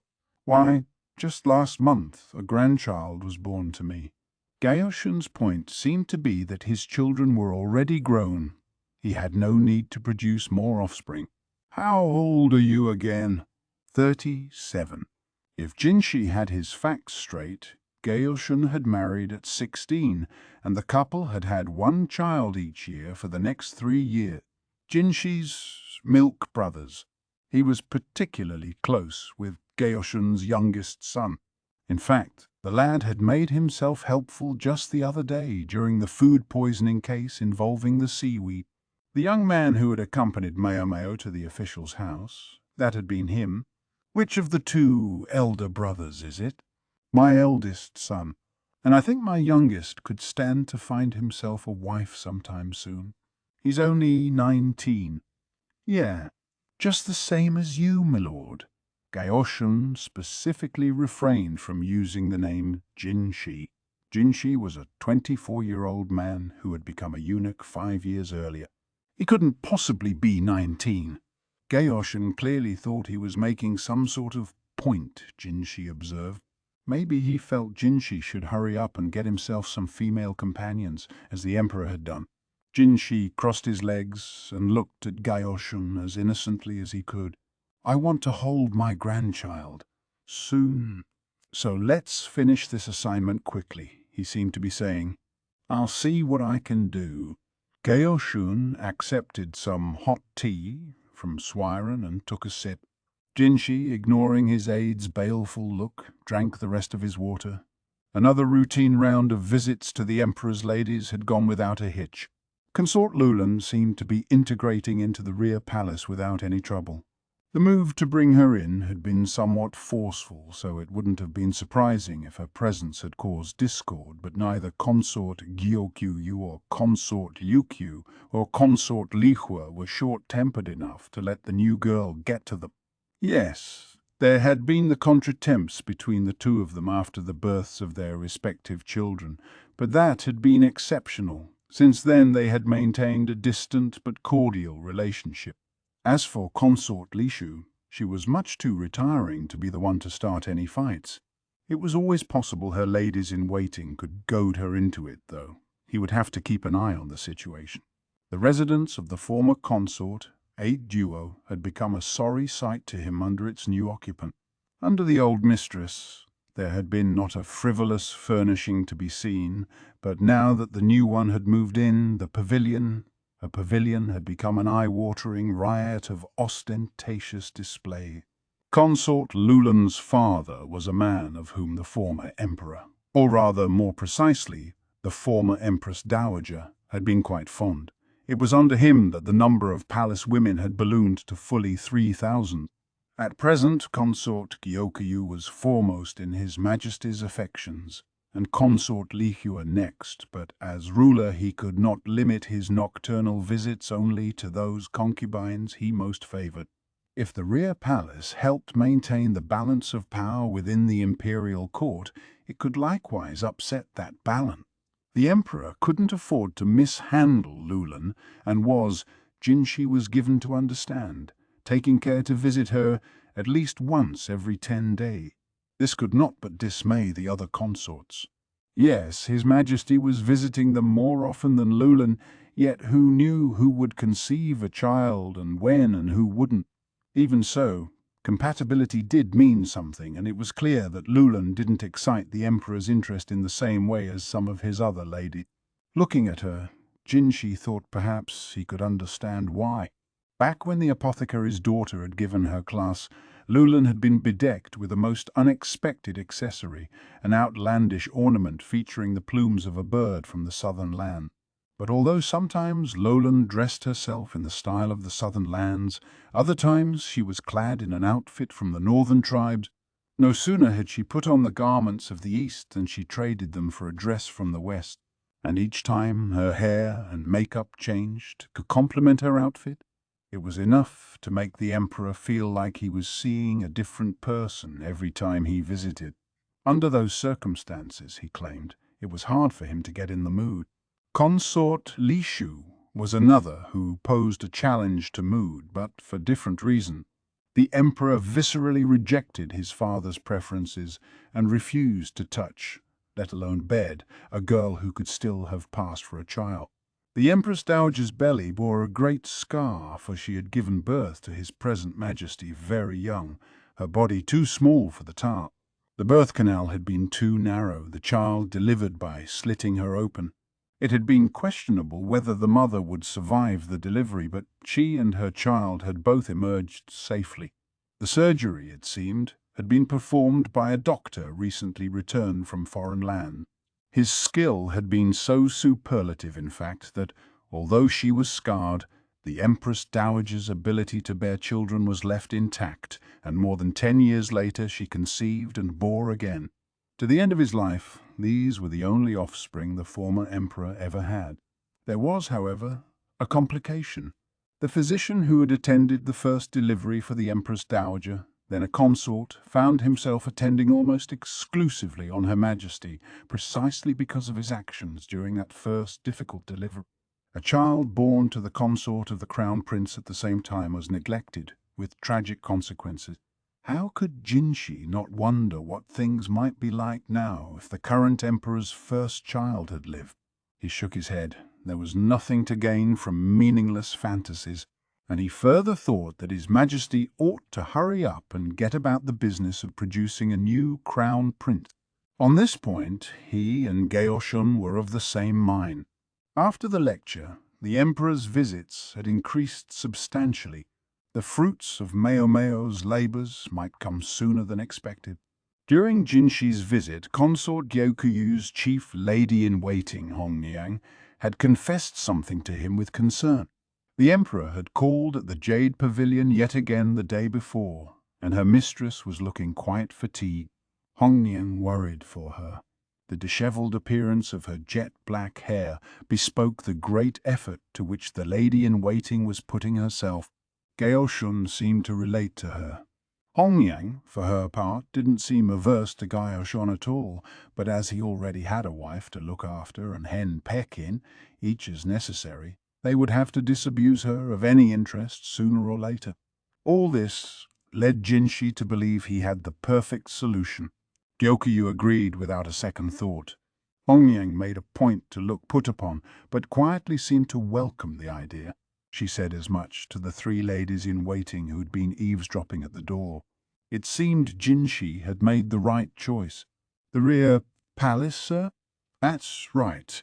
Back to your favorite job. Maomao was polishing a silver eating vessel to a mirror-like shine. When she was certain it didn't have so much as a smudge on it, she put it back on the shelf. Her leg still wasn't quite better, so she did a lot of her work sitting in a chair, but Suirei made sure that she did have work to do. A real stickler, that woman was.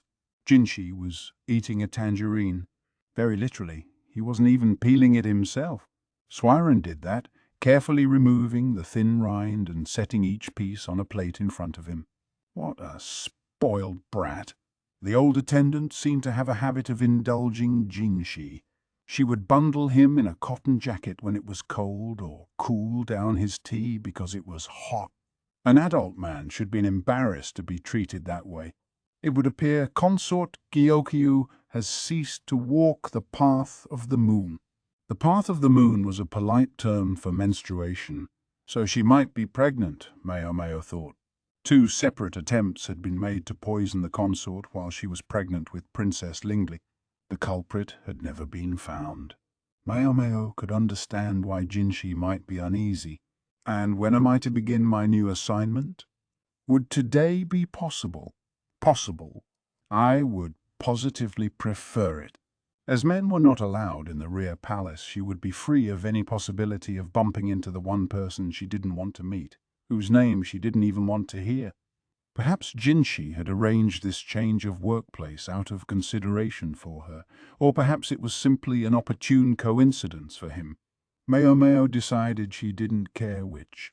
She thought she was exercising admirable self-restraint, but then Suirei said, "Ah, good news, my dear."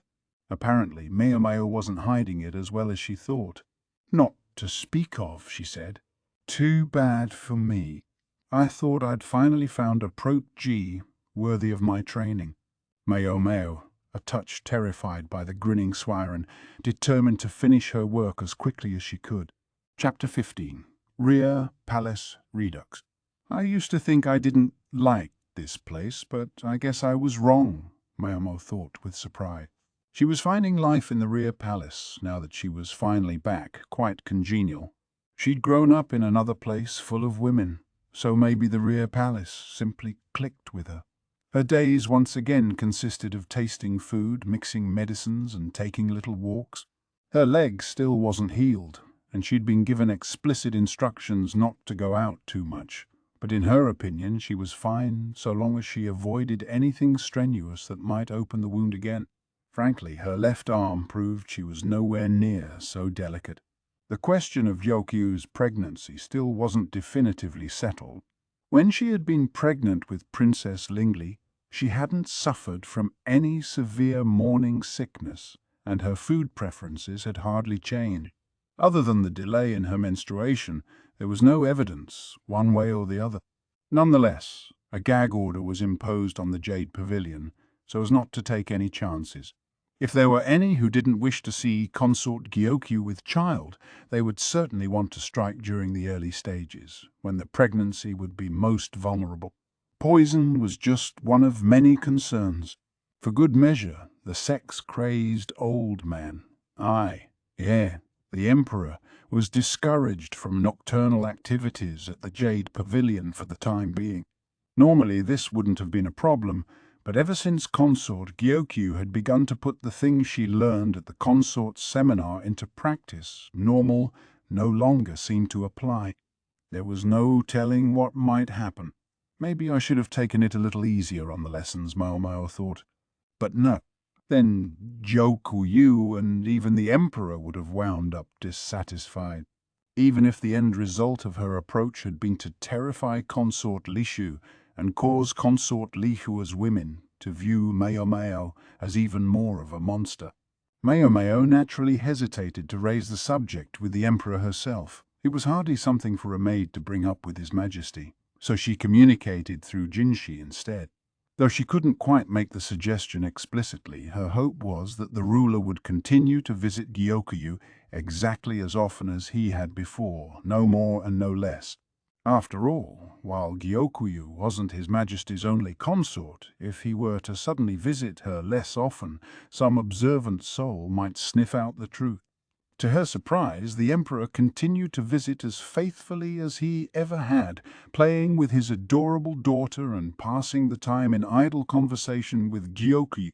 Maomao was reminded, as she had been by a duo story, that perhaps she shouldn't dismiss the Emperor as simply sex-crazed. Or again, perhaps His Majesty grasped the implications of his actions better than she gave him credit for. Some people regarded the current ruler as a sort of sage king, and while some of this was because almost anyone would have looked competent after the buffoon that the previous emperor had been, Maomao did believe that the current ruler had his wits about him. Not that it really matters to me, she thought. As long as he let life go on and didn't exact outrageous taxes, she was happy.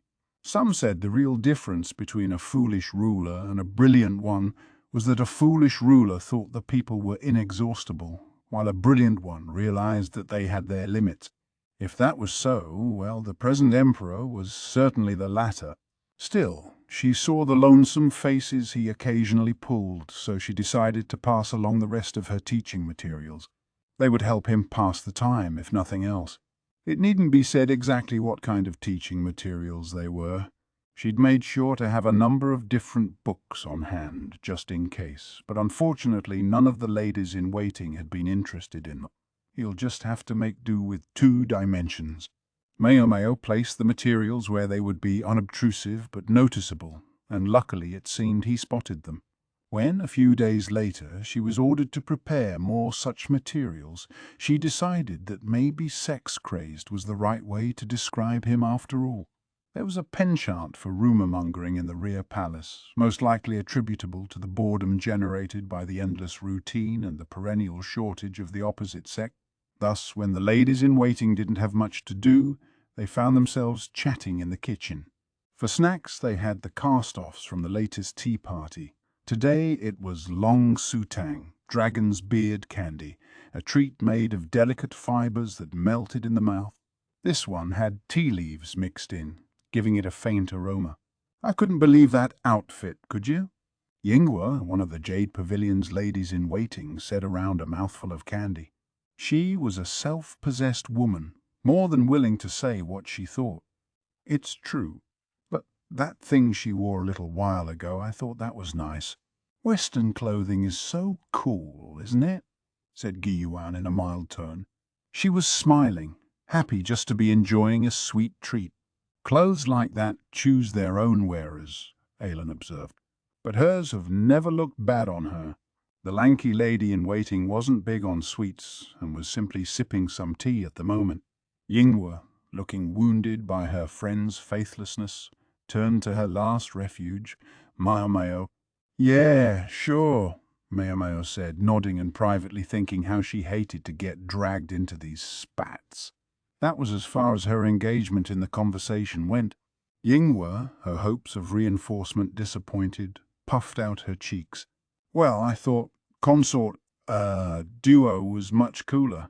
She took an angry sip of tea without ever pulling her cheeks back in. Guiyuan and Alien grinned at each other. Well, it turns out you were on team duo all this time, Yinghua. I was not, Yinghua exclaimed. Alan just smirked. You don't have to hide it. I know we serve Lady Gyokyu, but no one would blame you for feeling the way you do. I don't feel that way. Maomao listened to the girls chatter as she drank the rest of her tea. She much preferred savoury treats. The cottony candy was too sweet for her. She would have loved to have some salty rice crackers to refresh her palate. As for who exactly Yinghua and the other girls were talking about, it was the newly arrived consort, Lulan. She had one unusual quality which was more than enough to inspire conversation. Which quality? Her clothes.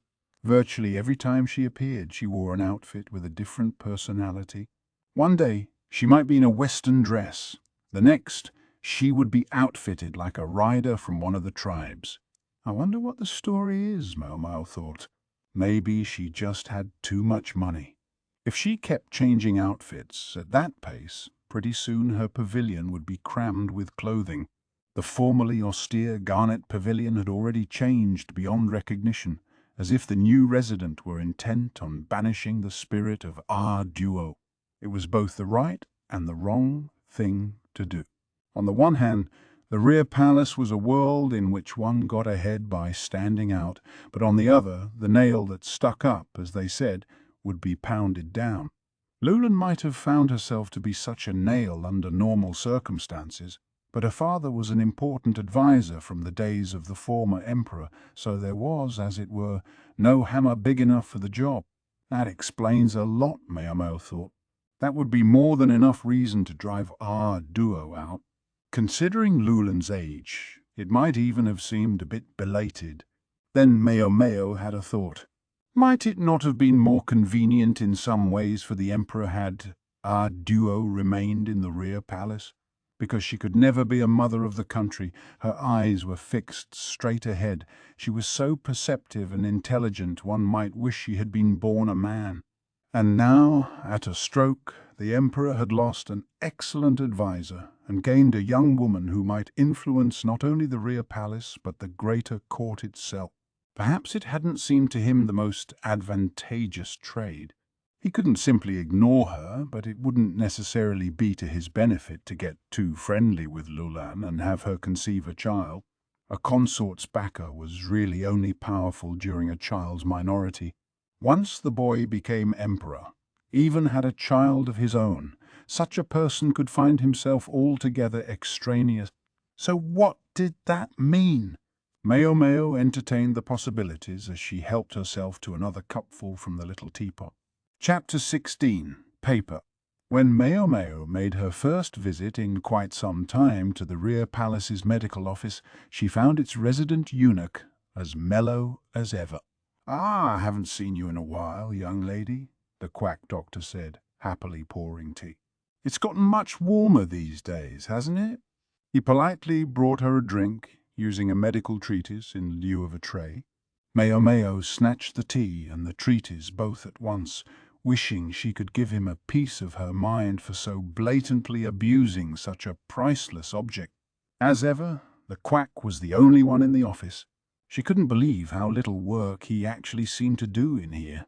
He was lucky he still had a job. "Oh, it's still plenty chilly," Maomao said, placing a laundry basket on top of his desk. Yes, there was still a chill in the air.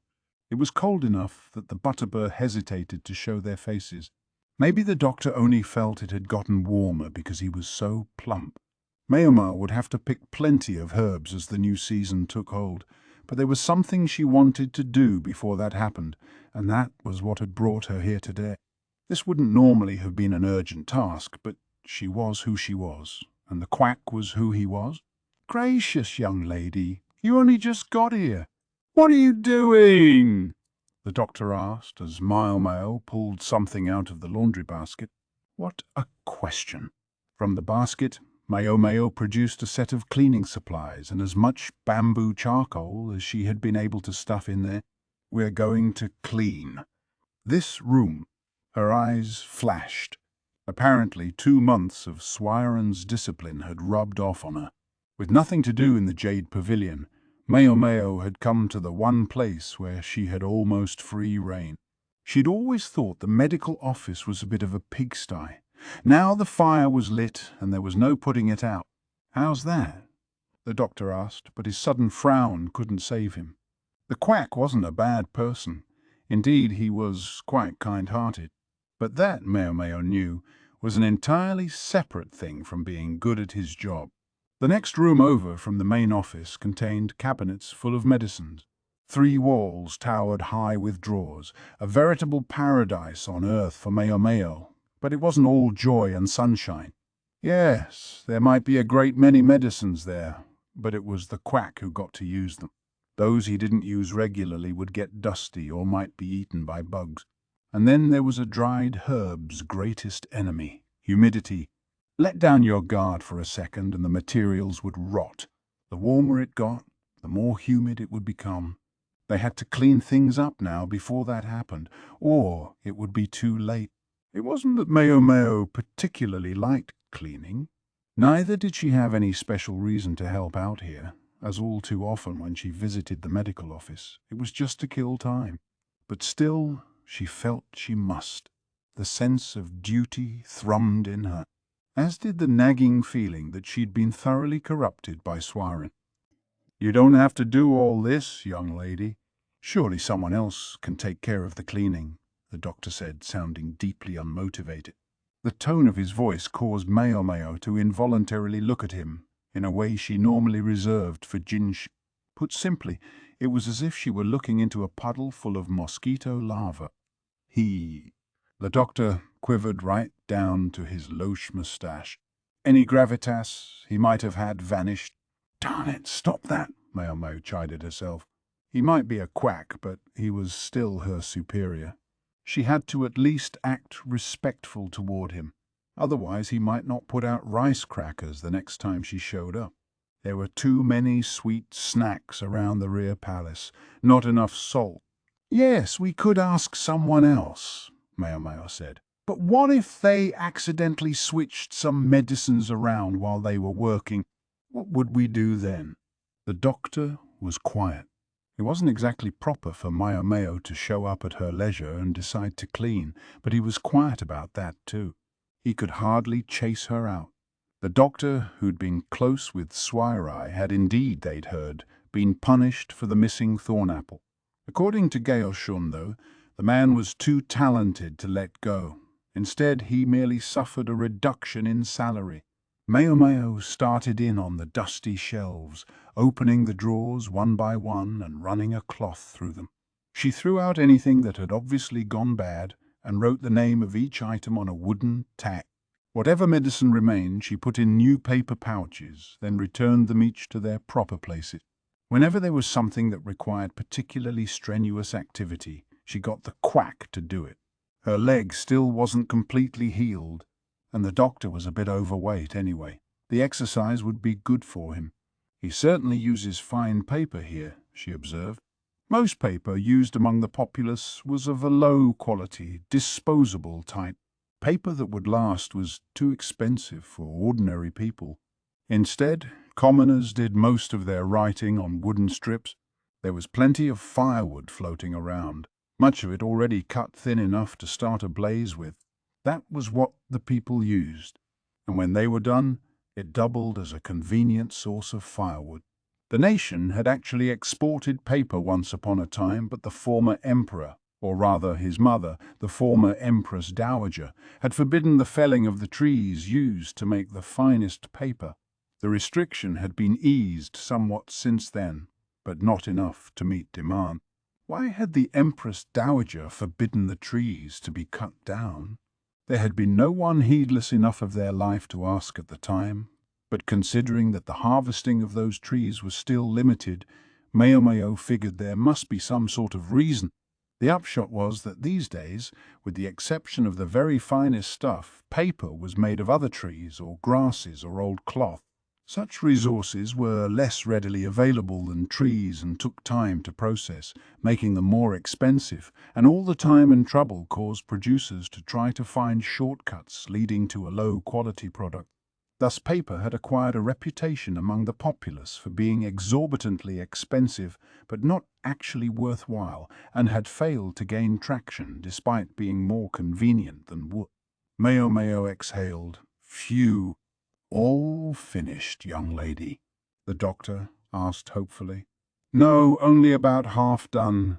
A disappointed silence followed.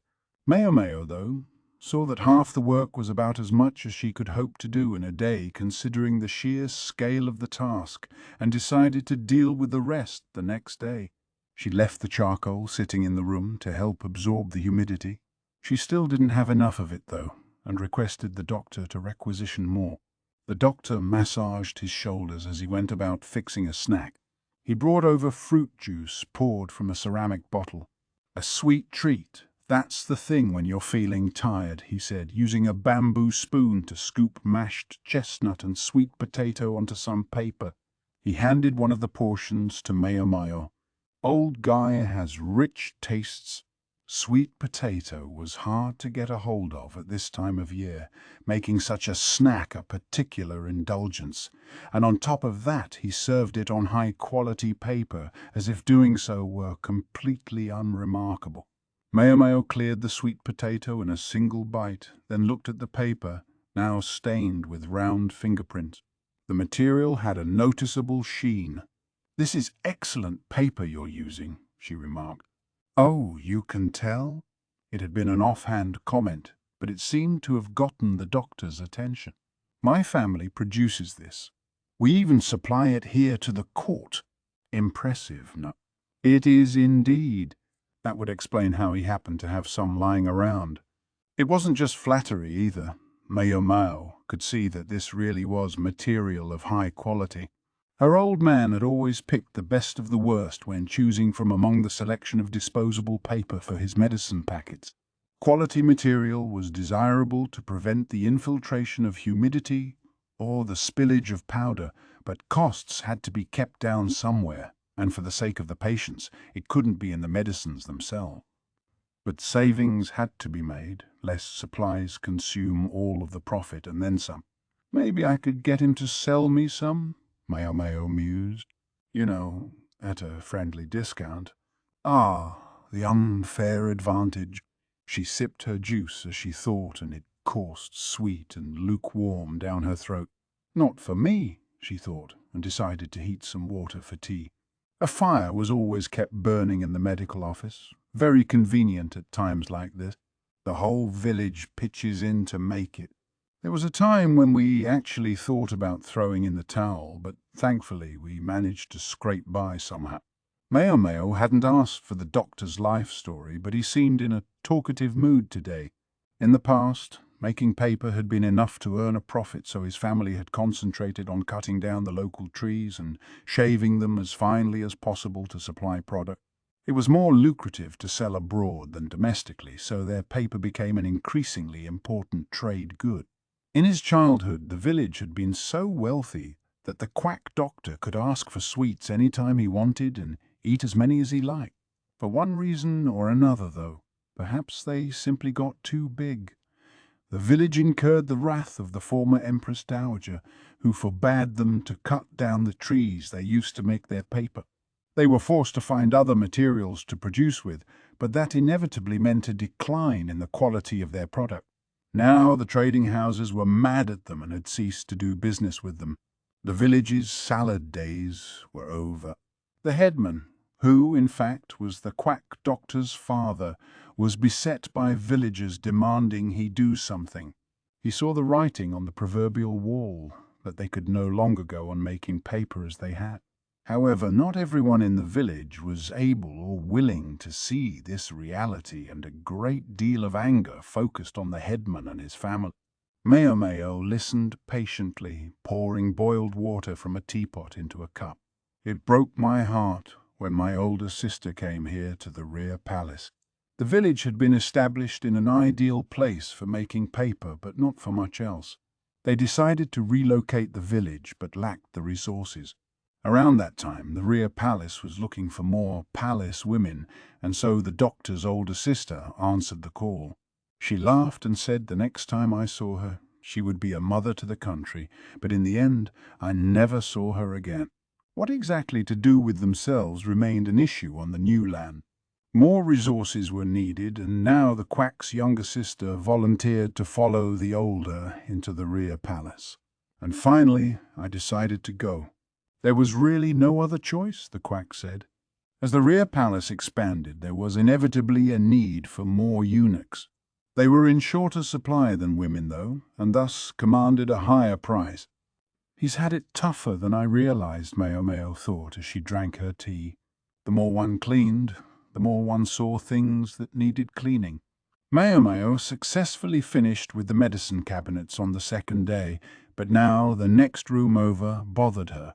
The quack did some basic cleaning, it appeared, but he didn't seem to have an eye for detail.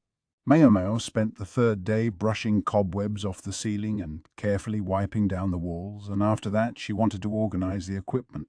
The quack had quite a bit of it, she'd discovered, and anything he didn't much use he stuffed into one of the other rooms. What a waste, she thought as she surveyed that next room. She'd been given to understand that it wasn't being used, but for Maomao it was a treasure trove. She and the quack tackled the scads of medical treatises, Maomao with a glowing smile on her face, and the doctor looking rather glum. In this way, over the quack's pouting, they spent 7 full days cleaning. Maomao had also been doing food tasting for Consort Gyokyu during that time, but nothing out of the ordinary had occurred.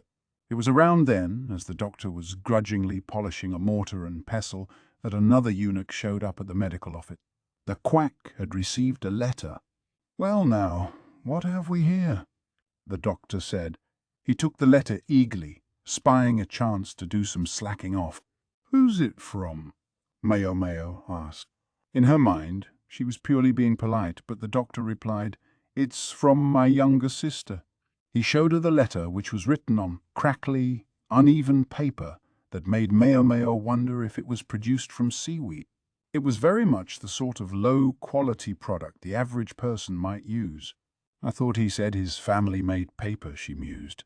Maybe the sister figured a botched batch was good enough for writing to a family member.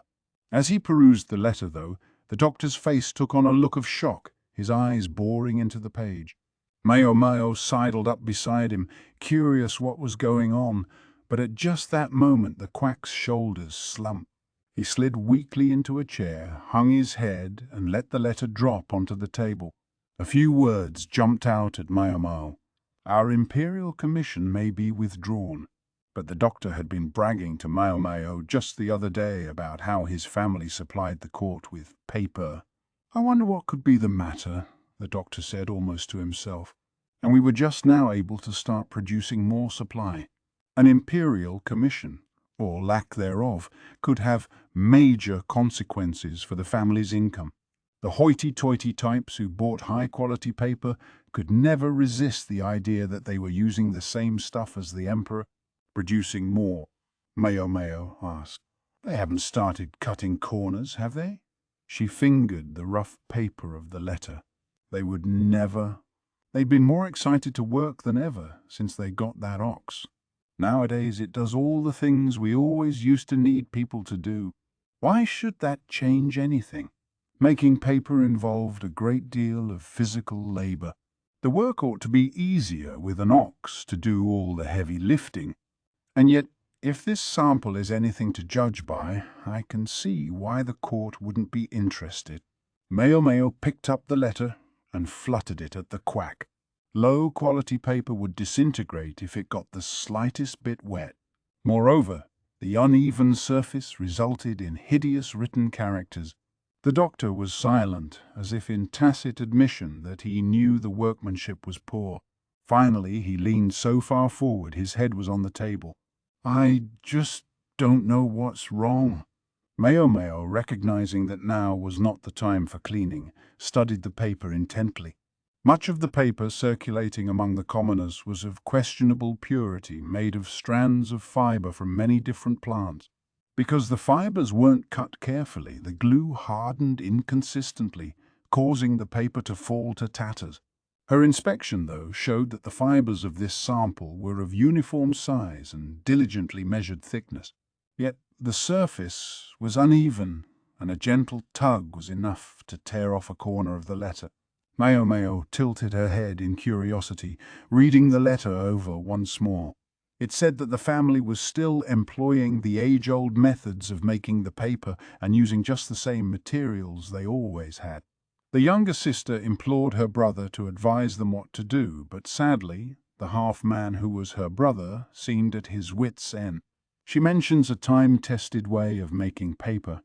"Exactly what methods do you use?" Maomao finished drying the mortar and pestle and returned them to the shelf. Then she put on a kettle to help them relax. "The same ones everyone else does," the quack replied. "The difference is, our family is very particular about how we break down the materials and how we make the glue." "I can't say more than that." "Not so talkative on this subject, huh?" Maomao thought. She pulled a container of tea leaves off the shelf.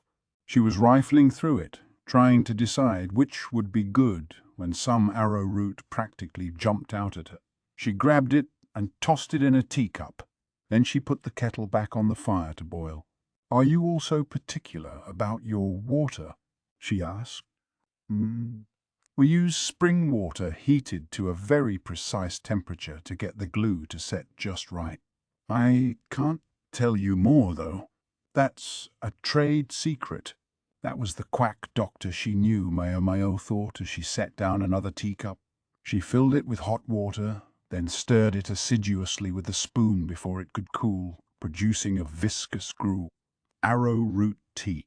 And the glue? Do you boil it with water left over from washing rice? No, we take the trouble to dissolve wheat flour into it the way you're supposed to. Otherwise, it doesn't stick well. The moment he'd spoken, the doctor slapped his hand over his mouth, but it made scant difference to Maomao whether they used rice water or wheat flour or whatever else. She placed the arrowroot tea in front of the doctor. In that case, where do you keep the ox? She said. I'm afraid I don't know that. He looked at her as if to ask why arrowroot, but nonetheless started lapping at the hot liquid. It stuck to the teacup, making it tricky to drink. Young lady, I do believe you've mistaken the proportions here. It's impossible to drink this. Maomao passed him a spoon. My apology. I'm happy to tell you how to make it drinkable. Want to give it a try? What should I do? Maomao placed the spoon briefly in her mouth, then stuck it into the tea and stirred vigorously. Then she did it again, and then again. Somewhat uncouth, the quack remarked with a frown, but he did as she showed him. As he repeatedly put the spoon in his mouth and then stirred, a change began to take place. It's getting less starchy, he observed. I should think so. In fact, it's practically watery now. The doctor looked quite impressed. Arrowroot and glue are rather similar, Maomao offered. I suppose you could say that. I wonder if saliva thins out glue the same way it does arrowroot. Indeed, the doctor's mouth opened. Indeed, what? He wasn't as quick on the uptake as Maomao would have liked. I'm practically rubbing his nose in it, she thought, but she decided to give him one more hint. Oxen, I believe, produce a great deal of slobber. Yes, now that you mention it, I suppose that's true. What if you were to find out where the ox is drinking its water? Just to be sure. Maomao, resolved not to say anything further, cleaned up the teacups and promptly went back to the jade pavilion. The quack must have finally caught on, for he dashed off a letter and hurried out of the medical office to send it. Maomao contemplated what she would do when she was done cleaning. But it's when things seem most quiet that disaster often lurks. Chapter 17. How to buy out a contract. So, how much does it cost to buy out a courtesan's contract? Lihaku asked. He and Maomao were sitting in the room that connected the rear palace to the outside world. When Maomao heard Lihaku's question, her mouth dropped open. Since he'd summoned her personally rather than sending a letter, she'd assumed he had some new information to give her about the incident. But this was what he wanted to know. I just knew he was a big, dumb mutt. Lihaku clutched his head until finally, unable to take it any more, he pounded the desk between them and exclaimed, "You've got to tell me, young lady!" The eunuchs guarding the entrances on either end of the room observed the commotion but clearly considered the entire thing a headache. Evidently, on a recent visit to the Verdigris house, Lihaku had heard some talk of someone buying out one of the ladies' contract. One of the 3 princesses, no less. Lihaku, who was very passionate indeed about Perrin, one of said princesses, couldn't let the subject go. There are any number of answers to that question, Maomao said. For one of the very best courtesans, then. I hear you, Maomao said, studying him from under lidded eyes. She requested a brush and an inkstone from one of the guards, and Lihaku provided some paper. Market price can change in a heartbeat, of course, so consider this to be merely a guesstimate, she said. Then she wrote the number 200 on the paper. This was roughly the amount of silver your average farmer could expect to earn in a year. A nice, cheap courtesan could be had for about twice that amount. Lihaku nodded along. That excludes celebration money, though, Maomao informed him. A courtesan's actual buyout price could be influenced by factors like how long was left on her contract and how much money she might be expected to earn during that time, but one could also find oneself paying almost double that amount again on top of the buyout, for it was the custom of the pleasure district to see its ladies off with the grandest of celebrations. Give it to me straight. How much can I expect to pay in all? Maomao was somewhat stymied by Laihaku's soulful look. It's not an easy question to answer, she thought. Perrin had earned herself many customers and a commensurate amount of money since making her debut at the establishment. She didn't owe the brothel anything for clothes or hair ornaments, and in fact her term of service as such had been up long ago. She remained at the Verdigris house and kept earning, because her sexual preferences happened to make her perfect for courtesan's work. If a woman's buyout price were purely about offsetting her debts, well then, Perrin's would have been virtually nigh. How old is she this year again? Maomao wondered. Perrin was the oldest of the three princesses, to which she had belonged since before Maomao was born. Yet her skin was still lustrous, and she had honed her specialty, dancing, over many years. Her youthful looks even sometimes prompted rumors that she stayed young by sucking the essence out of men. There were practices, the so-called fangs hongshu, or arts of the bedchamber, that supposedly allowed both men and women to maintain their vital essence by making love, and Maomao had occasionally wondered idly if Perrin had learned those abilities. Judging strictly by age, Perrin's value should have been naught, but her beauty remained undiminished, as did her energies. At the same time, the old madam wouldn't want her three princesses to stagnate.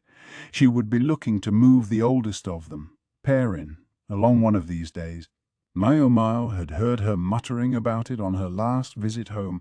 Perrin had been a model courtesan supporting the Verdigris house when it had teetered on the brink, but she couldn't rest on these laurels forever, nor could the Verdigris house rest on her.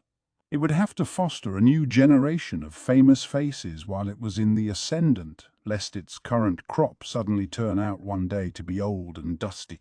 Maomao scratched the back of her neck and grunted thoughtfully. If anyone was going to buy Perrin, out, it would be one of two people. She searched her memory. It was likely to be someone Perrin knew well. The Verdigris house didn't take that many new customers. One of the candidates was the head of a prosperous merchant business, a lavish spender who'd been so good as to continue patronizing the Verdigris house even when it had fallen on hard times. A decent old man. He'd often given Maomao candy when she was little. He frequently came not to stay the night as such, but to have a drink of wine and enjoy watching a dance or two. He'd spoken of buying Perrin out more than once. The greedy old woman had managed to put him off the subject each time, but if he were to raise the possibility again now, she might be more receptive. The other possibility was a high-ranking official who was a regular client. Still young, only just past 30, Maomao didn't know exactly what kind of official he was, but when she thought back to the jeweled ornament she'd seen on the hilt of his sword some years ago, she realized that at that time he had already ranked higher than Laiku did.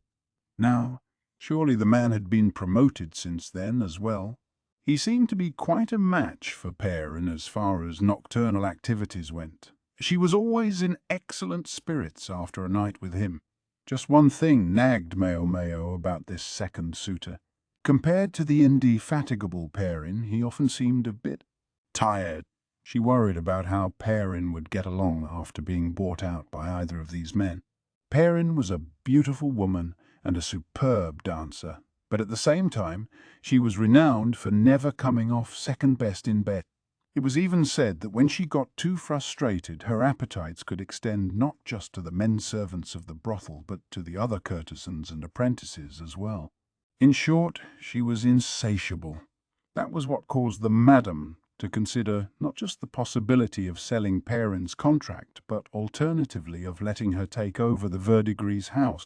It was also conceivable that Perrin might simply leave the brothel, but her personality made that seem unlikely. Even though it would probably be the most peaceful solution for her, Maomao thought. Formally she would retire, but she could be allowed to take customers in special cases, while on her own time she could love freely. She would have far more liberty than she'd ever had before, which would presumably please her no end. Maomao eyeballed Lee Haku again. She took him to be in his mid-20s. He was toned and muscled, his brawny arms just the sort of thing Perrin liked. Not to mention that when he had come to the Verdigris house that first time, he and Perrin had gone into her room and not come out for the whole 2 days Maomao was home, yet Lihaku hadn't appeared spent afterward. "Master Lihaku, how much money do you make?" "That question seems kind of forward," Lihaku said, a bit apprehensively. "Around 800 silver a year?" "Hey, don't go around trying to put numbers on people." Lihaku was frowning, but not very hard. A little low, she saw. 1,200, then. This time he didn't say anything. That suggested a number in the middle, about 1,000 silver per year, say. A fairly good income at his age. To buy out a high-ranking courtesan, though, one ideally wanted to have at least 10,000 silver on hand. After all, such women could command 100 silver for a cup of tea, or 300 for a night's company. Lihaku had returned to spend 2 or 3 more nights with Perrin since that first visit. He would have to stretch his salary to support that habit, but Maomao suspected the old madam herself was behind this, most likely using Lihaku to help ensure Perrin didn't become too frustrated. "Not enough?" Lihaku asked. "I'm afraid not. What if I promise to pay the money back after I make it in the world?" "They'd never allow it. They'll probably expect at least 10,000 in hard cash." "Tea? 10,000?" Lihaku was rooted to his spot. Maomao wasn't sure what to do. If he could somehow raise the money, he wouldn't be such a bad suitor for Perrin. She would no doubt appreciate his tremendous endurance. Yes, she would appreciate it, but did that constitute love? Maomao wasn't sure. She thought again. She looked at Lihaku, who was clearly depressed, and let out a breath. He seemed to be thinking along the same lines she was. He looked at Maomao with uncertainty and said, "If, hypothetically, I was able to get together 10,000 silver, would I be able to buy out her contract?" "Are you asking whether Sis would simply turn you down out of hand?" Maomao said coolly. The moment she spoke, Lihaku's eyes became a little more bloodshot and he ground his teeth. She'd only mentioned the possibility. She hadn't said it would happen. Okay then, just one thing to do, she thought. Maomao rose and stood in front of Lihaku. "Please get up for a moment, sir." "All right," Lihaku said dejectedly. Maybe a disappointed dog is an obedient one, for he promptly did as Maomao said. "Good! Now take off your shirt, raise your arms to shoulder height, and flex." "All right." Lihaku began to do as he was told, but he seemed to be causing some alarm among the eunuchs on guard. They stopped him before he could remove his shirt. "Don't worry, nothing untoward is going on," Mao said. "I just want to have a look at him." Despite her assurances, the eunuchs didn't move. Still openly disappointed, Lihaku sat formally on the chair. "If I take it off, she won't reject me. If I know nothing else, I know Perrin's tastes." "I'll take it off," Lihaku said promptly, and then he did so. He quelled the objections of the eunuchs by displaying his accessory of office. Maomao circled around the posing Lihaku, examining him from every angle. Occasionally she would form a square with her palms and point her fingers and peer at him through it critically. He had the carefully crafted body of a military officer. Nothing slumped or sagged, and muscles covered virtually everything. His right arm was slightly larger than his left, suggesting he was right-handed. Perrin was ravenous and would devour almost anything if she had no other choice, but like anyone else, she had her preferences. If she'd been here at this moment, she would have been licking her lips. "Very well. Now the bottom half." "The bottom half," Lihaku said plaintively. "I insist." Maomao's expression was perfectly serious.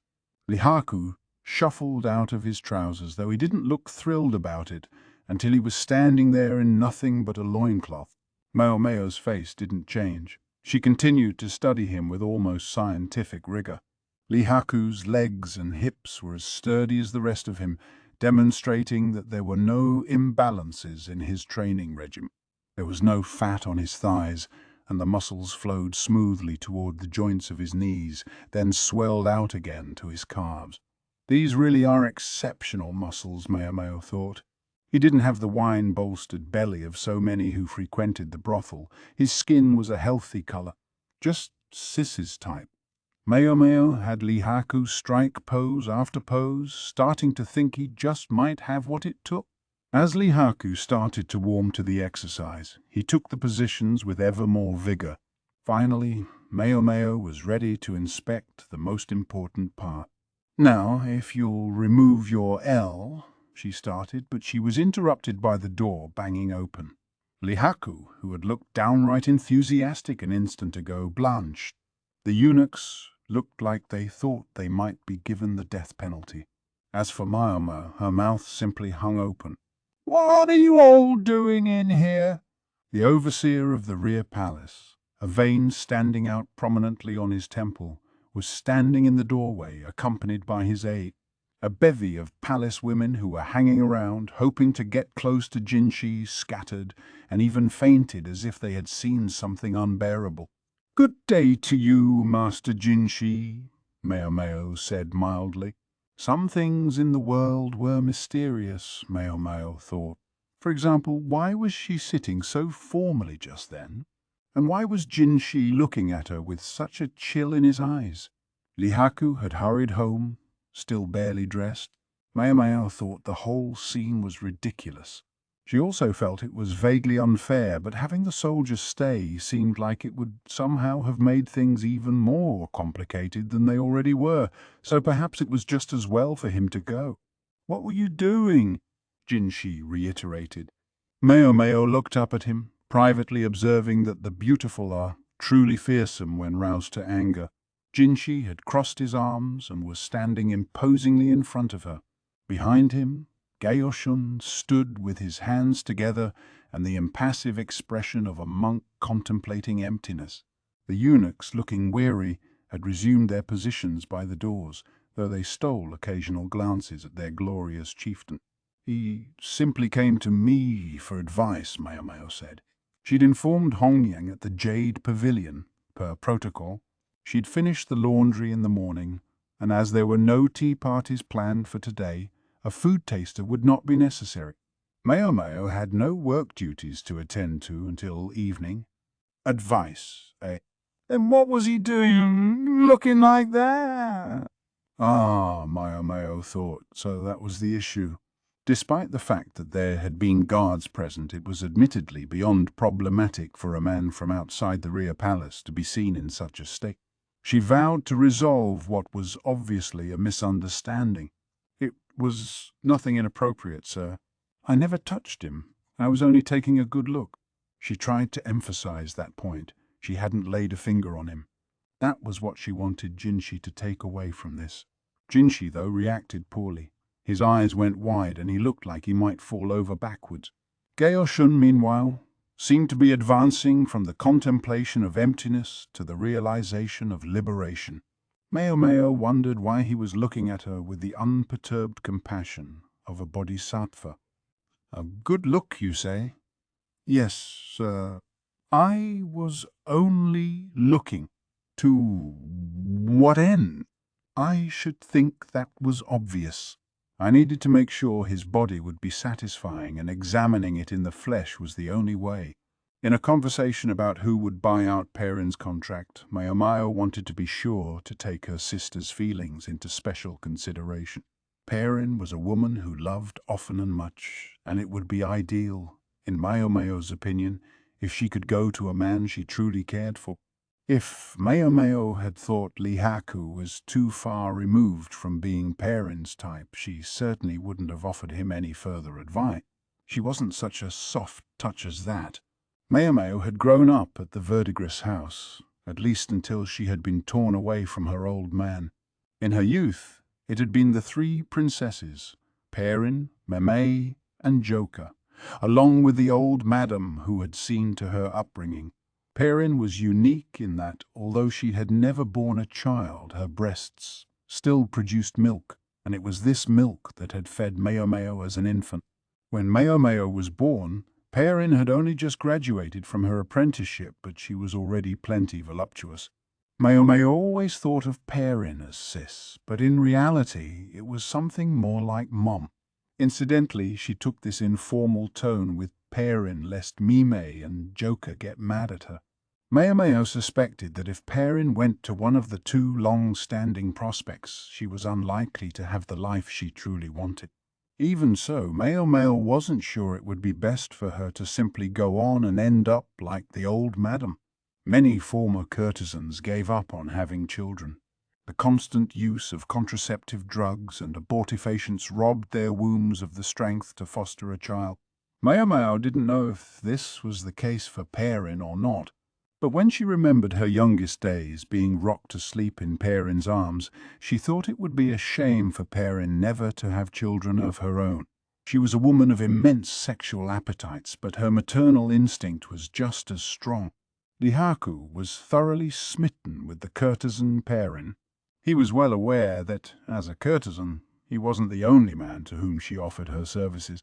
Yet, as much as Lihaku could be a bit of a big puppy sometimes, at heart he was a serious and diligent man, and his determination to rise in the world for the sake of a woman was both silly and endearing. Lihaku's single-mindedness meant his ardor was unlikely to cool suddenly, and even if he should fall out of love one day, Maomao suspected she could help handle arrangements surrounding any breakup. What was most important was that he had impeccable endurance. And just as she was appraising this specimen, Jinshi had arrived. As the one responsible for overseeing affairs in the rear palace, he probably wasn't thrilled to have one of its women meeting with a random man from the outside. He chose, Maomao thought, the oddest times to be passionate about his work. His body, satisfying. Yes, appearance is just one part of a person, yet one may certainly hope it might be to one's liking. As far as she had seen, Maomao could give passing marks to Lihaku's body. She was already trying to decide how she would explain to Perrin that she hadn't gotten a chance to evaluate the last and most important part of all. Maomao had told Lihaku that it would take 10,000 in silver to buy Perrin out, but depending on how the matter was approached, he might get away paying as little as half that. It would depend in particular on how Perrin felt about him. Is outward appearance that important? Jinshi finally stopped looming over her and took a seat instead. His foot tapped the floor restlessly. He was clearly still irritated. I should say so, Maomao replied, reflecting that she found it oddly vexing that Jinshi of all people should ask this question. I must admit, I never expected to hear that from you. So, what did you make of his looks?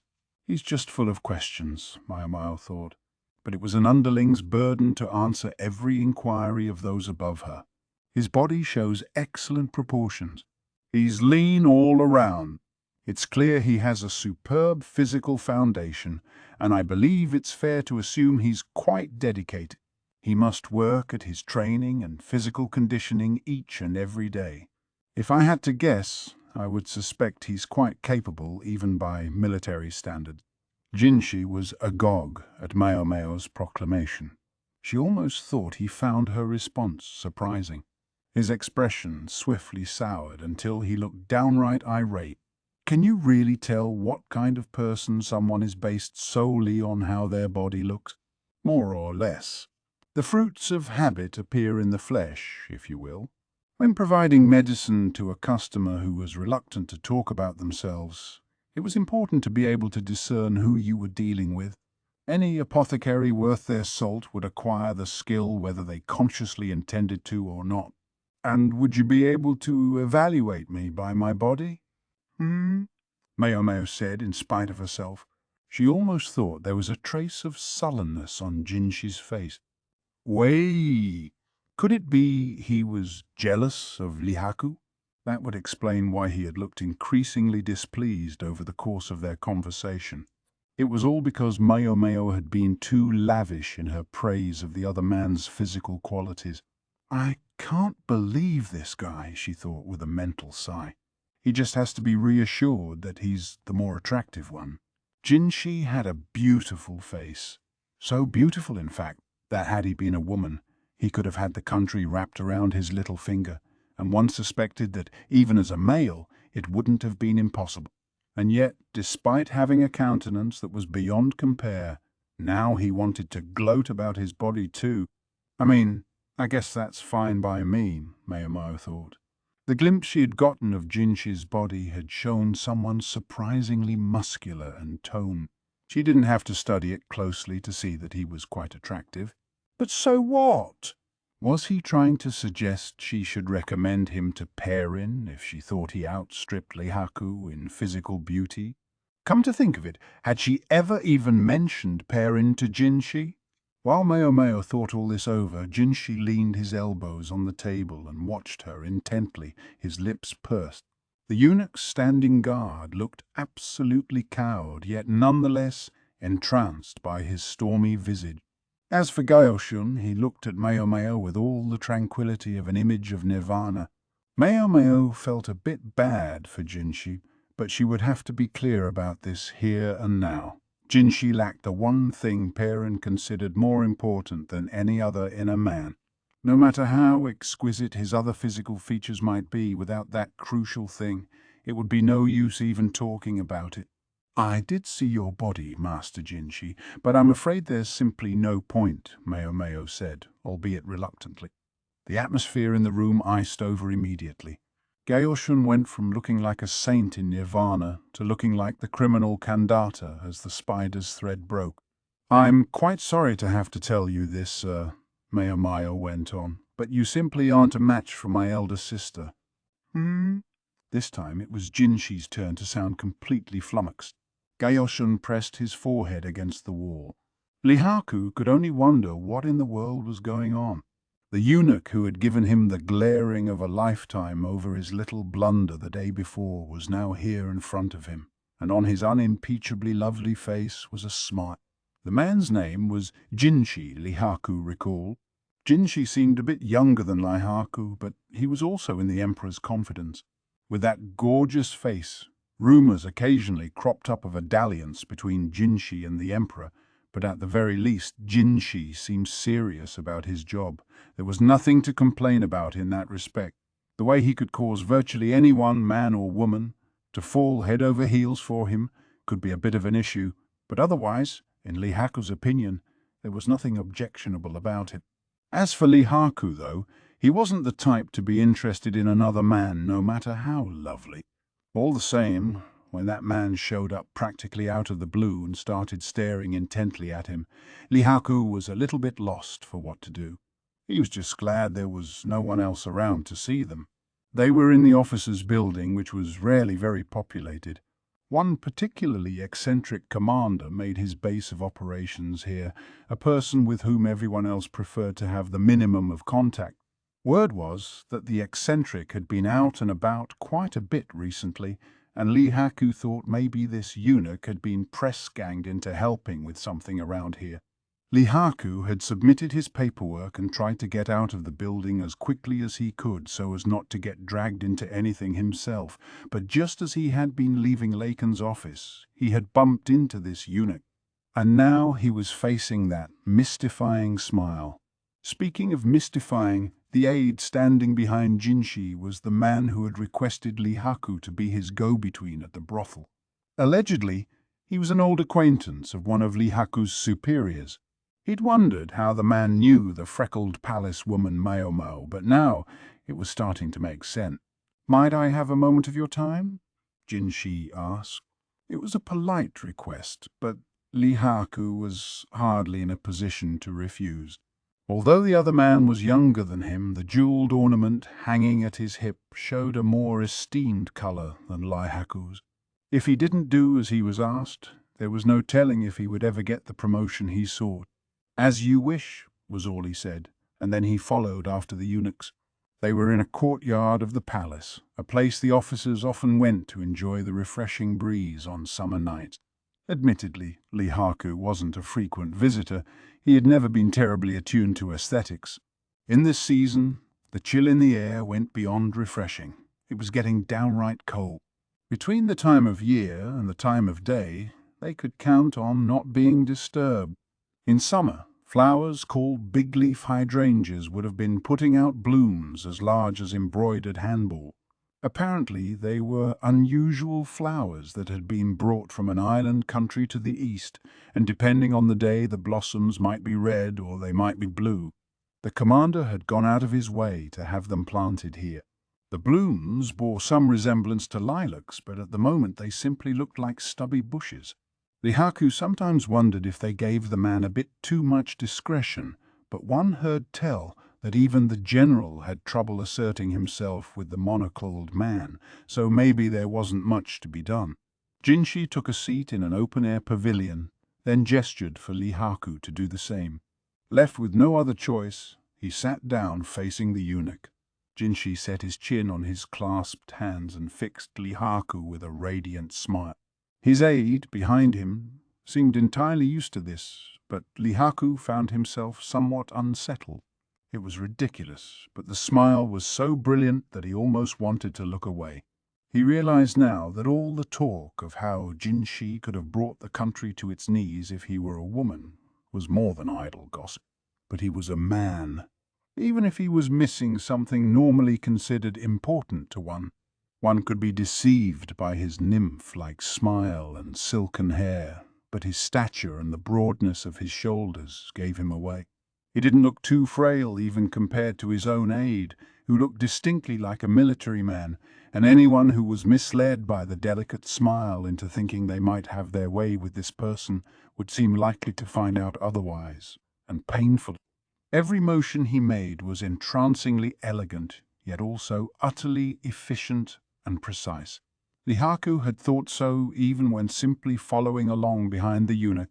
He'd also thought the man looked somehow familiar, but he couldn't place him. The thought nagged at him, even though he'd only ever caught glimpses of Jinshi. He'd never really seen him face to face. What did a person of such high station want with him? My attendant informs me that you, my boy, have your heart set on somebody. Would it be overthinking it? Lihaku wondered if he felt the crack about my boy was a somewhat unnecessary twist of the knife. It took him a second to understand who Jinshi meant by his attendant, but he realized that in this context it could only be this scraggly, freckled girl. Come to think of it, she had apparently done a stint in the outer palace. Lihaku realized she'd been working for this eunuch, of all people. He put his hand to his chin unconsciously. He'd always thought it would take someone of very particular tastes to hire that woman as their personal servant. He never would have imagined this gorgeous eunuch would have those tastes. Even recognizing that the situation in which Jinshi had found them would have required some explanation, though Lihaku was a bit taken aback to realize she had told Jinshi of his desire to buy out Perrin's contract. Maybe that was what inspired the eunuch to smile so intently at him. At his young age, for him to aspire to buy out one of the most beautiful, most revered courtesans in all the land was humorous indeed. And frankly, Lihaku didn't mind if Jinshi thought he was a buffoon. Let him laugh at Lihaku. But if he intended to make light of Lihaku's beloved Perrin, then things might be different. Perrin was a good woman. Not just a good courtesan, a good woman. He pictured her smiling at him in bed, saw her dancing, holding up the hem of her robe with 2 fingers, thought of the way she served tea with attention to every detail. Some might say that was just what a courtesan was supposed to do, and with such people there would be no room for further discussion. But Lihaku didn't mind. He didn't care if it was real or not. As long as he believed in it, it didn't matter.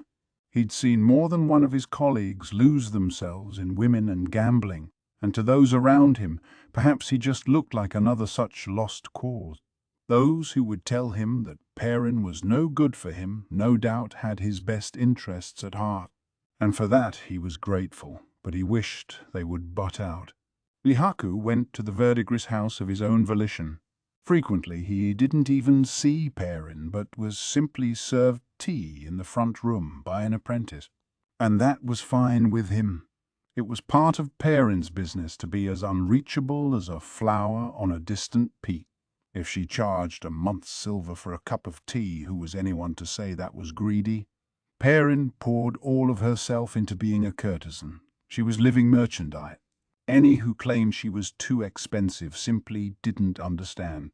That was why, if the eunuch across from Lihaku tried to belittle Perrin, Lihaku was prepared to get physical. He knew perfectly well that it might cost him his head, but he could live with that, so to speak. He had never compromised his principles, his beliefs, and this way of life, as straightforward and unrelenting as a charging animal, had always suited him. If those around him thought he had gone mad for some woman, let them. For the moment, he controlled himself with an effort, pressing his trembling hands together and looking at Jinsha. "And what if I do, sir?" He was careful not to add, "It's none of your business," or anything else unnecessarily antagonistic. Jinshi appeared to pay no mind to Lihaku's dark look. The heavenly smile remained unmoved. What Jinshi said next shocked Lihaku. "What would you do if I said I would shoulder the cost of purchasing her contract for you?" Lihaku caught his breath, jumped to his feet, and pounded the table. The granite surface sent some of the force back at him. Only when the shiver had passed through his entire body was he at last able to speak. "What do you mean by that?" "Precisely what I said. How much would it take to buy her out?" 20,000. Do you think that would be enough?" It was as if the number meant nothing to Jinshi, but it made Lihaku gulp. 20,000 was not an amount to simply give away, certainly not to an officer one barely knew. Had Jinshi already spoken to Maomao about the probable cost, or was the sum truly an afterthought to this man? Lihaku put his head in his hands. The thought did go through his mind. If this man spoke of 20,000 as if it were nothing, then half that would be less than nothing to him. But he resolved not to get lost in a naive fantasy. "I'm overjoyed by your words, sir," he said, "but I must wonder what would prompt such generosity toward someone you hardly know. Offers that were too good to be true always had a sting in the tail."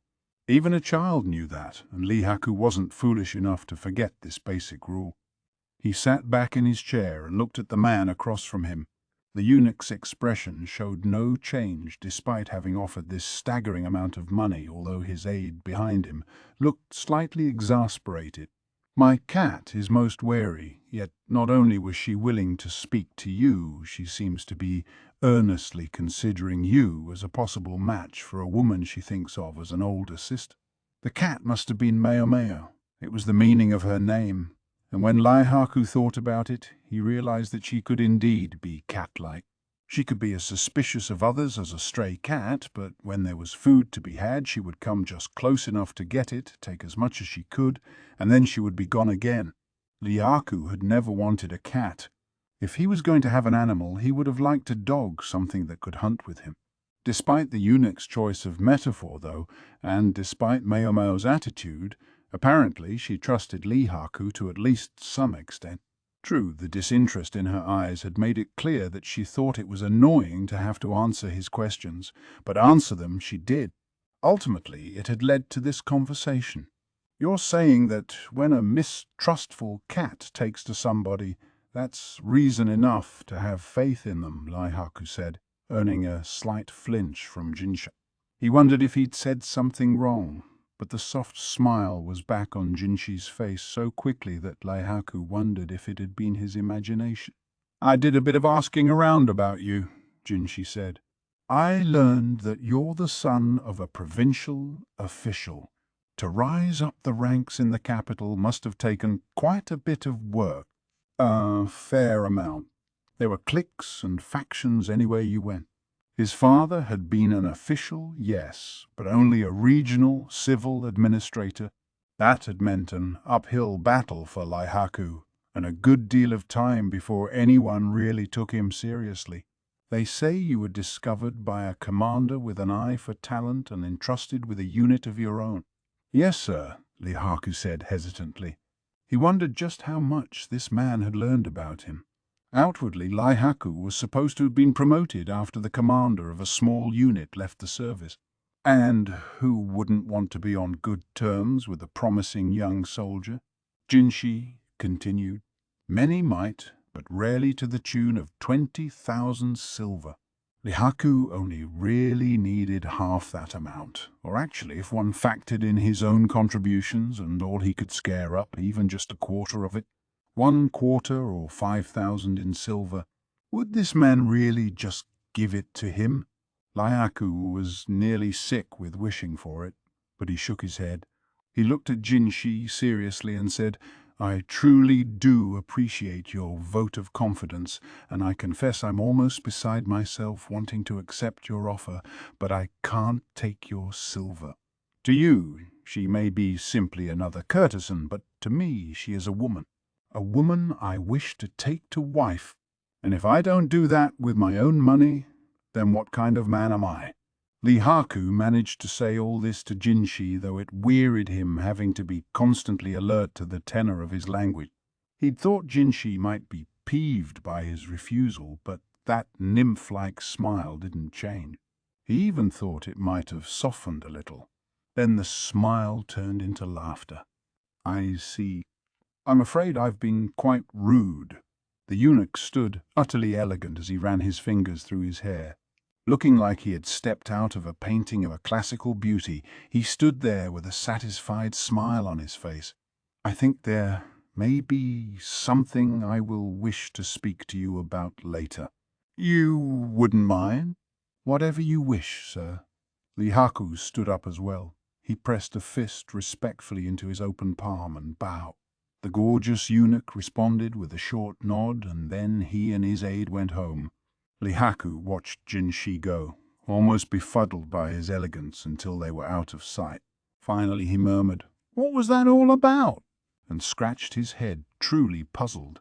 His heart dropped a little when he felt the bald patch that still remained where his hair had been scorched off. Then he sat down again, mumbling, "What am I going to do?" He would have to try to show his best side for his superiors at their next training session. Or maybe he could take on more work. No, there was something more important. He would send a letter to the woman he hoped to be joined to someday. He wouldn't simply unilaterally take her. He wanted to know how she felt as well. Whatever she said in reply might be only for politeness' sake, but he would place his faith in it. It would be what sustained him. Right. Lihaku stuck his hands into his sleeves and set off from the courtyard at a brisk trot. He wondered what kind of branch would make the best accompaniment for his letter. Maomao, you've got a letter. Giwan held out a bundle of wood writing strips. Maomao took it and undid the tie, to find the strips were covered in a light, flowing hand. It was a reply to the message she'd sent to the Verdigris house several days earlier. The old lady can say what she wants, but I'm still earning plenty. The letter was from Perrin.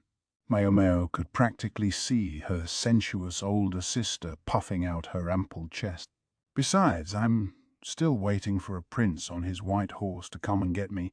In one far country, white horses were what princes were said to ride when they came to rescue trapped young maidens. Perrin was still a woman, she had a woman's dreams. Maybe it was a bit late to call her a young maiden. She'd already been with more gentlemen than could be counted on both hands. But she didn't give up on the fantasy. Maybe that stubbornness was part of what had preserved her youth for so long. I sort of suspected, Maomao thought. If the prospect was someone who pleased her, she didn't even need that 10,000 silver. He just had to play the part of her prince. The role demanded absolute physical strength and endurance, along with something that most men had but eunuchs didn't. Add a dash of theatricality and a little bit of money with which to celebrate, and that would do the trick. No, it wouldn't be necessary to buy Perrin out as such, but the community wouldn't sit by and watch her go without marking the occasion. The old madam herself had once said to Perrin, "If you want to retire, I won't stop you. But we're going to have the party to end all parties." It was quite a striking remark from a woman who was normally so tight-fisted. When Perrin left the stage, it would be commemorated as befitted one of the pleasure quarter's most beautiful blossom. A courtesan had her pride after all. Thus, for a man who suitably impressed Perrin, even the old madam wouldn't try to wring out too much. But surely 5,000 or so for the celebration. Anyone who couldn't come up with at least that much money wasn't fit for Perrin, and if they had the money but refused to spend it, that would show them even worse. Yeah, even if 10,000 is out of reach, 5,000 ought to do it. If Laihaku continued his steady rise up the ranks, he should be able to save up that much within a matter of years. The rest would be up to luck. If Perrin were to be brainwashed by the old woman, that would spell the end. Laihaku just had to get her out of there before that happened. There was no part for Maomao to play in any of this. There was just one thing that worried her. Surely he wouldn't go into debt to get the money, would he? She thought. If he took a loan to get the cash, the madam would sniff it out and that would be it. How can I let Perrin go to a man mired in debt? She would demand. Maomao was fairly confident Laihaku wouldn't do anything so silly, but she couldn't be sure. With these thoughts running through her head, she found herself at the end of the letter, where she discovered something very troubling. A certain someone was coming around talking about buying out a contract. I think the apprentices got the wrong idea. A certain someone. Right, Maomao thought. It was unusual for Perrin to be so indirect, but Maomao knew perfectly well who she was talking about. Maomao tied the letter closed again and put it on a shelf in her room. When she emerged into the hallway, she discovered that Jinshi was visiting the Jade Pavilion for the first time in several days. He'd looked downright stormy the last time they'd parted, but today he seemed in high spirits. Maomao went to the kitchen to prepare tea, wondering what might have him so pleased. Chapter 18. Blue Roses. The cold was gradually loosening its grip on the world, and the first hints of spring were in the air. As Maomao stood out drying some bedding, she felt like she might succumb to the temptation of the warm, pleasant sun, but she shook her head, mustn't sleep on the job, and forced herself to focus on her work. Time did pass quickly when one's days were full and satisfying, even though somehow the 2 months she had spent in Jinshi's employ had felt interminably long.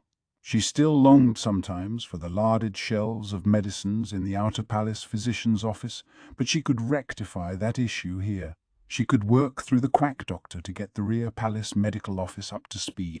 Meanwhile, she could lean on Gaoshun to get her anything she needed from the archives. It would have been even better if she could have left the Rear Palace at will, but, well, one couldn't have everything. So long as she was serving there, she couldn't expect to come and go as she pleased. Consort Gyokyu's pregnancy was becoming more and more certain. Her menses still hadn't resumed, and now she was experiencing fatigue as well. Her temperature was slightly elevated, and it seemed she was evacuating more often than usual. Princess Lingley would occasionally put her cheek to Gyokyu's belly and grin, as if to intimate that she knew there was something in there. Can babies tell? Maomao wondered. Lingley was waving bye-bye to Gyokyu's belly as Hongyan took her away for her afternoon nap. Children were most mysterious creatures. The princess had begun to toddle around on her own. The emperor gave Lingley a pair of little red shoes, while she in turn gave the ladies-in-waiting their share of headaches. She had become more expressive as well. If you gave her a nice, soft bun, she would smile broadly in return. The ladies-in-waiting of the Jade Pavilion had no children of their own, but apparently did have the maternal instinct, for they doted endlessly on the little princess. Ongying became given to saying, "Perhaps I'll have one of my own sooner or later," but the other women, including Maomao, weren't sure how to respond. Hongyang looked concerned when she said this, yet no one expected the devoted head lady-in-waiting to retire from her post. Even had a suitable offer come along, the other women would most likely have done anything to stop Hongyang from leaving. It was she who allowed the Jade Pavilion to function with such a small staff. Being too talented could have challenges of its own. Maomao took to entertaining Princess Lingli when she had no other work to do. The injury to her leg was another factor. Rather than having the busy and able-bodied other ladies in waiting watch the princess on top of all their other duties, wasn't it more efficient to have the woman with nothing to do but taste food look after her? Thus, on this day, Maomao found herself once more playing with Princess Lingli, who was making piles of wooden blocks, purposely constructed with light materials, and then knocking them down. She also showed some interest in illustrated books, so Maomao would copy the pictures out of books she got Gaoshun to borrow for her, writing the words below each one. Lingli was still just 2 years old, but Maomao had heard it was never too early to get them started. Sadly, Hongniang put a premature end to her educational efforts when she confiscated the pictures. "Draw flowers like a normal person," she instructed, pointing to the flowers in the courtyard. Apparently, no matter how excellent the renderings might have been, pictures of poisonous mushrooms were off limits. That was how Maomao passed the time until one day a gorgeous eunuch appeared for the first time in quite a while, bringing trouble with him. "Blue roses, sir?" Maomao asked, looking at the eunuch with some fatigue. "Oh, yeah. Everyone's quite interested, you see." Jinshi looked like he was in something of a bind. To the palace women he looked beautiful even in his distress, and at this moment 3 pairs of eyes were watching through the crack in the door. Maomao chose to ignore them. Shortly thereafter, Hongniang, looking rather exasperated herself, grabbed the owners of the eyes, quite nimbly we might add, 2 with her right hand, 1 with her left, by the ears and dragged them away. Maomao chose to ignore that too. "Such capable handling," Gaoshun commented, a remark Maomao would keep to herself. Back to the subject at hand. "Everyone would like to admire some of these flowers," Jinshi said. "And for some reason, he was the one who was supposed to come up with them." I knew this was going to be trouble, Maomao thought. "You want me to find some?" she asked.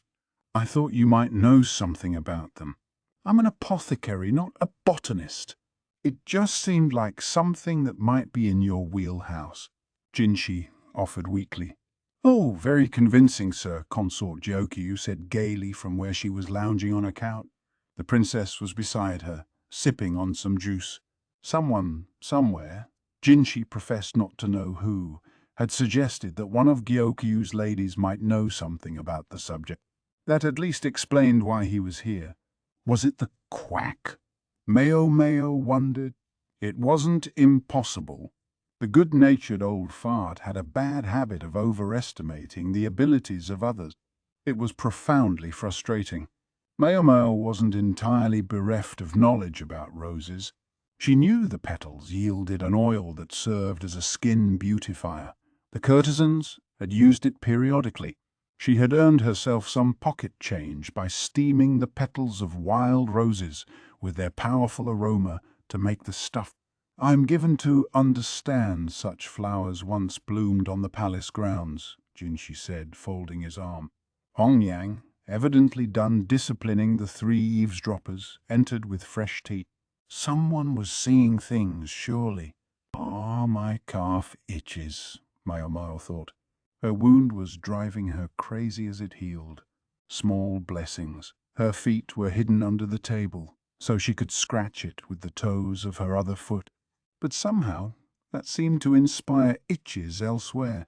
I only heard one person say it, but upon investigation I discovered a number of people who testified to it. Jinshi's expression was hard to read. "Was opium ever widely used here? It would be the end of the damn country if the likes of opium got around." Consort, Gyokyu, and Hongniang looked at Jinshi, wide-eyed at the sudden change of tone. Gaoshun furrowed his brow and coughed politely. The anger lingered on Jinshi's face for another beat, but the next second the celestial smile had returned. Maomao looked at him almost pleadingly. She just didn't deal well with that smile. Gyokyu was watching them with considerable amusement, though Maomao herself wasn't amused in the least. "Can't you possibly?" Jinshi said. Yee, personal space? Maomao thought. He kept leaning in, but she didn't want him any closer than he already was. Finally, she heaved a sigh. "What is it you want me to do, sir?" "I'd like them to be ready by the garden party next month." It was time for the spring party. Had it really been that long since the last one? Maomao's emotions were just threatening to get the better of her when she had a thought. Next month? Master Jinshi, were you aware? Of what? He looked at her, curious. He didn't understand. Of course not.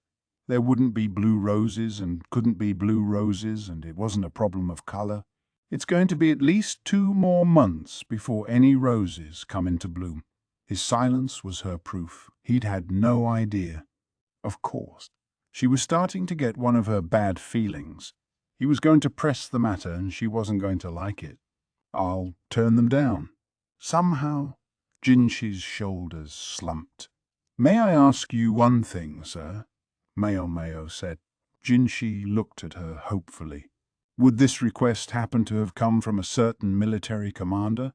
It was the only thing she could think of, considering the circumstances. That would explain the itching, she thought. She'd had her suspicions, and her body had reacted in a show of absolute denial of this name she didn't wish to hear. Indeed? Laka. Jinshi slapped his hands over his mouth before he could get the name out. Gyokyu and Hongyang looked at him, mystified. He was speaking, of course, about him. No way around it then, Maomao thought. If he was involved, then she bore a certain responsibility. "I don't know if I can help you," she said, "but I'll try." "Are you sure?" "I'm sure. But there are a few things, and a place, that I'll need." It would have been too infuriating simply to run away from the challenge. She would have liked nothing better than to snatch the monocle off that leering face and smash it. The spring garden party would take place among the peonies. It would ordinarily have been held a little earlier, but people kept complaining about the cold, so it had been moved back. Maybe they should have done that sooner, but precedent was a hard thing to change. A red carpet had been laid out and long tables surrounded by chairs set up in the garden.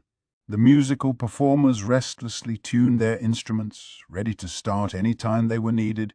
Women rushed back and forth, making sure everything was in order, while young military men stroked their as yet underdeveloped beards and enjoyed the sight. A curtain had been set up behind them all as a blind, and someone behind it was making a fuss.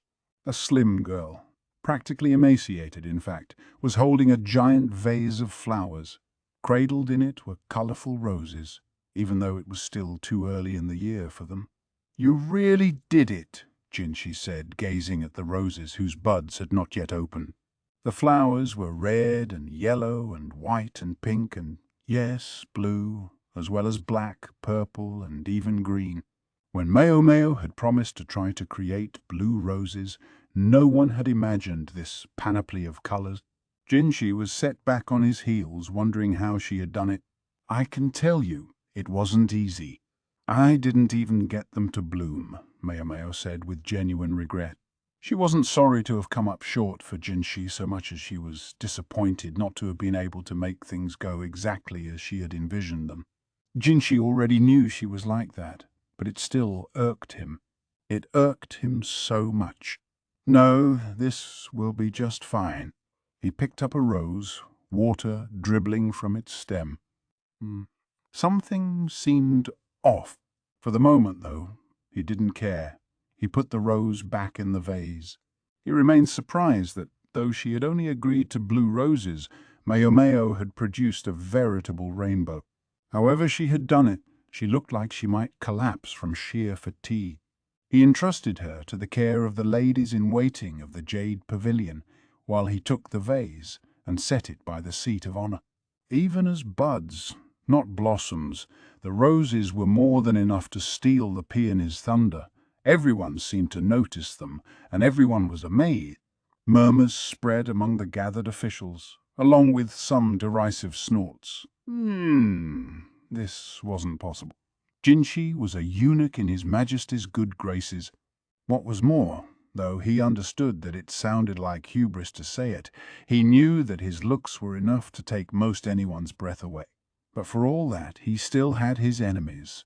One would have to be all but bereft of ambition to enjoy the prospect of a young eunuch throwing his weight around with the emperor, and most officials were anything but. Jinshi never let his nymph-like smile slide, making sure his posture was perfectly straight as he approached the dais.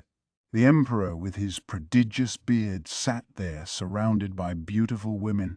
The gazes that focused on Jinshi concealed many different thoughts and feelings.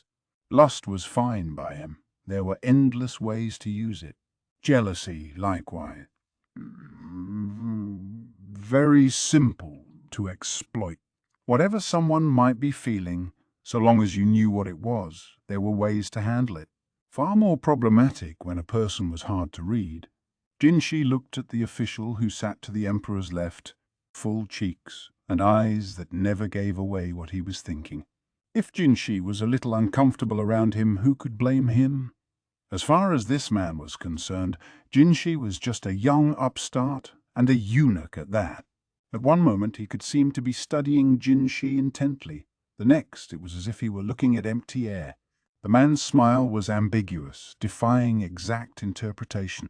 He was Shishu, the father of one of the consorts currently at the rear palace, Lulan. It had the imperial affection during the previous reign, not of the emperor, but of his mother, the Empress Dowager, and he continued to lord it over the current ruler. It was not a good thing. Even so, Jinshi never let his smile slip, at least not intentionally. Then his gaze went from Shisho on the emperor's left to the man sitting to the emperor's right, and their eyes met. This man wore a monocle in one of his fox-like eyes, and he was eating a chicken wing with no concern for decorum. He seemed to think he was being subtle about it, but he would take a bite, stash the food in his sleeve, then take another little bite before concealing it again.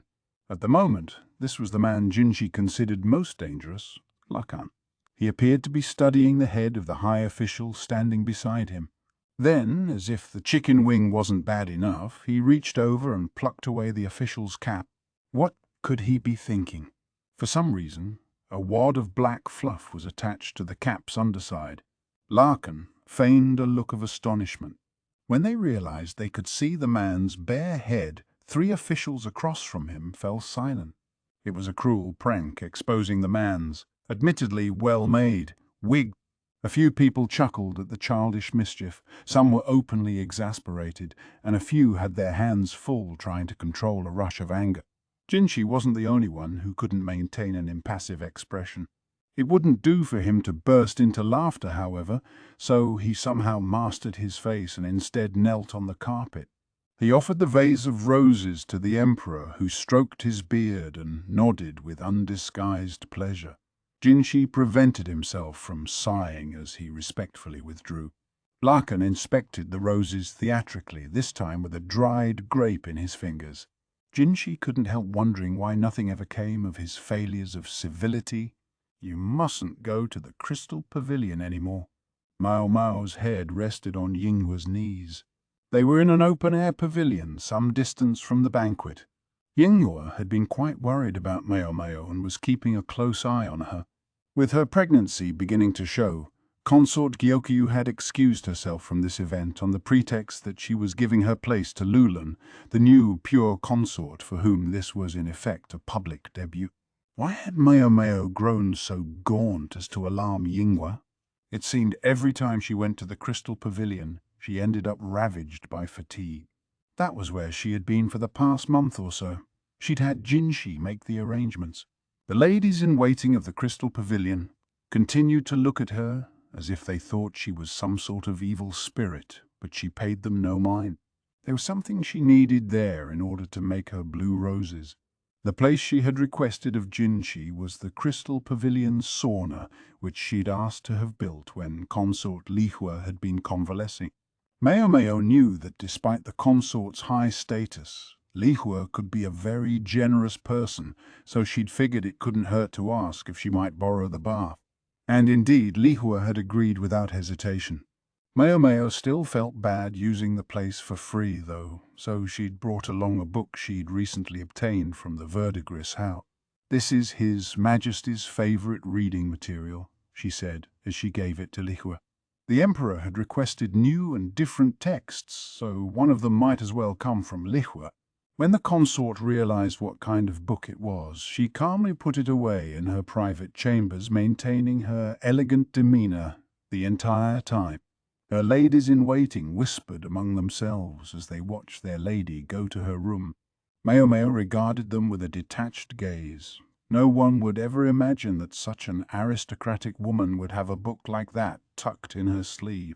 Having thus earned the goodwill of the mistress of the house, Maomao received permission to construct a small shed in the courtyard, into which the steam from the sauna would flow. The building looked rather strange. It had large windows, including one right on the roof. Like the sauna itself, it was expensive. Well, expensive for Jinshi, who paid for it out of his own purse. No skin off Maomao's nose.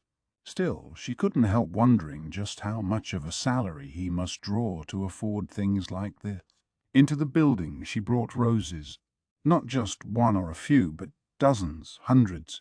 She cultivated them amidst the warmth from the steam, making sure they got plenty of light and taking them outside when the weather was good. On any evening cold enough to threaten frost, she would stay up with the flowers all night, pouring water over hot stones to keep them warm. More than once, all the toing and froing caused the wound on her leg to open. When Gaoshun discovered this, he insisted on assigning another maid to be Maomao's minder. Xiaolan, of all people, was the one who arrived. How had Gaoshun known about her? It had proven simple enough to motivate Xiaolan. When she found out that not only would she get to skip her chores, but be given snacks too, she was thrilled to do it. She was probably the one thing that kept Maomao from collapsing from overwork. Maomao's goal in all this elaborate maneuvering was to confuse the roses. Flowers bloom according to their season, but once in a while, for whatever reason, they can be seen to bloom at a different time of year. That was what Maomao was hoping for, to trick the roses into thinking it was time to bloom. She'd brought in the massive number of plants on the understanding that not everyone would put out buds. She'd picked a species that bloomed on the early side, and not every rose in her collection was of the same variety. With just a month to work, she couldn't guarantee success, so she was overjoyed when she saw the first buds. She'd known that would be the real challenge, far more difficult than achieving the right color. She'd gotten several eunuch helpers from Jinshi, but the subtleties of maintaining the correct temperature was something she alone could oversee. If there was the slightest mistake and the roses died, it would all be for naught. From time to time, the women of the Crystal Pavilion would hover around, either out of open curiosity or a desire to test their nerve against the sheer fright of seeing Maomao. They began to get on her nerves, so Maomao decided to arrange for something else to hold their attention. But what? The idea came to her when she was staring at her fingers, considering what to do. She took some rouge and painted it on her fingernails, then buffed it carefully with a cloth. It was a simple manicure, the sort of thing they did all the time in the pleasure district, but it was uncommon in the rear palace. Such decoration would get in the way of work, but it immediately drew the interest of the ladies of the Crystal Pavilion, who didn't do much work to begin with. Maomao made sure the other women happened to catch sight of her nails, sending them scrambling to their own rooms to dig out their rouge. That worked out very nicely, Maomao thought, and then she had a very slightly naughty idea. She decided to suggest a manicure to consort Lihua as well. The rear palace had its own trends, and the trendsetters were frequently the ladies who had the eye of the emperor. And since even a maid, if she became His Majesty's bedmate, could be elevated to the status of consort, it was only natural that the women of the rear palace should all want to imitate anything that might please the emperor. At the moment, it was unquestionably Lulan who was at the cutting edge of fashion in the rear palace, but she changed her clothes so often that none of her looks could take hold as a genuine trend. When Maomao went back to the Jade Pavilion to do Gyokuyu's food tasting, she showed her manicure to the precious consort and the other ladies in waiting. Hongyang was vociferous about the inefficiency of it, but the others were all very impressed. Wish I had some balsam plants or woodsorrel. Balsam, which was sometimes simply referred to as nail reddener, could be ground up together with woodsorrel, sometimes called cat's paw in Maomao's language, and applied to the fingernail. The woodsorrel helped bring out the red color of the balsam. About the same time, a craze for manicures began to take hold in the rear palace. The buds of the roses started to swell and then put forth blossoms, a profusion of white petal. All the roses Maomao had chosen were white. "What in the world did you do?" Jinshi asked as he came back after presenting the flowers. There was a deep furrow in his brow, and Gaoshun, behind him, looked equally intrigued. Yingwe had gone, dismissed by Jinshi. Although Maomao was publicly consort Jokuyu's lady-in-waiting, Jinshi was still technically her direct employer. "I dyed them. But there's nothing on them," Jinshi said, plucking at a petal. "Not on the outside," Maomao said. "I dyed them from the inside." She picked up one of the blue roses and pointed to where the stem was cut. Droplets of blue liquid clung to it. She had put the white roses in colored water. It was as simple as that. The flowers absorbed the water, color and all, through their stems, dyeing the petals a whole rainbow of hues. However, when they were arranged in a vase together, all the flowers except the white ones had to be specially treated, lest the colors mingle together and turn the blossoms an unpleasant black. Thus, although the roses appeared to be arranged all in a single vase, the base of each stem had been padded with a bit of cotton impregnated with color and secured with oil paper. Maomao had left the paper there until the moment the flowers were to be presented. That really was all there was to it. The gimmick being so simple, it was conceivable that somebody might figure it out and say something, but Maomao had a way of dealing with that, too. The night before the banquet, when His Majesty visited the Jade Pavilion, she had told him exactly what she had done. Everyone likes to be the first to learn a secret, and with the pleasure of having been let in on the game, His Majesty seemed apt to remain in good spirits, no matter what anyone said to him. Jinshi, it seemed, had withdrawn before the Emperor had a chance to tell him the story.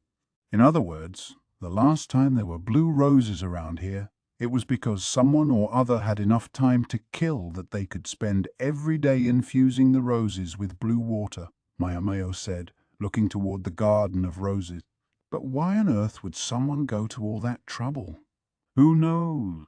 Wanted to impress a woman, maybe, Maomao said flatly. Then she produced a narrow, oblong Paulownia wood box from the folds of her robe. It looked like the box in which she kept her caterpillar fungus, but it was something she'd had sent along when she requested the special books. "Now, that's unusual," Jinshi said, peering at the box. "Do you color your nails?" "I do, though I can't say it suits me. Being exposed to so many drugs and poisons and doing so much scrubbing and washing had left her hands in a sorry state." The pinky finger on her left hand was slightly deformed. Painting it red wouldn't change the unnatural shape, but it helped. Jinshi was looking a little too interested, so she regarded him the way she so often did, like he was a fish gawping at the surface of the water. "Oops, can't be doing that," she reminded herself, shaking her head. If a little peek was enough to set her off, she'd never last with him. Anyway, she still had work to do. "Master Gaoshun, do you have what I asked for?" "Yeah, exactly as you requested. Thank you very much." The stage was set. She was going to give that bastard the scare of his life. Chapter 19. Red Nails. The disgustingly multicolored roses stole the show at the garden party. Lakan looked at them vacantly. The musical performance had virtually lulled him to sleep. He was holding someone's cap with a ball of fuzz attached to it in his hand, and he didn't even know where he had gotten it. Oh well, Lakan thought, and placed the cap next to him on the table. The official beside him greedily snatched it up and arranged it on his own head. He seemed to be looking reproachfully at Lakan, but the strategist didn't really know why. He decided to take out his monocle, polish it with a handkerchief, and then put it back on the other eye. The roses were positioned in the very center of the banquet, as if to show off the poor taste of whoever had arranged them. He was at a banquet, he remembered that much. Music furled around him and silk streamers waved. He was presented with a meal that was clearly the height of luxury, and he could smell wine everywhere. It so happened that Lakan had never been very good at remembering things that didn't interest him. He recalled what had happened, but not the attendant emotions.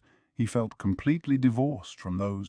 Before he knew it, the proceedings were over, and two consorts, one dressed in black and the other in blue, were receiving roses from the emperor matching the colors they wore. Lakan heard whispers around him indicating how beautiful the women were, but he wouldn't know.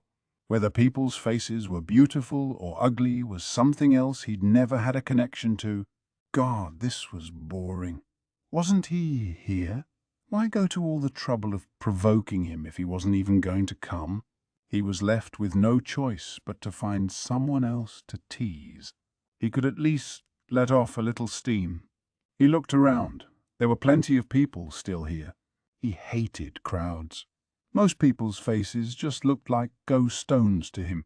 He could differentiate between men and women, for men's faces looked like black stones and women's like white ones, but they all had nondescript, expressionless caricatures of faces on them. Some of the people he knew particularly well in the military had graduated to looking like shogi tiles, but that was all. The grunts all looked like pawns, and as their ranks went up, they started to look like lances or knights, the game's more powerful pieces. The job of a military commander was simple: to arrange the pieces where each was most suited. A place for everything and everything in its place. That was what won most battles. It wasn't difficult. That was all Lakan had to do, and his job was finished. He might be a talentless hack himself, but if he could distribute his pieces correctly, those around him would take care of his work. That was how Lakan felt about the matter anyway. Even that man whom everyone said was as beautiful as a celestial nymph, Lakan had to take their word for it. He couldn't tell. All he knew was that he had to find a gold general with a promoted silver in tow, and finding people was something he was used to. But his eyes hurt worse than usual today. The red stuck in them. Everyone had red pigment on the tips of their fingers. This so-called red polish was supposed to be all the rage among the palace women these days. The red polish that he recalled floating back from his memories had never been so garish. It had been thinner, lighter. The red of balsam, the word tugged on his heartstrings, reminding him of the name of a courtesan. Even as the thought floated through his mind, a diminutive palace woman appeared directly in his line of sight. She looked small and frail, but determined, like Woodsorrel. She turned hollow eyes on him. When she saw he was looking at her, she turned as if to say, "Come with me." Out beyond the peony garden, a shogi board had been set up in a small open-air pavilion. On top of the board was a Paulownia wood box, inside which rested something that looked like the withered remains of a rose. "Might I ask you for a game?" the girl said, but her voice was flat, affectless, as she picked up the pieces. Nearby was the gold general with his promoted silver close at hand. What possible reason could he have to refuse? How could he turn down a request from this dear little girl, his dear little girl? Lakan grinned cunningly. What in the world did she hope to achieve? Maomao had asked Jinshi to go home if it was at all possible. He, in turn, had ignored her. She looked deeply displeased, but accepted it on the condition that he be quiet. Then she had issued her unspoken invitation to the commander, after which she began lining up the shogi pieces. Her face was utterly without emotion. Even her usual cold reticence seemed warm and humane in comparison. She would scratch the back of her hand from time to time. Maybe she had a bug bite. "So, who'll go first?" Lakan asked. His eyes, one of them behind a monocle, gleamed with genuine joy. It only went to show how obsessed he was with this game. Before we decide that, let us lay out the rules. And the wager, Maomao said. That should be easy enough. Jinshi stared over Maomao's shoulder at the board. Lakan fixed an unsettling grin on him, but this was one contest he wasn't going to lose. He poured ever more honey into his own smile. It would be a standard contest of 3 games out of 5. Jinshi simply didn't understand. The commander had never been beaten at shogi. Maomao's very choice of game was madness. From the way Gaoshun's brow was furrowed, it seemed he shared Jinshi's opinion. What could be going through Maomao's head? What pieces do you want for your handicap? A rook, perhaps, or a bishop, Lakan said. I don't need a handicap, Maomao replied. Jinshi, though, thought Lakan had been very sporting to offer one, and that Maomao should have politely accepted it. Very well. If I win, you'll become my child. Jinshi nearly objected aloud to this, but Gaoshun stopped him. They had promised not to speak. I'm currently employed, so you would have to wait until my term of service expired. Employed? The fox-like eyes glanced in Jinshi's direction. He never let his smile slip, though he had to resist a twitching in his cheeks. Are you really? Yes, and the paperwork says so. And so it did. At least, that was what the paper Maomao had seen said. But suppose it had been the old madam, her guardian, after a fashion, who had actually signed it? The man who was effectively Maomao's adoptive father had pinched the brush right out of Maomao's hand. Well, I hope it's all in order. But more importantly, Lakan studied her. What will you ask for? Yes, the wager I request. Maomao closed her eyes. Perhaps I could ask you to purchase one courtesan from the verdigris house? Lakan stroked his chin. I must say, of everything I thought you might ask for, I didn't expect that. Maomao remained completely impassive. The madam is looking to clear out those who are getting on in years. I won't stipulate who you must buy out. So it's come to that? Lakan looked absolutely exasperated somehow, and then he grinned. But if that's what you request, then that's what I must accept. Is that all you ask for? Maomao regarded Lakan coldly. Perhaps I could also stipulate 2 additional rules. Name them. All right. Maomao produced a bottle of wine she'd asked Gaoshun to prepare. She poured equal amounts into 5 separate cups. The smell suggested it was distinctly potent stuff. Then Maomao produced some medicine packets from her sleeve and sprinkled one into 3 of the cups. They each contained similar-looking powder. She gave each cup a gentle tilt, dissolving the powder, then quickly shuffled the 5 cups around until it was impossible to say which were which. After each game, the winner will pick one of these cups and the loser must drink from it. The loser doesn't have to drain the entire cup. A mouthful will do. Jinshi was getting a very, very bad feeling about this. He moved from directly behind Maomao over to one side. He had the impression that her face had taken on a slight flush. Previously so emotionless, her lips now flirted with a smile. He knew what caused Maomao to make that face. He wanted to know what the powder was, but didn't dare ask. He was angry at himself for not being able to ask. Lakan voiced the question instead. What was that powder you put in them? A drug. Medicinal, in small quantities. Bah, Mao added. All 3 cups together would be tremendously poisonous. She managed to say this with a smile on her face, strange girl that she was. The other rule I request, she said, is that if a person abandons a game for any reason, it will be considered a loss. Those are my 2 rules. She gently rocked the cups that might or might not have been poisoned. Her hand was stained red, and on that hand the pinky finger was deformed. Lakan stared intently at that finger. Maomao thought of the most terrible things, Jinshi reflected. Even knowing it would be all right as long as one didn't drink all 3 cups, she seemed cavalier about it. Was she trying to gain a psychological advantage? True, any ordinary opponent might have been shaken by the extra pressure.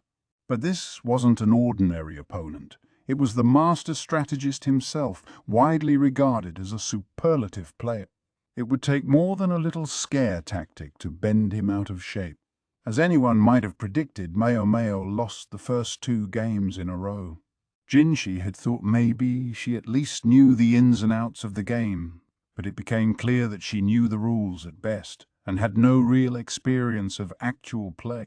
She had already drunk down 2 of the cups, quite eagerly in fact. For the umpteenth time, Jinshi asked himself what she could be thinking. The 3rd game had only just begun, but the outcome already seemed apparent. When Maomao drank that 3rd cup, she might poison herself. The chances of picking one of the drugged cups were 3 out of 5 the first time, and after the 2nd game, 2 out of 4. After this last game, the chance would be 1 out of 3. In other words, there was a 1 in 10 chance that she was about to poison herself horribly. Jinshi wasn't sure which was more frightening, the thought that Maomao might poison herself or the realization that he knew she might drink the poison and be just fine. He wasn't sure if Lakan knew how resilient Maomao was when it came to toxic substances. He looked at Gaoshun, wondering what they would do when the winner was decided. At that moment, there came a voice, "Check." But the voice didn't belong to Lakan. It was Maomao's. Jinshi and Gaoshun both looked at the board to discover Maomao's gold general closing in on Lakan's king. The way she had used her pieces was pathetic amateurish, but there was no denying that the king had been trapped with no escape. "Well, heck, I yield." Lakan put his hands up. "A win is a win, even if you gave it to me, yes?" Maomao said. "So it is? God knows I can't poison my own daughter, even if I do it by mistake." Maomao's expression hadn't changed as she drank the 2 cups. It was impossible to know whether there had been drugs in them or not.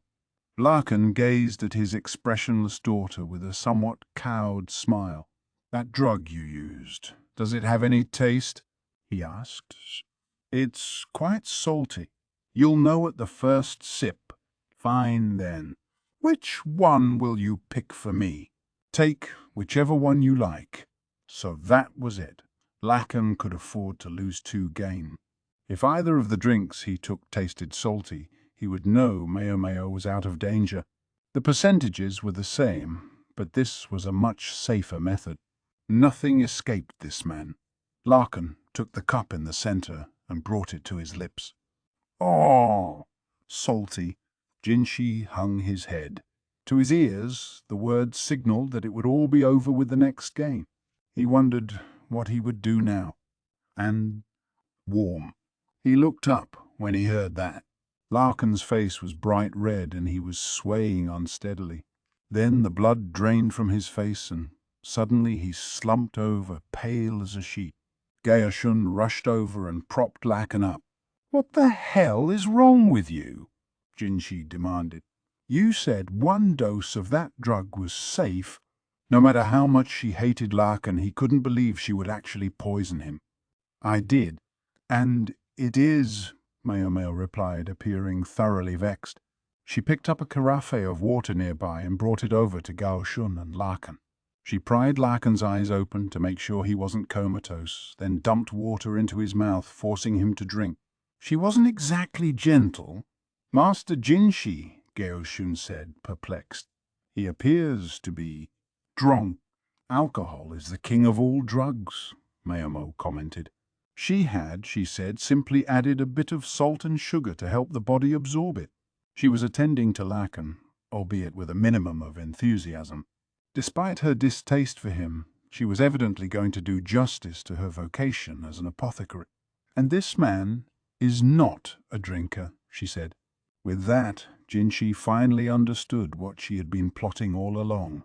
He realized that he had only ever seen Lakan drink juice, never alcohol. "All right," Maomao said, scratching the back of her head and looking at Jinshi. "Let's drag him off to the brothel so he can pick a flower." She sounded practically disinterested. Jinshi could only offer a stunned right. Chapter 20. Balsam and Woodsorrel. An old memory came back to him. So many scenes in black and white. This one alone boasted some faint red. It seemed he had trouble seeing things others saw easily, but this alone shone bright and clear. Red. Red were the fingers that held the go-stones or shogi tiles. His toned, rippling muscles would have been the envy of anyone. Only one person seemed unimpressed by them, that great lady, the esteemed courtesan Fengxian. He was sometimes obliged to visit brothels when out socially with others, but to be blunt, they were of little interest to him. He couldn't drink alcohol, and dancing or erhu performances didn't excite him. No matter how beautifully a woman dressed, she looked like nothing more than a plain white go-stone to him. He had been this way for a long time. He couldn't tell one human face from another. But even this was an improvement. It was bad enough to confuse one's mother with his wet nurse, but he couldn't even tell men apart from women. His father, feeling that there was nothing he could do for his child, had begun seeing a young lover. His mother promptly began plotting to get back her husband, though he had abandoned his child because the boy couldn't identify his own father's faith. Thus, despite being born the eldest son of a prominent family, Lakan had lived his life with an unusual amount of freedom, a blessing as far as he was concerned. He lost himself in Go and Shogi, which he learned by playing game after game. He kept his ear to the ground for rumors, and once in a while he pulled a little prank. That time he made blue roses bloom in the palace. That was something he'd tried after hearing his uncle talk about it. His uncle wasn't always the most pleasant person, but was, the young man felt, the only one who understood him.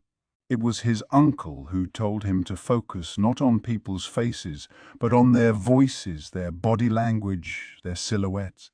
It made life a little easier when he started to assign shogi pieces to those he was closest to.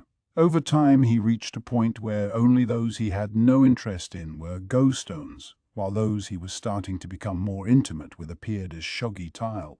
When his uncle began to appear as a dragon king, a promoted rook, the young man knew for certain that his uncle was a person of great accomplishment. To him, Go and Shogi were simply games, extensions of his leisure. He never imagined that they would reveal his true aptitudes. His family background afforded him another stroke of luck. Although he had no special martial talents, he was promptly made a captain. He knew he didn't have to be strong and powerful, though. If he used his subordinates wisely, the profit would come. Shogi with human pieces was the most interesting game of all. He continued undefeated in both his games and his work until a spiteful colleague introduced him to the famed courtesan. Fengxian had never lost to anyone at her brothel, and he had never lost to anyone in the army. Whichever of them had their streak broken in this game, the spectators would enjoy themselves. He discovered then that he had been like a frog living at the bottom of a well. Fengxian all but broke him over her knee. Even though she held the white stones, meaning she had the disadvantage of playing second, she amassed a crushing amount of territory.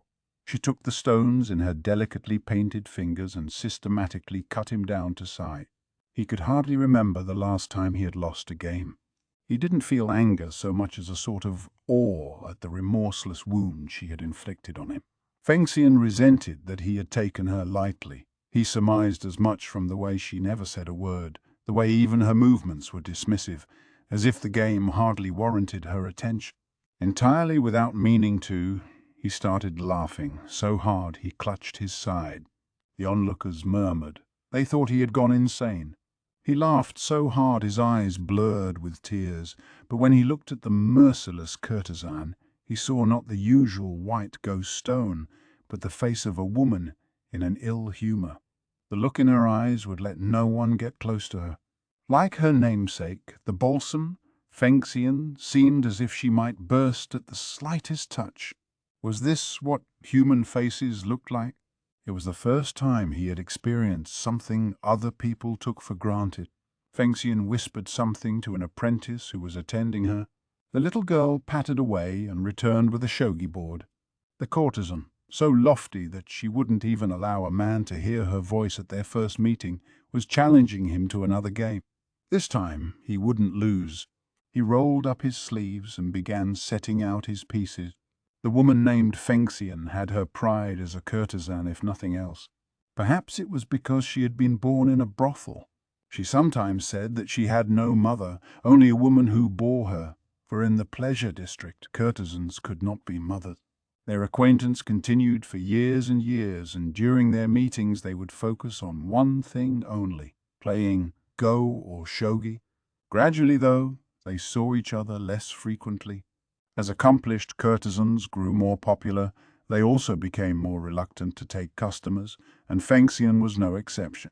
Fengxian was intelligent, but flinty and hard. This might not have appealed to most people, but there was a small cadre of diehards who ate it up. Perhaps there's no accounting for taste. Her price kept going up until it was all he could do to see her once every few months. Once, when he went to the brothel to see her after a long absence, he found her painting her nails, looking as disinterested as ever. Red balsam flowers and some thin grass sat on a plate in front of her. When he asked what the latter was, she replied, "It's cat's paw, a plant with medicinal properties, evidently useful to counteract bug bites and some poisons." Interestingly, balsam and cat's paw shared an unusual characteristic.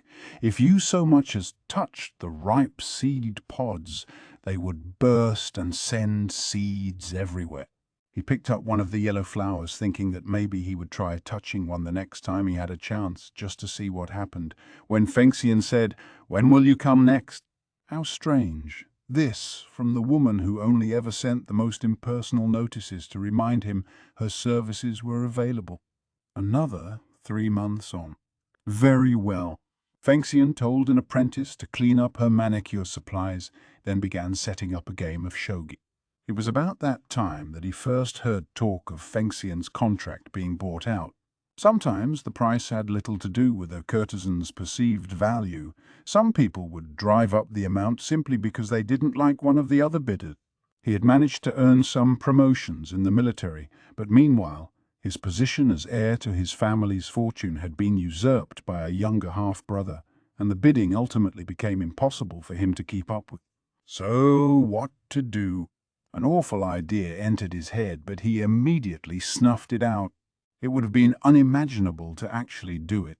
Another 3 months, another trip to the brothel, and now Fengxian sat before him with 2 game boards ready to play, one of Go, one of Shogi. The first words out of her mouth were, "Perhaps a wager today. If you win, I'll give you anything you like. And if I win, I'll take something I want. Choose your game." It was Shogi at which he held the upper hand. Yet when he sat, it was in front of the Go board. Fengxian dismissed her apprentice, saying she wished to focus on the game. He didn't know which of them had been victorious, but the next thing he knew, their hands were intertwined. There were no sweet nothings from Fengxian, nor did he feel compelled to offer any vapid words of sentiment. In that respect, perhaps, they were alike. He heard Fengxian, cradled in his arms, whisper, "I want to play Go." Personally, he had been thinking about some shogi. The misfortune began after that. The uncle with whom he had been so close was dismissed from his position. The man never had known how to play the game, and Lakan's father declared the uncle a disgrace to the family. The uncle's misadventure had not in fact done any harm to the family, but Lakan now found himself persona non grata for having been too close to him. He was told to go on a long trip and not come back for a while. He could have ignored this, but it would only have been a headache later. His father was in the military too, making him not just a parent but a superior officer.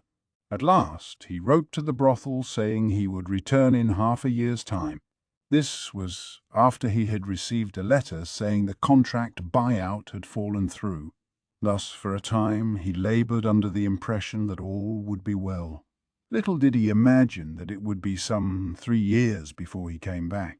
When he finally returned home, he found a mountain of letters had been tossed carelessly into his dust-choked room.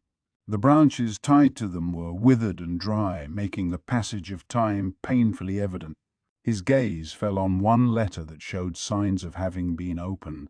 It was full of all the familiar banalities, but in the corner of the letter there was a dark red stain.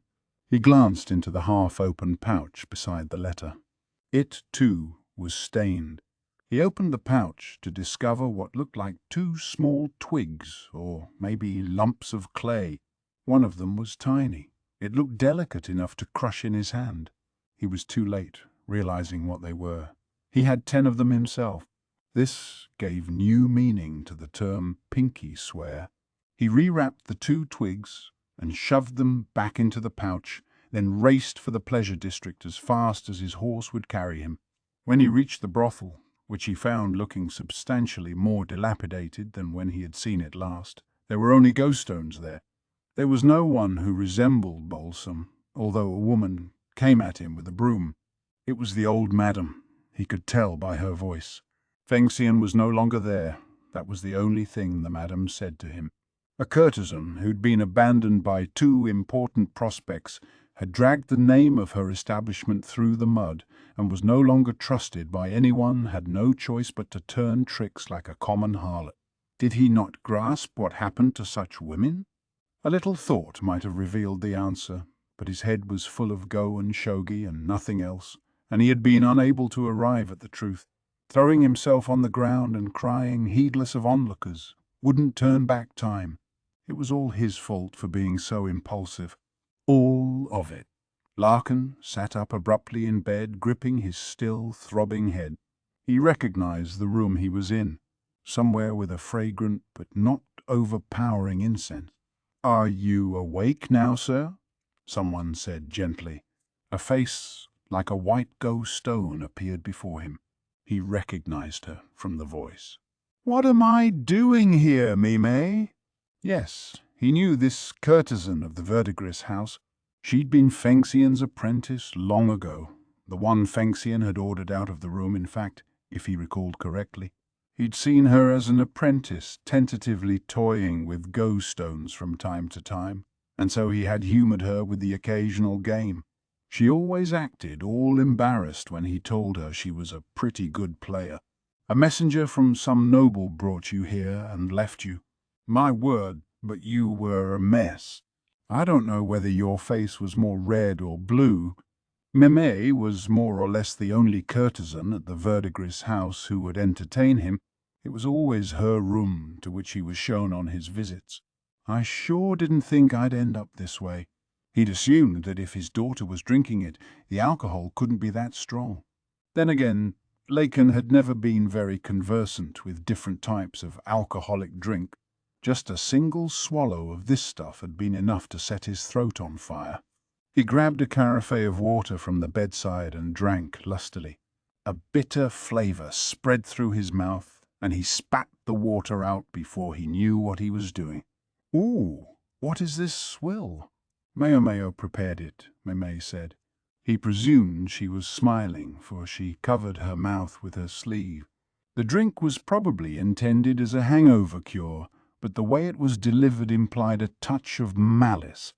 Was it strange that, even so, he couldn't keep a grin from his face? Beside the carafe was a Paulonia wood box. "Well, would you look at that?" He had sent it along with a letter a long time ago, jokingly, as if it were loot. He opened it to find a single dried rose. He hadn't realized it would retain its shape so well, despite having dried out. He thought of his daughter, who reminded him of Woodsorrel, cat's paw. After those long-ago events, he had come knocking on the door of the Verdigris house again and again, each time to be met with the madam's recrimination. "There's no baby here. Go on home," she would shout as she thrashed him with the broom. She could be terrifying indeed. Once, as he was sitting, exhausted, with blood dribbling down the side of his head, he noticed a child rooting around nearby. There had been grasses with some sort of yellow flowers growing by the building. When he asked the child what she was doing, she said she was going to turn the grass into medicine. Instead of the ghost stone he expected to see, he perceived an emotionless face. The girl set off running with 2 handfuls of grass. She was heading for someone who walked with a limp like an old man. And his face, which might have been expected to look like a ghost stone, instead looked like a shogi tile. And not simply a pawn or a knight, but a dragon king, a powerful and important piece. He knew now who it was who had opened the one letter out of all those he had received, and the dirty pouch. For here was his uncle Luoman, who had disappeared after being banished from the rear palace. The girl with the cat's paw went trotting about after him. He called her Maomao. Lakan pulled out the dirty pouch. It was even more worn than it used to be, since he carried it with him at all times. He knew the two twig-like objects would still be inside, wrapped in paper. Maomao's hand had looked unsteady as she moved her tiles. Partly that could have been because she didn't play the game much, but partly it was because she was playing with her left hand. When he had looked at the red-colored fingertips, he had noted that her pinky finger on that hand was deformed. He couldn't blame her for hating him, not considering all he had done. But even so, he wanted to put himself near her. He was tired of a life of nothing but go stones and shogi tiles. That had given him the incentive he had needed to steal back his birthright, to expel his half-brother, and to adopt his nephew as his own. Then, in the course of much negotiating with the old madam and over some 10 years, he had successfully paid off an amount of money equivalent to 2 times the damage. It must have been around that time that he was finally allowed back into the rooms. Meme naturally took on the role. Perhaps she was paying him back for teaching her shogi all those years before. Lakan continued to visit time and time again, because the only thing he wanted was to be with his daughter. Unfortunately, one talent Lakan decidedly lacked was the ability to grasp how other people were feeling, and again and again and again the things he did seemed to backfire. He tucked the pouch back among the folds of his robe. Maybe it was time to give up, at least this time. Somehow, though, call it stubbornness, he couldn't bring himself to let the matter drop completely. And besides, he didn't like the man in her company. He stood much too close to her, and during their match he had touched her shoulders no fewer than 3 times. Lakan had been peevishly pleased to see his daughter brush the hand away each time, though. All right, how to make himself feel a little better. Lakan picked up the carafe and drank down the foul-tasting medicine. However disgusting it might have been, his daughter had made it herself. Maybe he would spend some time deciding how to knock the bug off his flower. His thoughts were interrupted when the door flew open with a slam. Finally had enough sleep, have we? Gaoshun cried hoarsely. He could tell from the voice that it was the old madam. So, you're looking to buy one of my girls, are you? You ought to know by now that a couple of 1,000 silver isn't going to cut it. Still a skinflint, as ever. Lakan held his pounding head, but a wry smile appeared on his face. He put on the monocle, which he only wore for effect. Try 10,000. And if that's not enough, how about 20 or 30? Admittedly, 100 might be a bit of a stretch. Lakan winced inwardly as he spoke. They weren't small sums, even in his position. He would have to beg from his nephew for a while. The boy had some side businesses he ran. Well, all right. Come this way and make it snappy. I'll even let you choose, whichever one you like. He let the madam lead him into the main room of the brothel, in which there stood a whole row of gaudily attired ghostones. Even Meme was mixed in among them. Oh, I could even pick one of the 3 princesses. I said whichever one you liked, and I meant it, the madam veritably spat. But you can expect to pay for it. Even with this dispensation to choose freely, Lakan faced a unique problem. However fancy the girls' dresses, to him they all looked like nothing more than ghost stones. He could practically hear the women smiling. He could smell their sweet fragrances. And the kaleidoscope of colors that was their outfits nearly blinded him. But that was all. He felt nothing more than that. None of them moved Lakan's heart. He had been told to choose, though, so choose he must. Once he had purchased the girl, he could do as he pleased with her. He had enough money to keep a lady, and if she was unhappy with that, then he would give her some cash, and set her free to do as she wished. Fine. Surely that would be fine. With that in mind, he turned toward Maomao. He supposed it was guilt that induced her to be so kind to him. If she hadn't left them that day, perhaps none of this would have happened. It would be well and good, he thought, to reward her decency. At that moment, Maomao spoke. Master Lakan. He could hear a small smile in her voice. You must know I have my courtesan's pride. If I am your desire, then I will have no hesitation. So saying, she pattered over to the great window that looked onto the courtyard and opened it. The curtain fluttered and a few stray flower petals drifted into the room.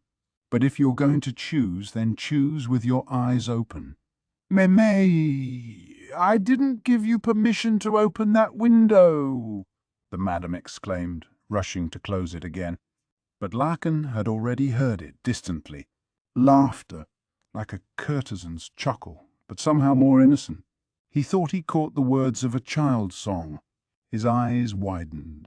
What is it? The madam asked suspiciously. Lakan gazed out the ornate window. The singing drifted to them in snatches. What are you doing? Becoming increasingly agitated, she tried to grab his hand, but she was too late. He jumped out the window and hit the ground, running, dashing single-mindedly toward the source of the voice. He had never regretted his failure to exercise more bitterly than he did at this moment. Yet he ran on, even as his legs threatened to buckle underneath him. For all the times he had been to the Verdigris house, he had never been to this particular part of it. A small building, almost a storage shed, at a distance from the main house. He could hear the song coming from within. Trying to keep his heart from pounding clear out of his chest, Lakan opened the door. He caught a distinctive odor of medicine. Inside was an emaciated woman. Her hair ringed her head but had no luster, and her arms lay atop her like withered branches. She reeked of illness. And there was something else. Her left ring finger was deformed. Lakan could only stare in amazement. He realized then that he felt something on his cheeks. The madam rushed up.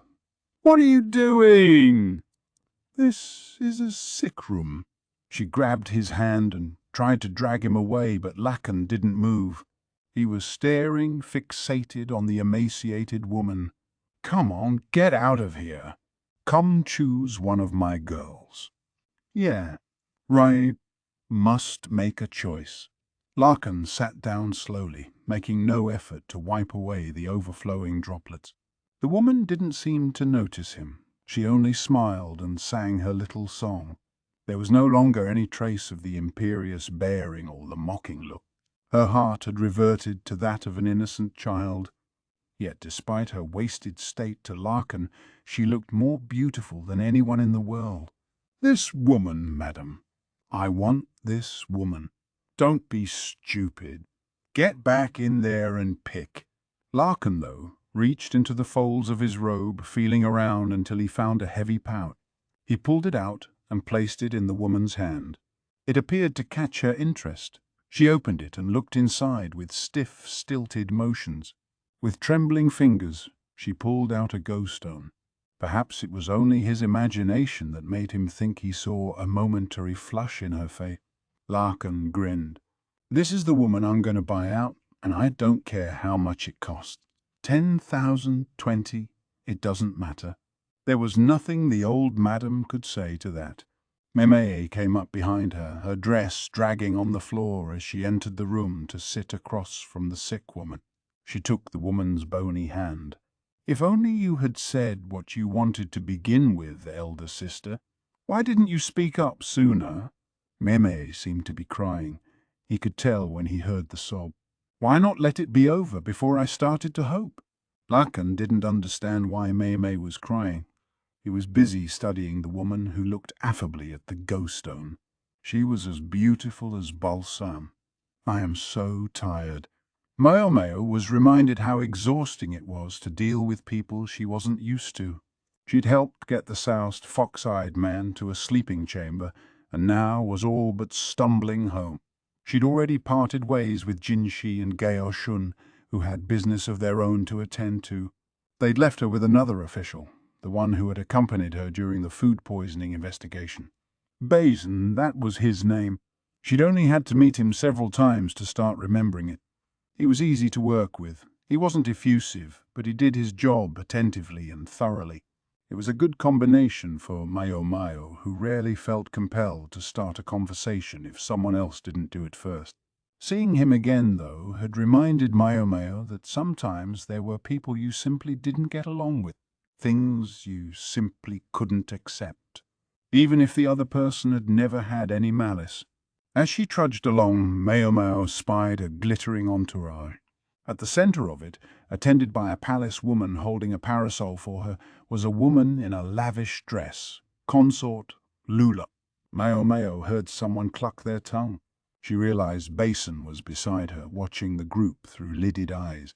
He didn't seem to like it very much.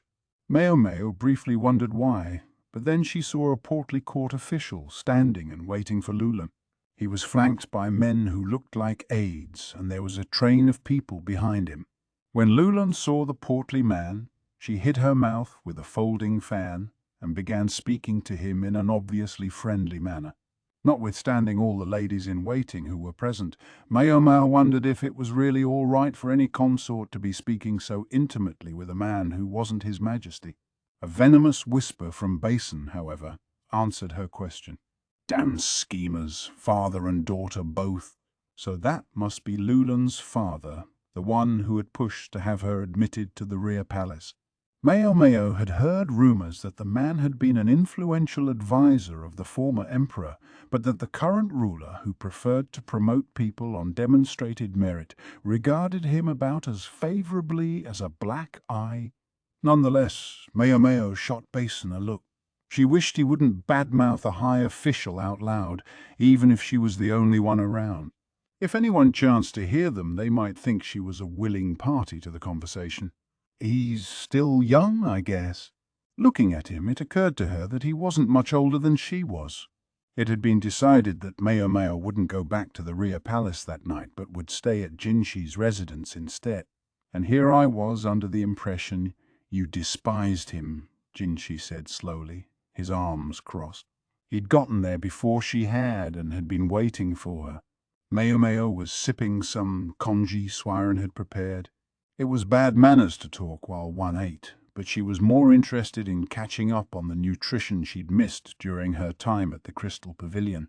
Suirei, shocked to see Maomao so thin when she reappeared after her stint away from Jinshi's residence, hadn't stopped at congee, but was producing one dish after another. In this, too, she was like the women of the Jade Pavilion, not begrudging any task because she was a lady in waiting. I don't despise him. It's precisely because he did what he did, and who he did, that I'm here at all. Who? Jinshi seemed to be wondering if there wasn't a more delicate way to put that. Not sure what he wants me to say, Maomao thought. She was only telling the truth. I don't know how you imagine the pleasure district works, but no courtesan has a child unless she wants to. All courtesans routinely took contraceptive medicines or abortifacients. Even if a child was conceived, there were any number of ways to end the pregnancy early on. If they gave birth, it meant they wanted to. In fact, one might almost think it had been planned. By paying attention to when a woman had her flow of blood, it was simple enough to take an educated guess when she was likely to conceive. A courtesan need only send a letter changing her partner's visit to a convenient day. By the commander? Jinshi asked as he took a bite of a snack Suirei brought him. Women are cunning creatures, Maomao replied. Thus, when her aim had gone awry, she'd lost control of herself. She'd been so far gone that she had even been willing to injure herself, and worse, that dream the other day. It really had happened. Not satisfied with just severing her own finger, the courtesan who had given birth to Maomao had taken her child to add to her letter as well. No one at the brothel ever spoke to Maomao about the courtesan who had borne her. She was well aware that the old madam had ordered everyone to stay silent on the subject. But just the atmosphere of the place, along with a modicum of curiosity, was enough to make the truth clear. Maomao was the reason the verdigris house had nearly gone under. She also learned that her father was an eccentric man who loved go and shogi, and that all that had happened could be laid at the feet of one headstrong and selfish courtesan. She learned one other thing as well.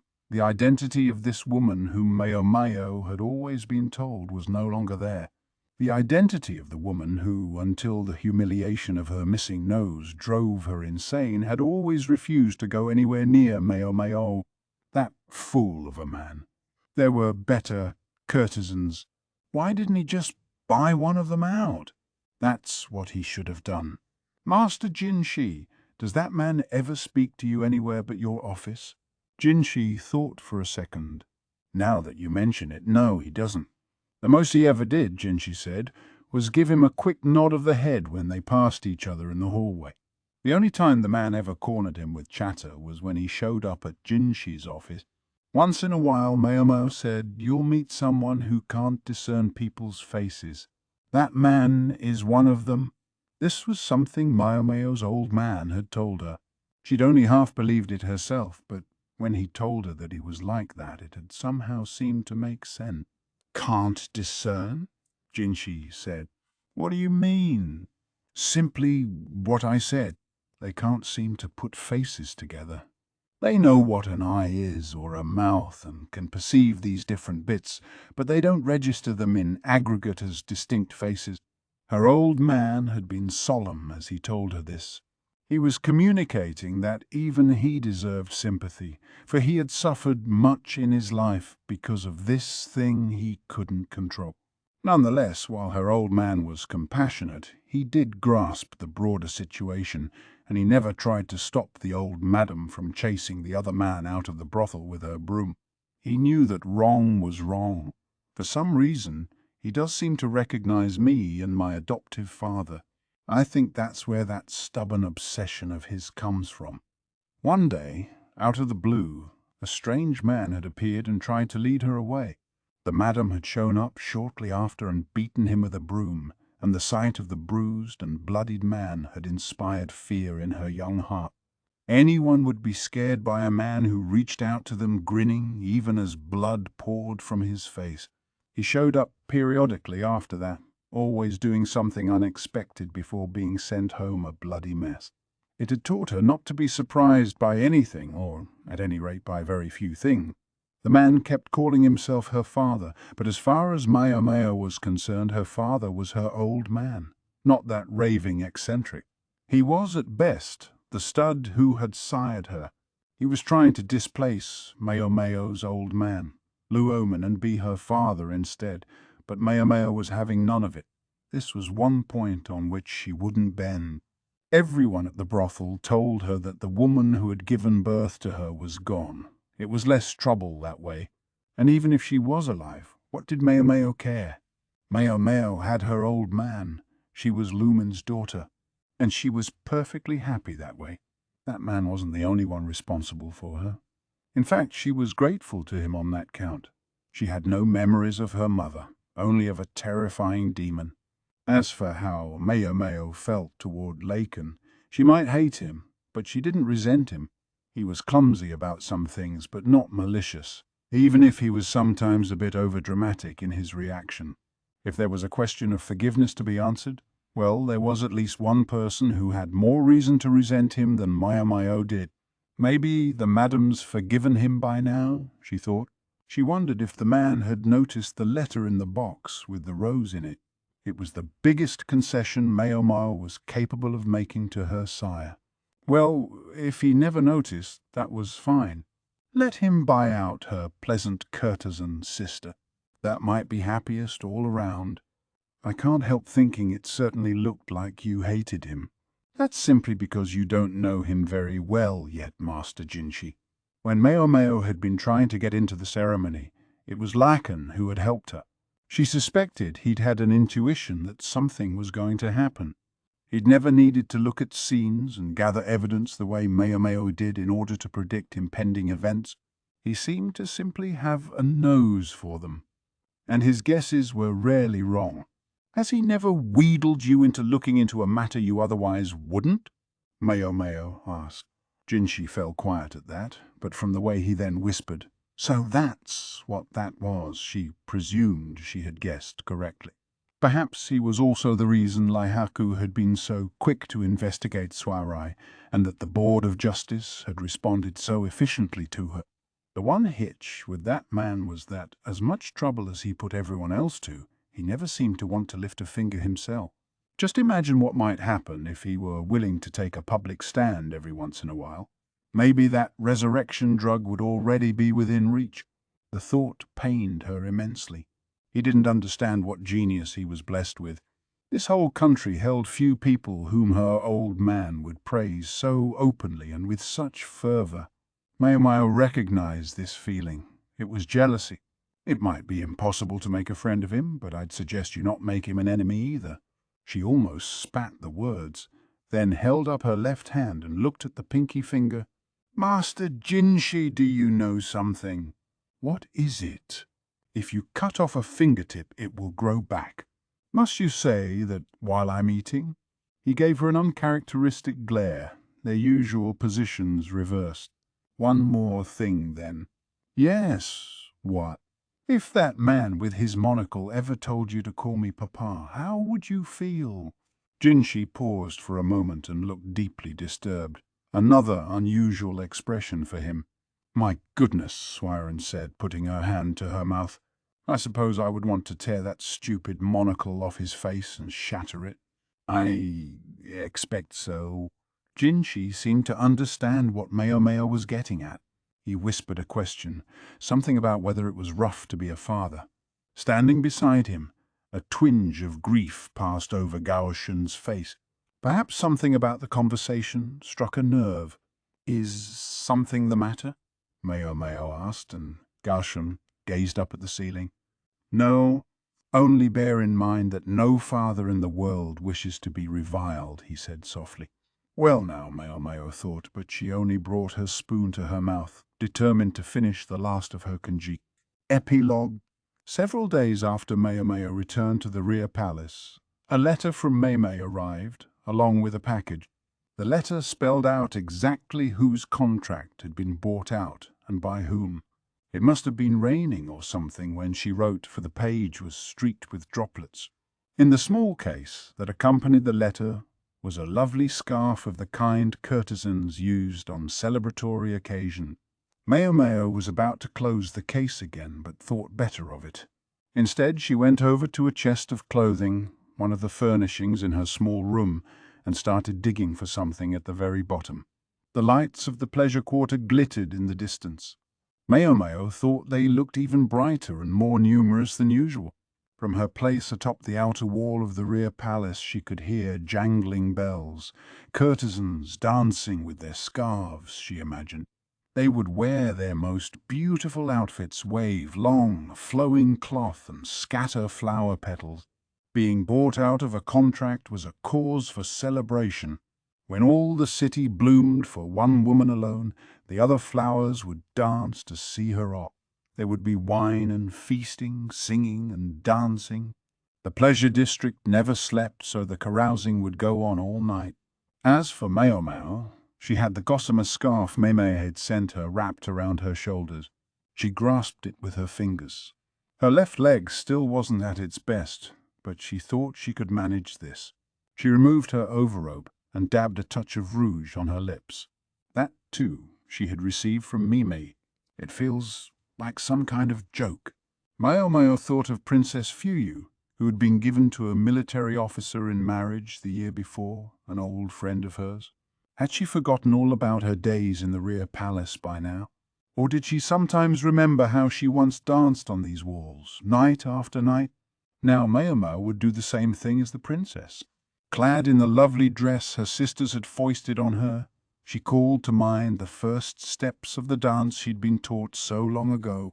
The rouge she'd received from her sister Meme was on her lips. Small bells were attached to her sleeves, so she jingled with each movement. Small stones were sewn into the long skirt so that it would billow out each time Maomao spun. Her skirt circled around her, her scarf traced an arc, and her sleeves slipped through the air. She'd let her hair down tonight, decorating it with a single rose, a small flower-dyed blue. The scarf danced, the skirt rose in time, sleeves and hair fluttered together. Didn't think it would come back to me so easily, she mused, surprised to find the dance the old woman had taught her still within. Her scarf billowed again, and then Maomao found herself looking directly at a very unwelcome companion. That was when she tripped on her skirt. She fell face first, and as she tried to protect herself from striking the ground with her nose, she tumbled straight towards the edge of the wall. She just managed to stop herself, and someone pulled her up. "What are you doing here?" the unexpected visitor asked, breathing hard. His hair, which had been carefully bound, was a mess now. "I should ask you the same question, Master Jinshi," Maomao said, brushing off her dress. "Why are you here?" He fixed her with an exasperated look. She was safely away from the edge of the wall now, but for some reason he was still holding on to her hand. "Where else was I supposed to be?" "When I got word a strange woman was dancing on the wall again, I had to come deal with the matter." And I thought I'd kept a low profile."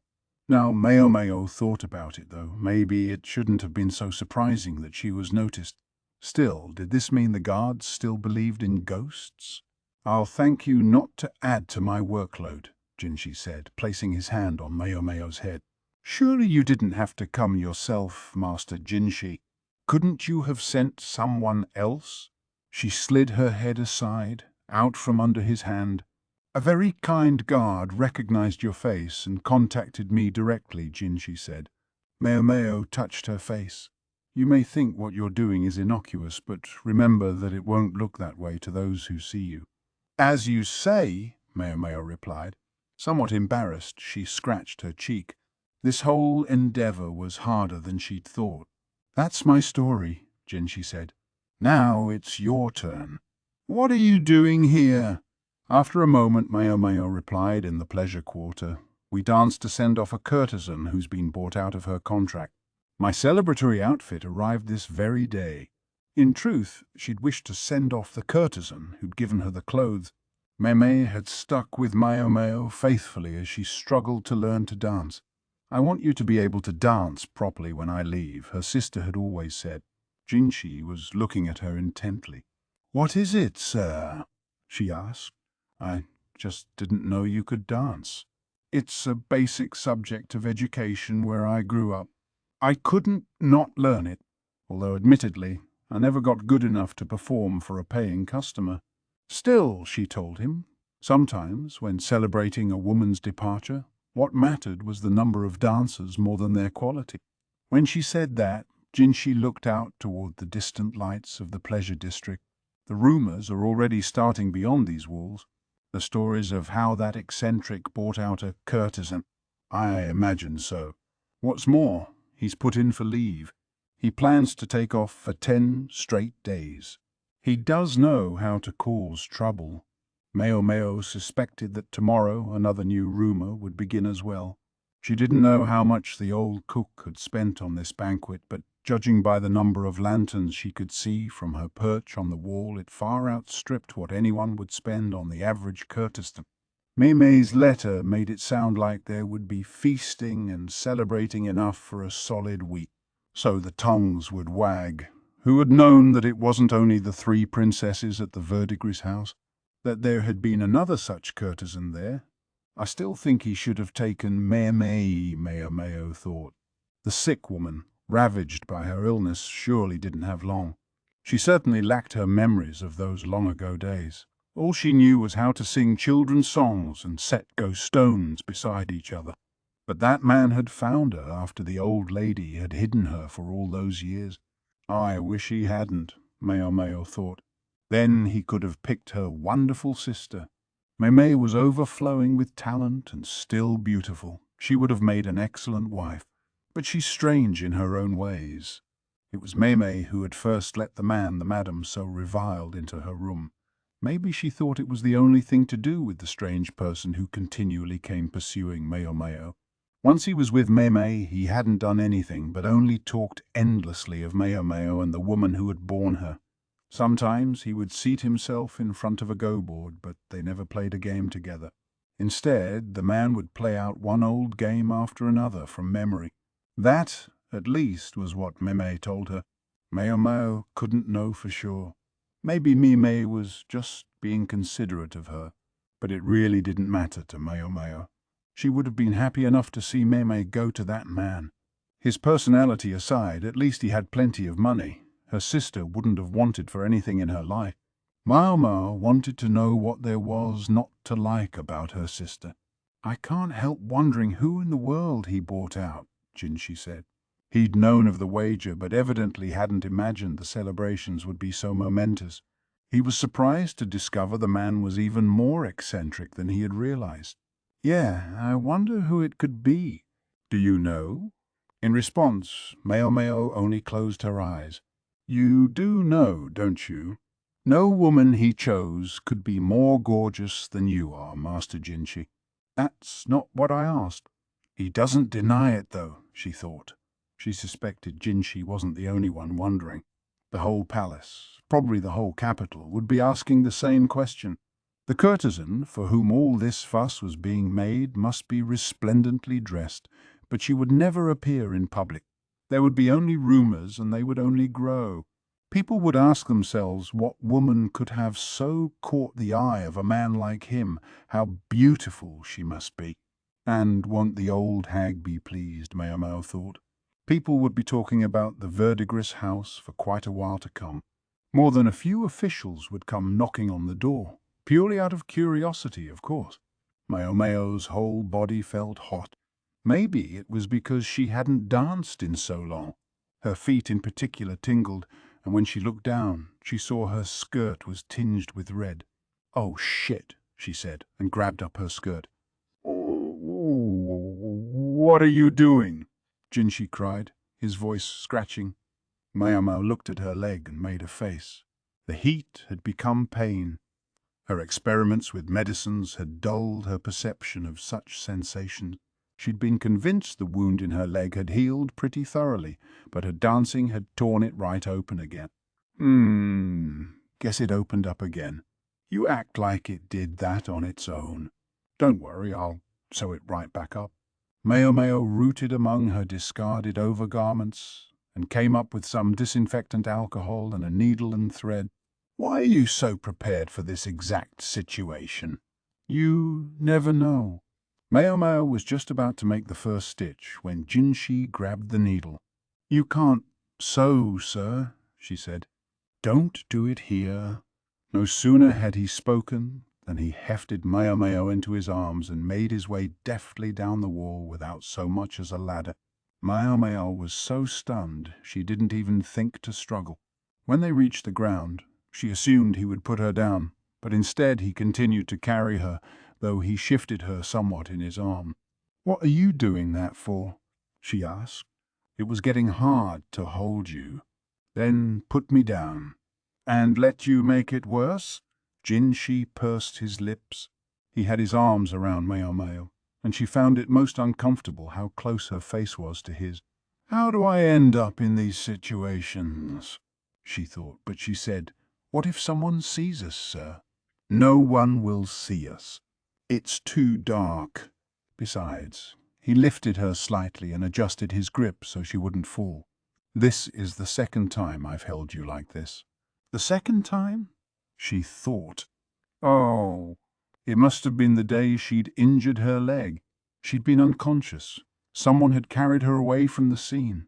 It would make a lot of sense if it had been Jinshi, which would mean he had picked her up in front of an entire ceremony's worth of people. There was something more important, though, something she'd been forgetting. She'd meant to say it for so long, and she deeply regretted not having said it before. She pressed a handkerchief to the blood that dribbled down her calf.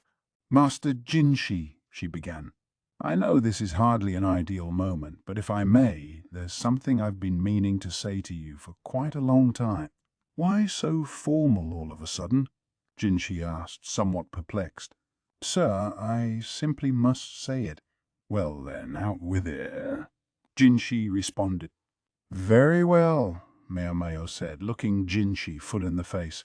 "Sir, Please give me my oxpazor. Jinshi's head connected with Maomao's with a thwack, and she saw stars. A headbutt. Right out of the blue! It crossed her mind that perhaps he'd only been leading her on the entire time. Sir, don't tell me. You don't have it? Please. Surely you have a little more respect for me than that. As Maomao looked at him questioningly, the slightest of smiles crossed Jinshi's face. The rapid change in the eunuch's expression from annoyance to amusement reminded her how immature he could seem. But then again, she found him easier to talk to that way, she thought, as she rocked in his arms. No one knew quite where the rumor had started, but word was that some profligate noble from the great country that occupied the middle of the continent was buying up every kind of rare and unusual medicament he could find. It was during an afternoon tea party that Maomao first heard that Jinshi's office was so full of get-well flowers he could hardly get inside. She only took a bite of her peach bun and commented, "Huh! Bonus translator's notes. The Apothecary Diaries, Vol. 2. Fishing for compliments. Welcome once again to the bonus page."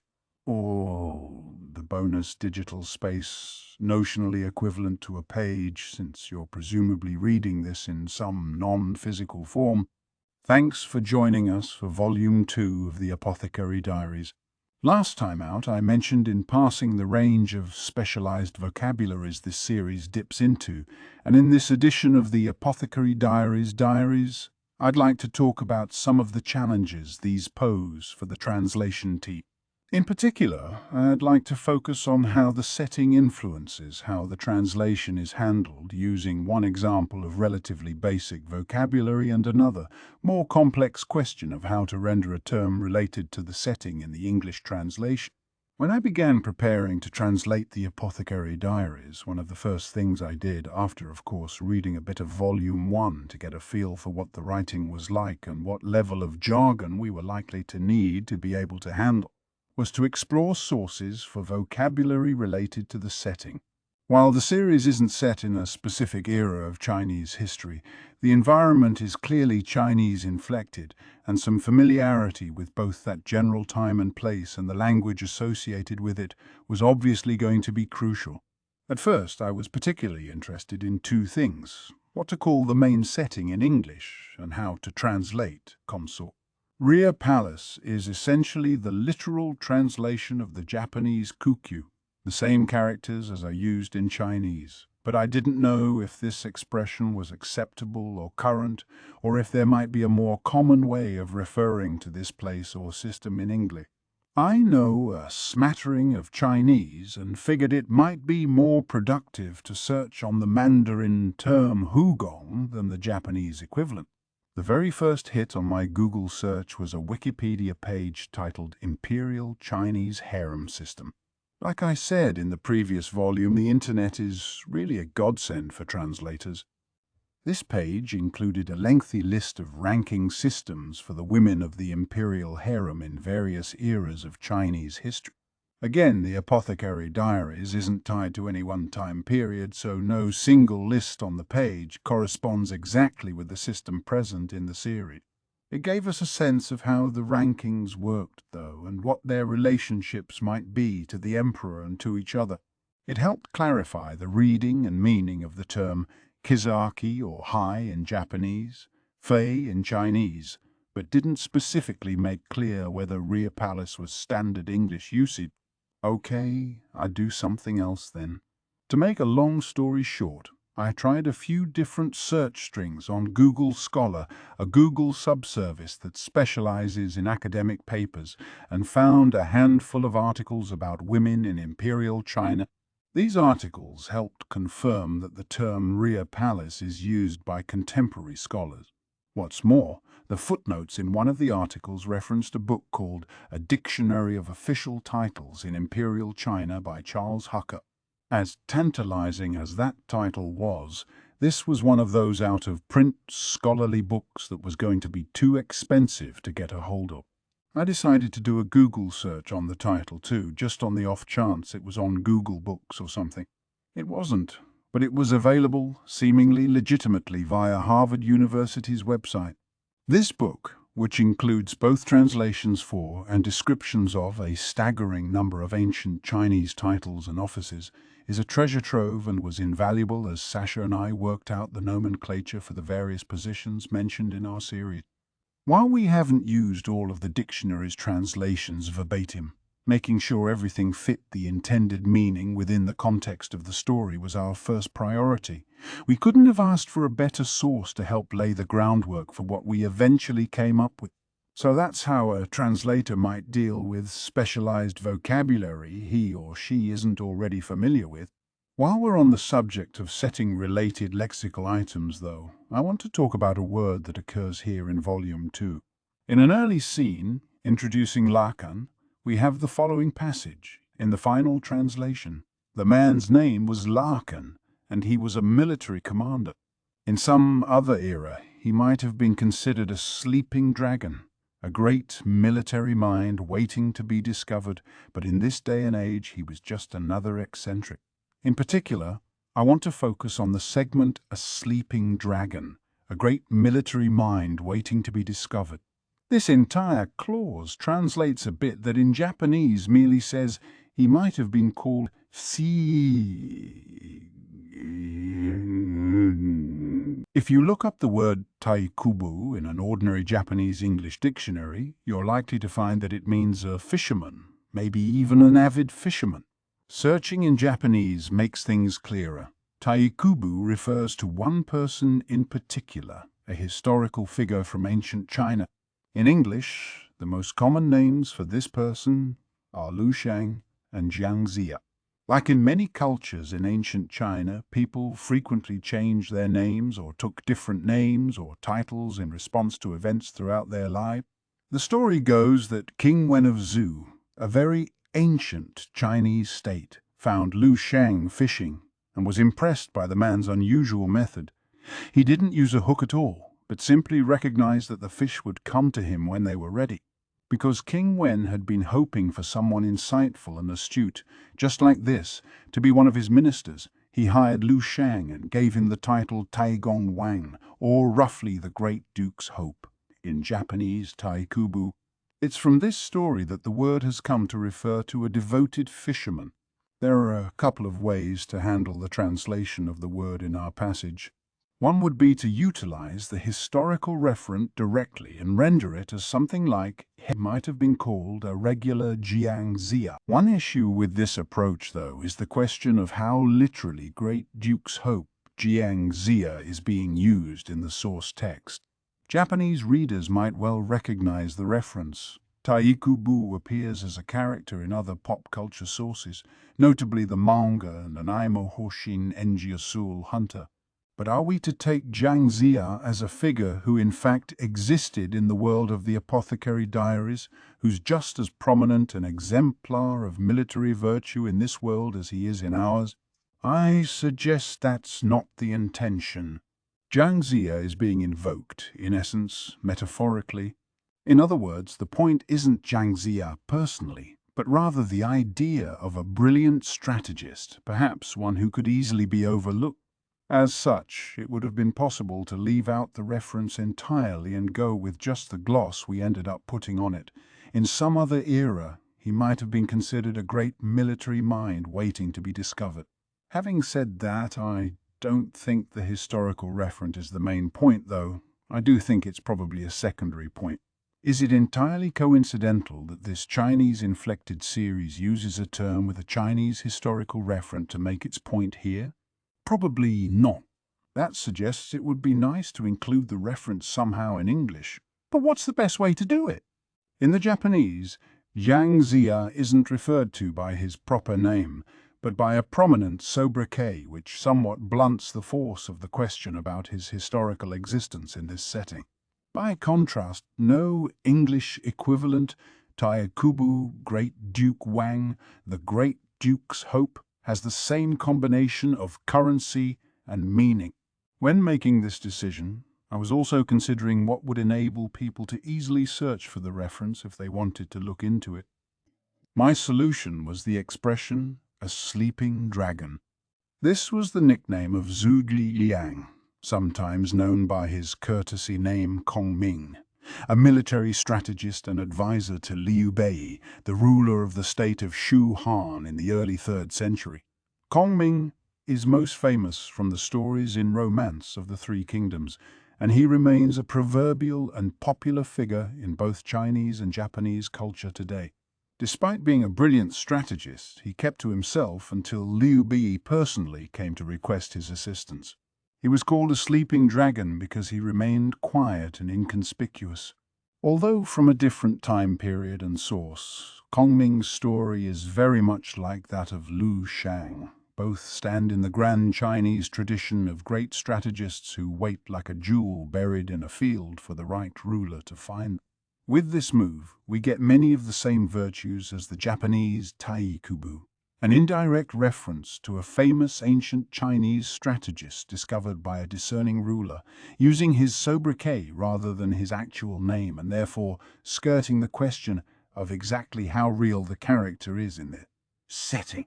Like taikubu, sleeping dragon is an evocative and interesting phrase with a Chinese provenance and which, incidentally, interested readers can easily look up on the internet. Finally, I added the clause "a great military mind waiting to be discovered" because I suspected Japanese readers would understand at least this much from the term taikubu, so there was no reason to deny English readers the same knowledge, even if they didn't necessarily stop to look up reference. It doesn't hurt that the clause has a nice heft and rhythm to it, giving the sentence some balance.